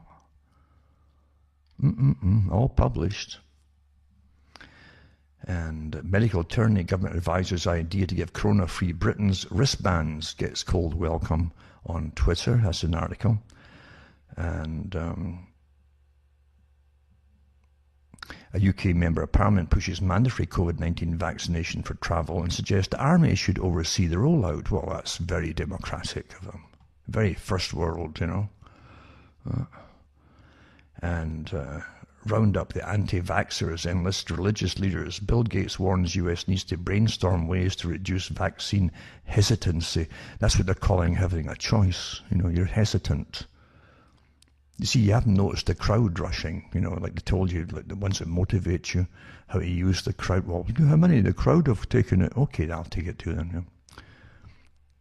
Oh, you're hesitating. Oh, no, I've made my choice here. You know, just I want you to wait and see what happens when another virus rolls round and what this vaccine will do to it. Any conflicts or something. You know, it's just common sense stuff. You know, yeah.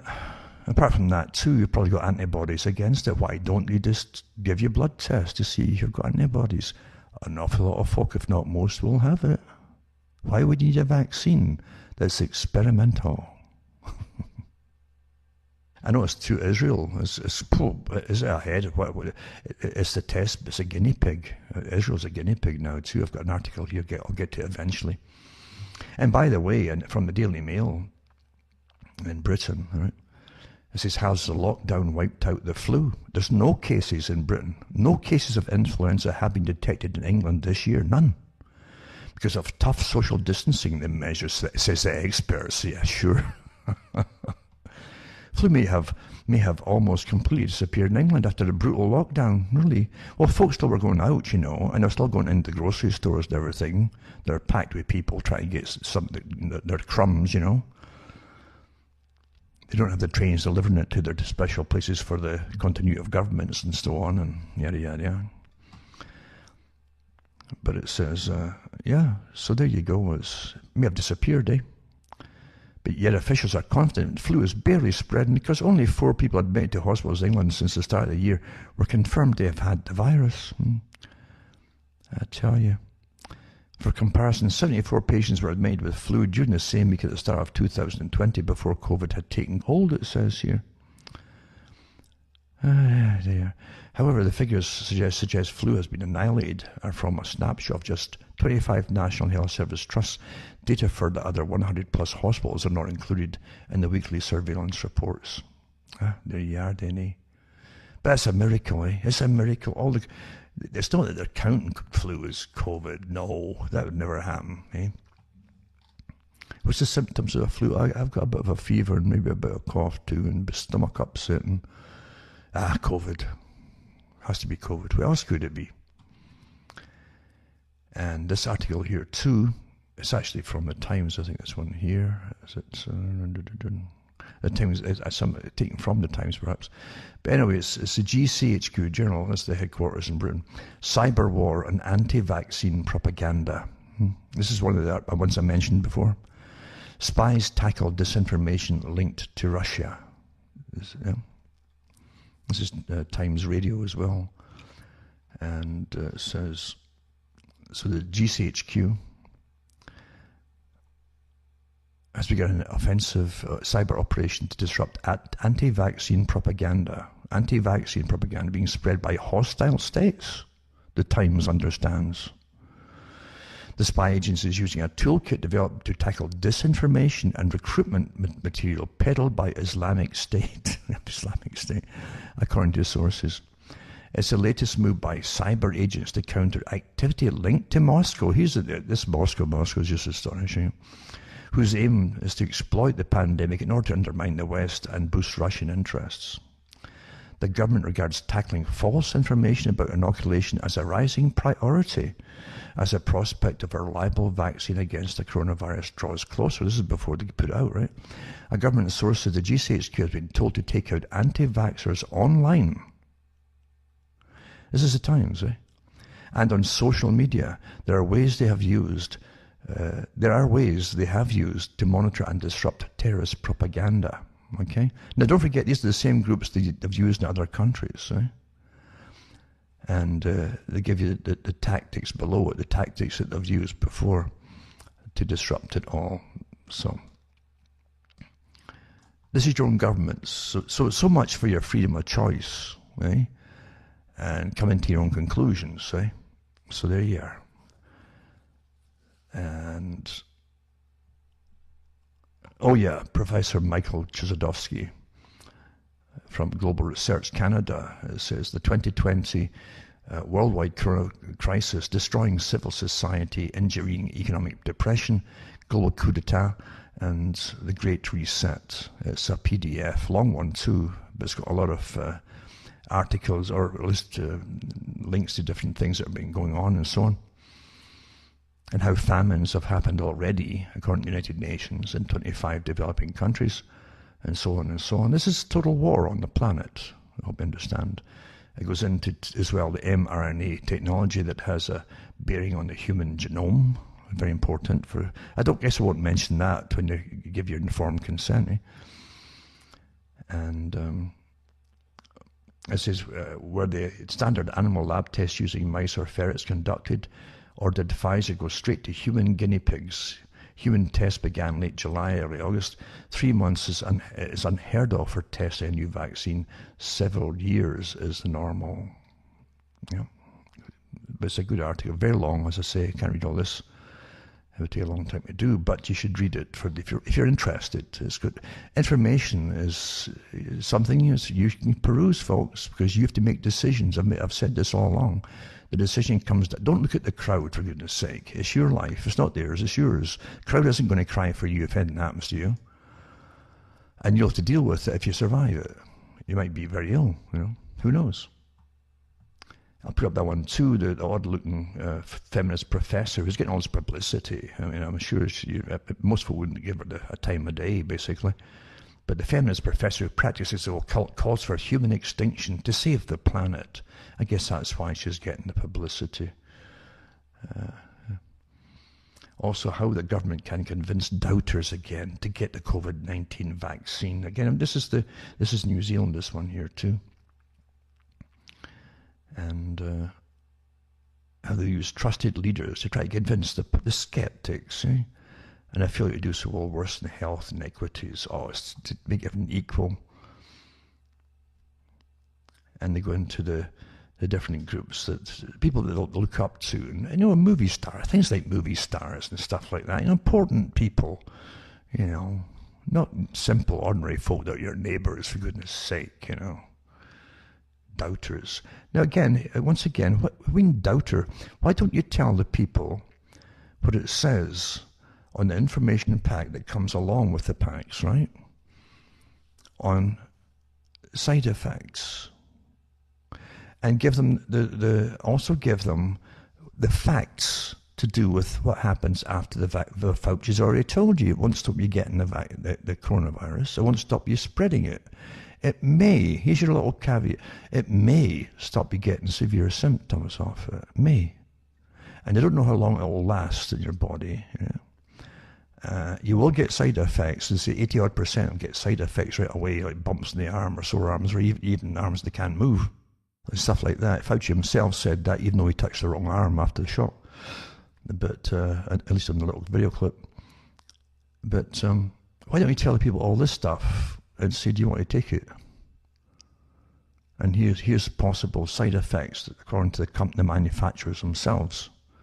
Why don't you rather than persuasive psychological techniques that are meant for warfare purposes on the public, to bypass them coming to informed conclusions?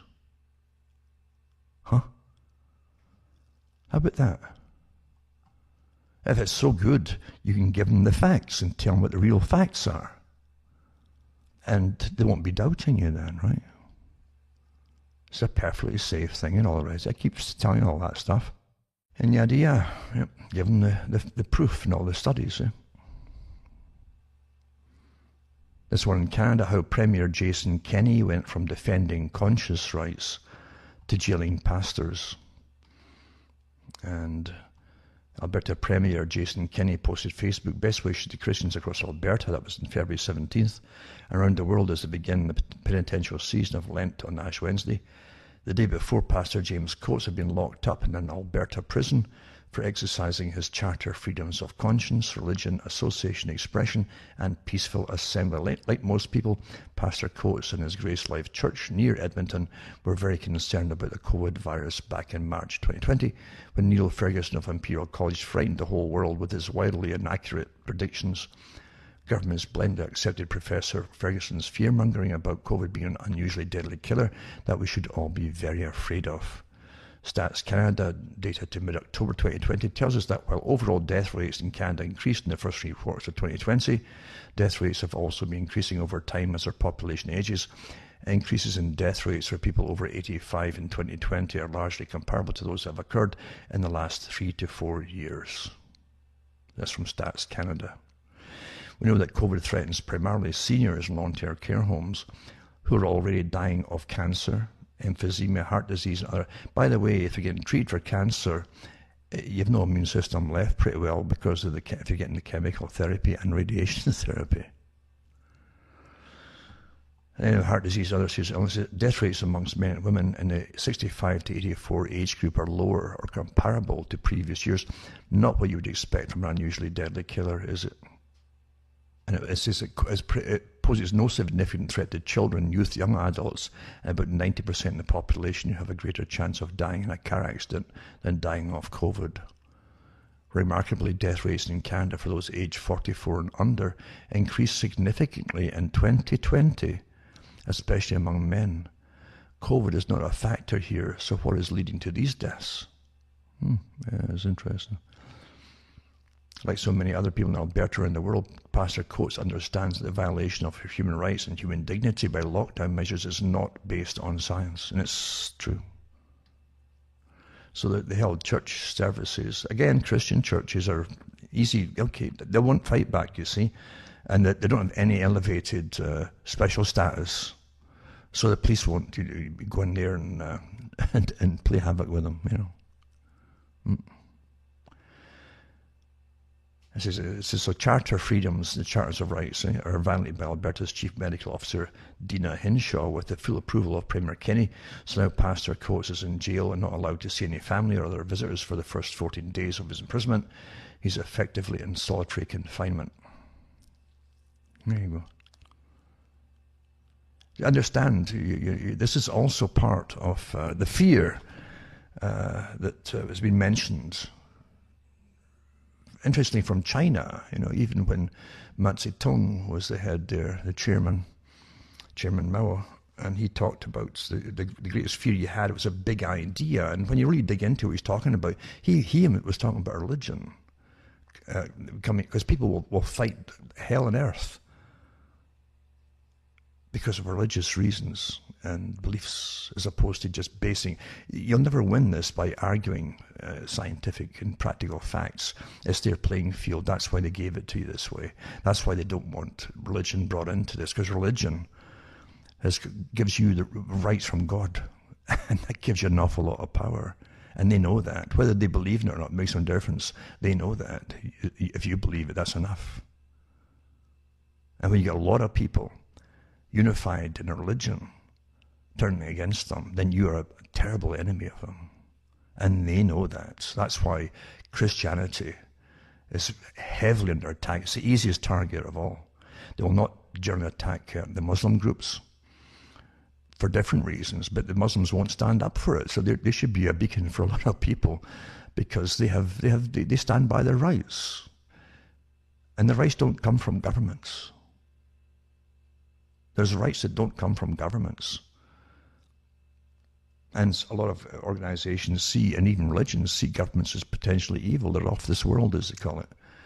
And because of that, and look at history. History is a horror story when it comes to governments. There'll be more folk killed by their governments in history than fighting other nations. Yeah. And we should remember that too. They don't want you to think about these things, but when things repeat over and over and over from government agencies, even genocides, they should be very, very wary, especially when you've got elitists running the whole planet now for their big club, and they don't want as many people around anymore. They don't need you. They've said it. They said at the beginning of the 20th century, the Superman of George Bernard Shaw and his Fabian Society, was the one who would adapt the whole thing into technical systems that were coming up and coming, and the old man was obsolete. He said that then in the beginning, man and Superman. And they haven't changed their tune. They don't need all of you anymore. They've got robots to do so much of their own work for them now. And you are obsolete. You're consuming their resources, and it's too many of you make their planet untidy for them as they want to, fly over areas in their private jets and look down and see wilderness and open spaces and animals, not you. I really mean, they're quite open about the fact they hate you. They really hate you, and they believe they've got nothing in common with you. Like Bertrand Russell said, he said eventually the elites, because of their special breeding, is a select their mates, really select them very carefully, or have them done for them, by the way, and inherit the wealth of the previous generations. And he said, and they know what's really going on because they are the wild man of Charles Galton Darwin. They're not encumbered by morality or indoctrinations and petty, conformities. They can do what they want, and they do what they want. So you see, you're obsolete, and it's their world, and they've decided that they don't need you around anymore. In fact, they're afraid of too many of you. They've always been afraid of you. That's why they've had so much spy agencies out for centuries, actually, especially in Britain, since Elizabeth I especially, with Walsingham doing all the spy work for her internally. Because they're terrified, the ordinary people. And too many of you makes them even more scared.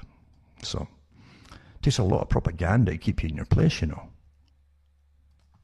this article here is from Gilad Atzmon, who's a musician. He's Israeli by birth. I think he lives in Britain now. He did for a while. Or Europe, anyway. And he says, hot off the press, Pfizer CEO Albert Bourla admits that Israel is the world's lab. Right? Israelis are confused by the fact that their government treats them like laboratory pets if they wonder why their freedom to travel, to socialize, or even earn a living have evaporated. Pfizer CEO Albert Bourla produced a genuine answer yesterday in an interview on NBC. Bourla said. That's Bourla, I guess, the name, Albert Bourla. He said, I believe Israel has become the world's lab right now because they're using only our vaccine at this stage. See, they're not mixing vaccines. And they've vaccinated a very big part of their population, so we can study both the economy and health indices. And it says here that have no issue with medical experiments involving humans if the participants are fully aware of all possible circumstances and considerations involved in their consent. This didn't happen in Israel. By means of green passports, the government practically threatens to penalize anyone reluctant to participate in a lab experiment for a giant pharmaceutical company with a very problematic record. It gives you a link to the problematic record that's been recorded for over the years, by the way. The result of this Pfizer-Israeli experiment aren't necessarily encouraging, though it may be possible, as some studies suggest, that most vaccinated people have at least short-term protection. It may, it suggests it might, from COVID-19. No one can deny the astonishing fact that in just 8 weeks of mass vaccinations, the total number of COVID-19 deaths in the Jewish state almost doubled from the number accumulated in the prior 10 months where they didn't have the vaccine. It's doubled since they've got the vaccines. Since Israel morphed into a nation of guinea pigs, a virus that used to prey on the elderly and those with severe health issues has now changed its nature completely. After just 2 months of what they call successful mass vaccination campaign, 76% of new COVID-19 cases are under 39. Didn't have that before, right? Since only 5.5% are over 60. 40% of critical patients are under 60. So young folk, right, are getting COVID. after the vaccinations. According to this article here, the country has also detected a sharp rise in COVID-19 cases amongst pregnant women, with more than a few in critical condition. In the last few weeks, newborn COVID-19 cases saw a large 1,300% spike, from 400 cases in our 2-year-olds in November 20 to 5,800 in February 2021. The evidence collected in Israel points at a close correlation between mass vaccination cases and deaths. This correlation points to the possibility that it is the vaccinated who actually spread the virus, or even a range of mutants that are responsible for the radical shift in symptoms above.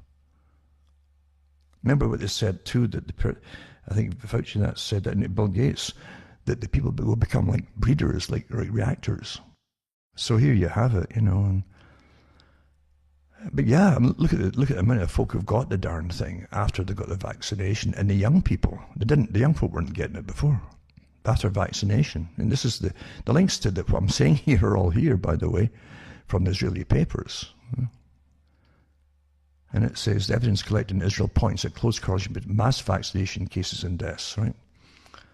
And it says, so Burla admitted after this, right, asked by the NBC whether one could infect others after receiving 2 doses of the vaccine, Burla admitted, it is something that needs to be confirmed, and the real-world data that we are getting from Israel and other studies will help us understand this better. Well, I already know it from previous country studies. If CEO Burla isn't sure whether his vaccine prevents the spreading of the disease, why is he selling it around the world? If he isn't sure, isn't that true? Huh? Why should any government allow this substance being used until all necessary precautions have been taken? Furthermore, in the light of the emerging concern that vaccinated can spread the disease, with CEO Burla, he doesn't deny it, right? What is the meaning of the green passport? I guess that such a document could easily be replaced by a gullible certificate awarded to those who are foolish enough to turn themselves in. But Burla doesn't have to wait much longer for the results from his lab. I can provide him with the most relevant numbers, assuming that either he or anyone else in Pfizer can read basic graphs.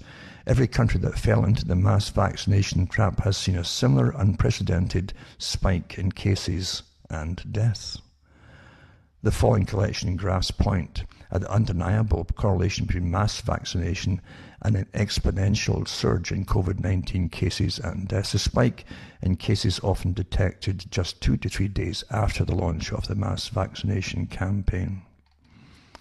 And he puts it up there for you, the graphs and so on, and explains them.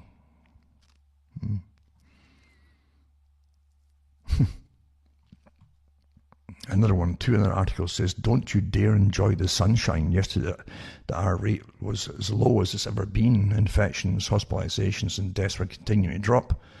This is Mail Online, eh? Talk about Britain. This is Jonathan Van Tam, that's the person who's in charge of the health there, urged Britons not to relax as the UK heads into a glorious weekend with the first warm weather for months, warning that this is not a battle that we have won yet. Oh, I can't be bored with this propaganda, these spiels.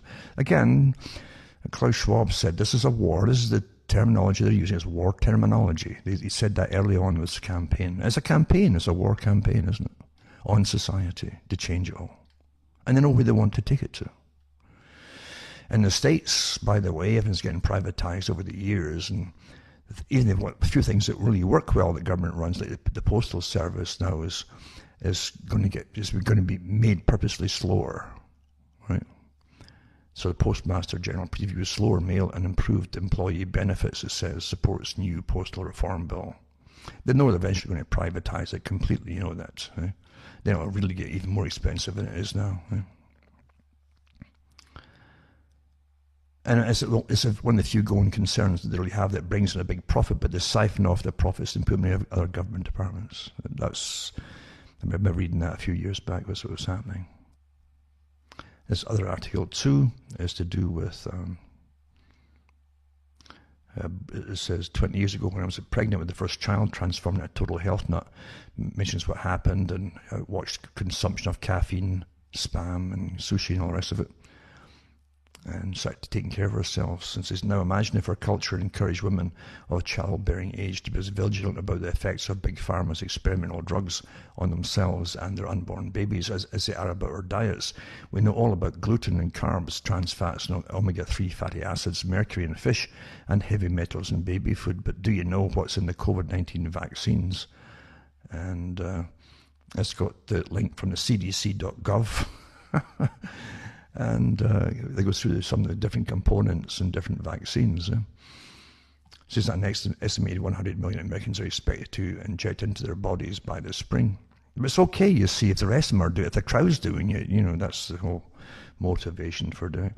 In December, I flagged concerns raised by Dr. Michael Yaden, former Vice President and Chief Science Officer at Pfizer Global, regarding two additives in the Pfizer COVID-19 vaccine, polyethylene glycol and M-neon green. Yaden and his colleagues warned of potential fertility-specific risks involving antibodies against spike proteins that could disrupt the development of placenta in vaccinated women. It's unclear, they warned, what, if any, information that clinical trial subjects received regarding those risks. Bear in mind that none of the clinical trials conducted by the vaccine makers to win emergency use authorization from the federal government includes pregnant women.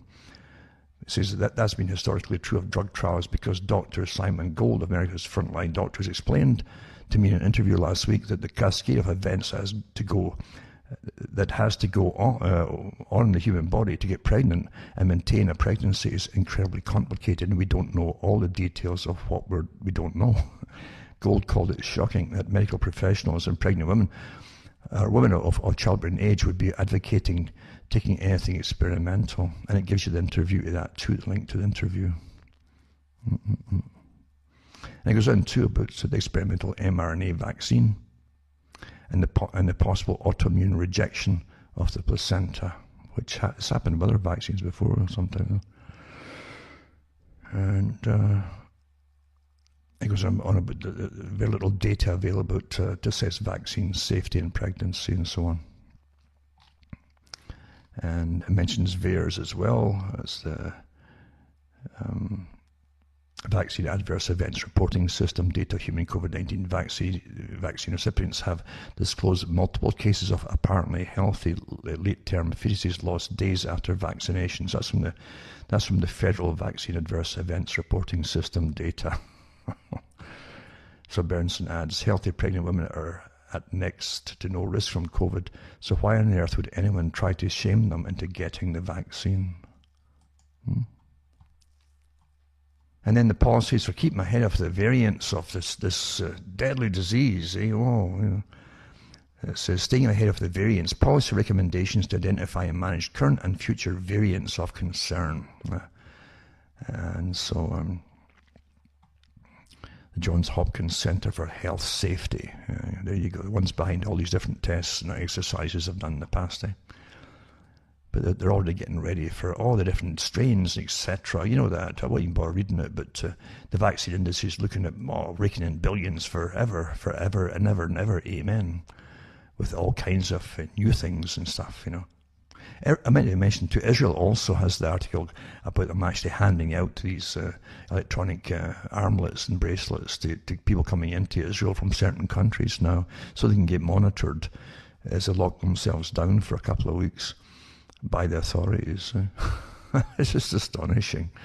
I mentioned that last year, and I says, well, they actually use them. Well, here they're actually using them now. Also, the US is back on with the program of bombing Syria and tackling Iranian-backed militia, it says here. That's a good excuse, leaning back militia. You have to take their word for it. But they're on the list, remember. Syria was on the list to be taken out 8 years ago by the Peanut Group. And they won't stop. They'll always get back on board with the program, and there you go. Also, Silicon Valley and the World Economic Forum backed foundation announced global initiative for COVID-19 vaccine records. It's all been locked. Your whole records now, it's not just vaccine.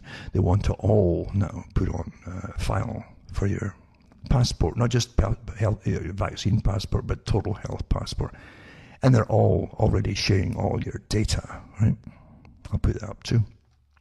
I remember a few years ago reading an article about Google in Britain was already given permission to experiment with folks' data. All this is happening today was practiced on different experiments over the years, little beta tests. So there you go. And I mentioned too that what is the truth about COVID deaths? Grieving relatives along with members of parliament and top medics demand inquiry into his families to reveal more loved ones they believe were wrongly certified as virus victims. And medical experts have demanded inquiry into a number of fatalities that have been blamed on COVID-19. And so more than 100 Daily Mail readers wrote letters after Belle Mooney revealed her father's death recorded as COVID. And one funeral director said it was a national scandal what they're telling about the COVID. He says the claims are part of a Daily Mail investigation that raises serious questions over the spiralling death toll. More than 100 readers wrote heartbreaking letters following a moving article about Belle Mooney last Saturday. She revealed the death of her 19-year-old father, who suffered from dementia and chronic obstructive pulmonary disease, was recorded as coronavirus. And Leila Morin, the Liberal Democrat MP who chairs the all-party parliamentary group on coronavirus, said the government should call a public inquiry into the handling of the pandemic immediately with an interim investigation into all COVID deaths that should report as soon as possible. So that people are getting really ticked off because they know what their relatives were dying of, and well, what can you say? I'm not surprised with the cons. They've used so many cons because they must get the numbers up. And since medical experts have cited pressure on doctors to include COVID-19 as a cause of death because it was last year ruled a notifiable disease, meaning any case needs to be reported officially. Now, don't forget too, most cases now are not cases at all. They don't even have tests. They need to just put them down as well. They could have had it. It may have been symptoms of it, Again, there's no flu now, eh?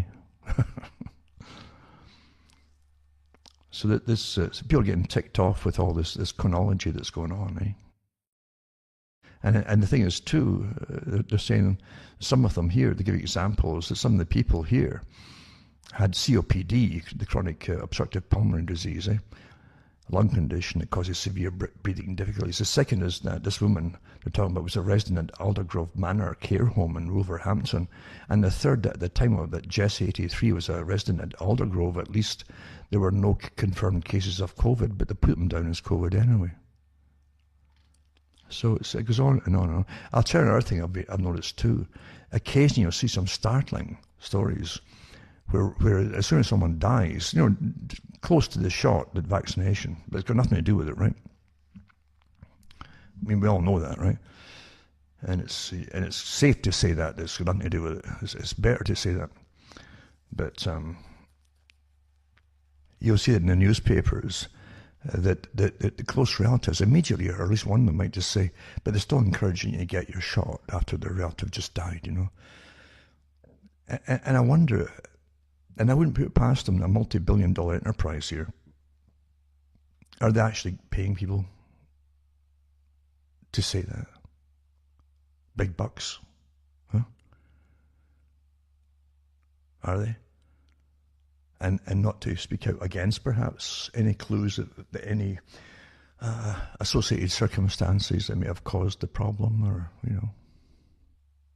just speculation, of course. And there you are.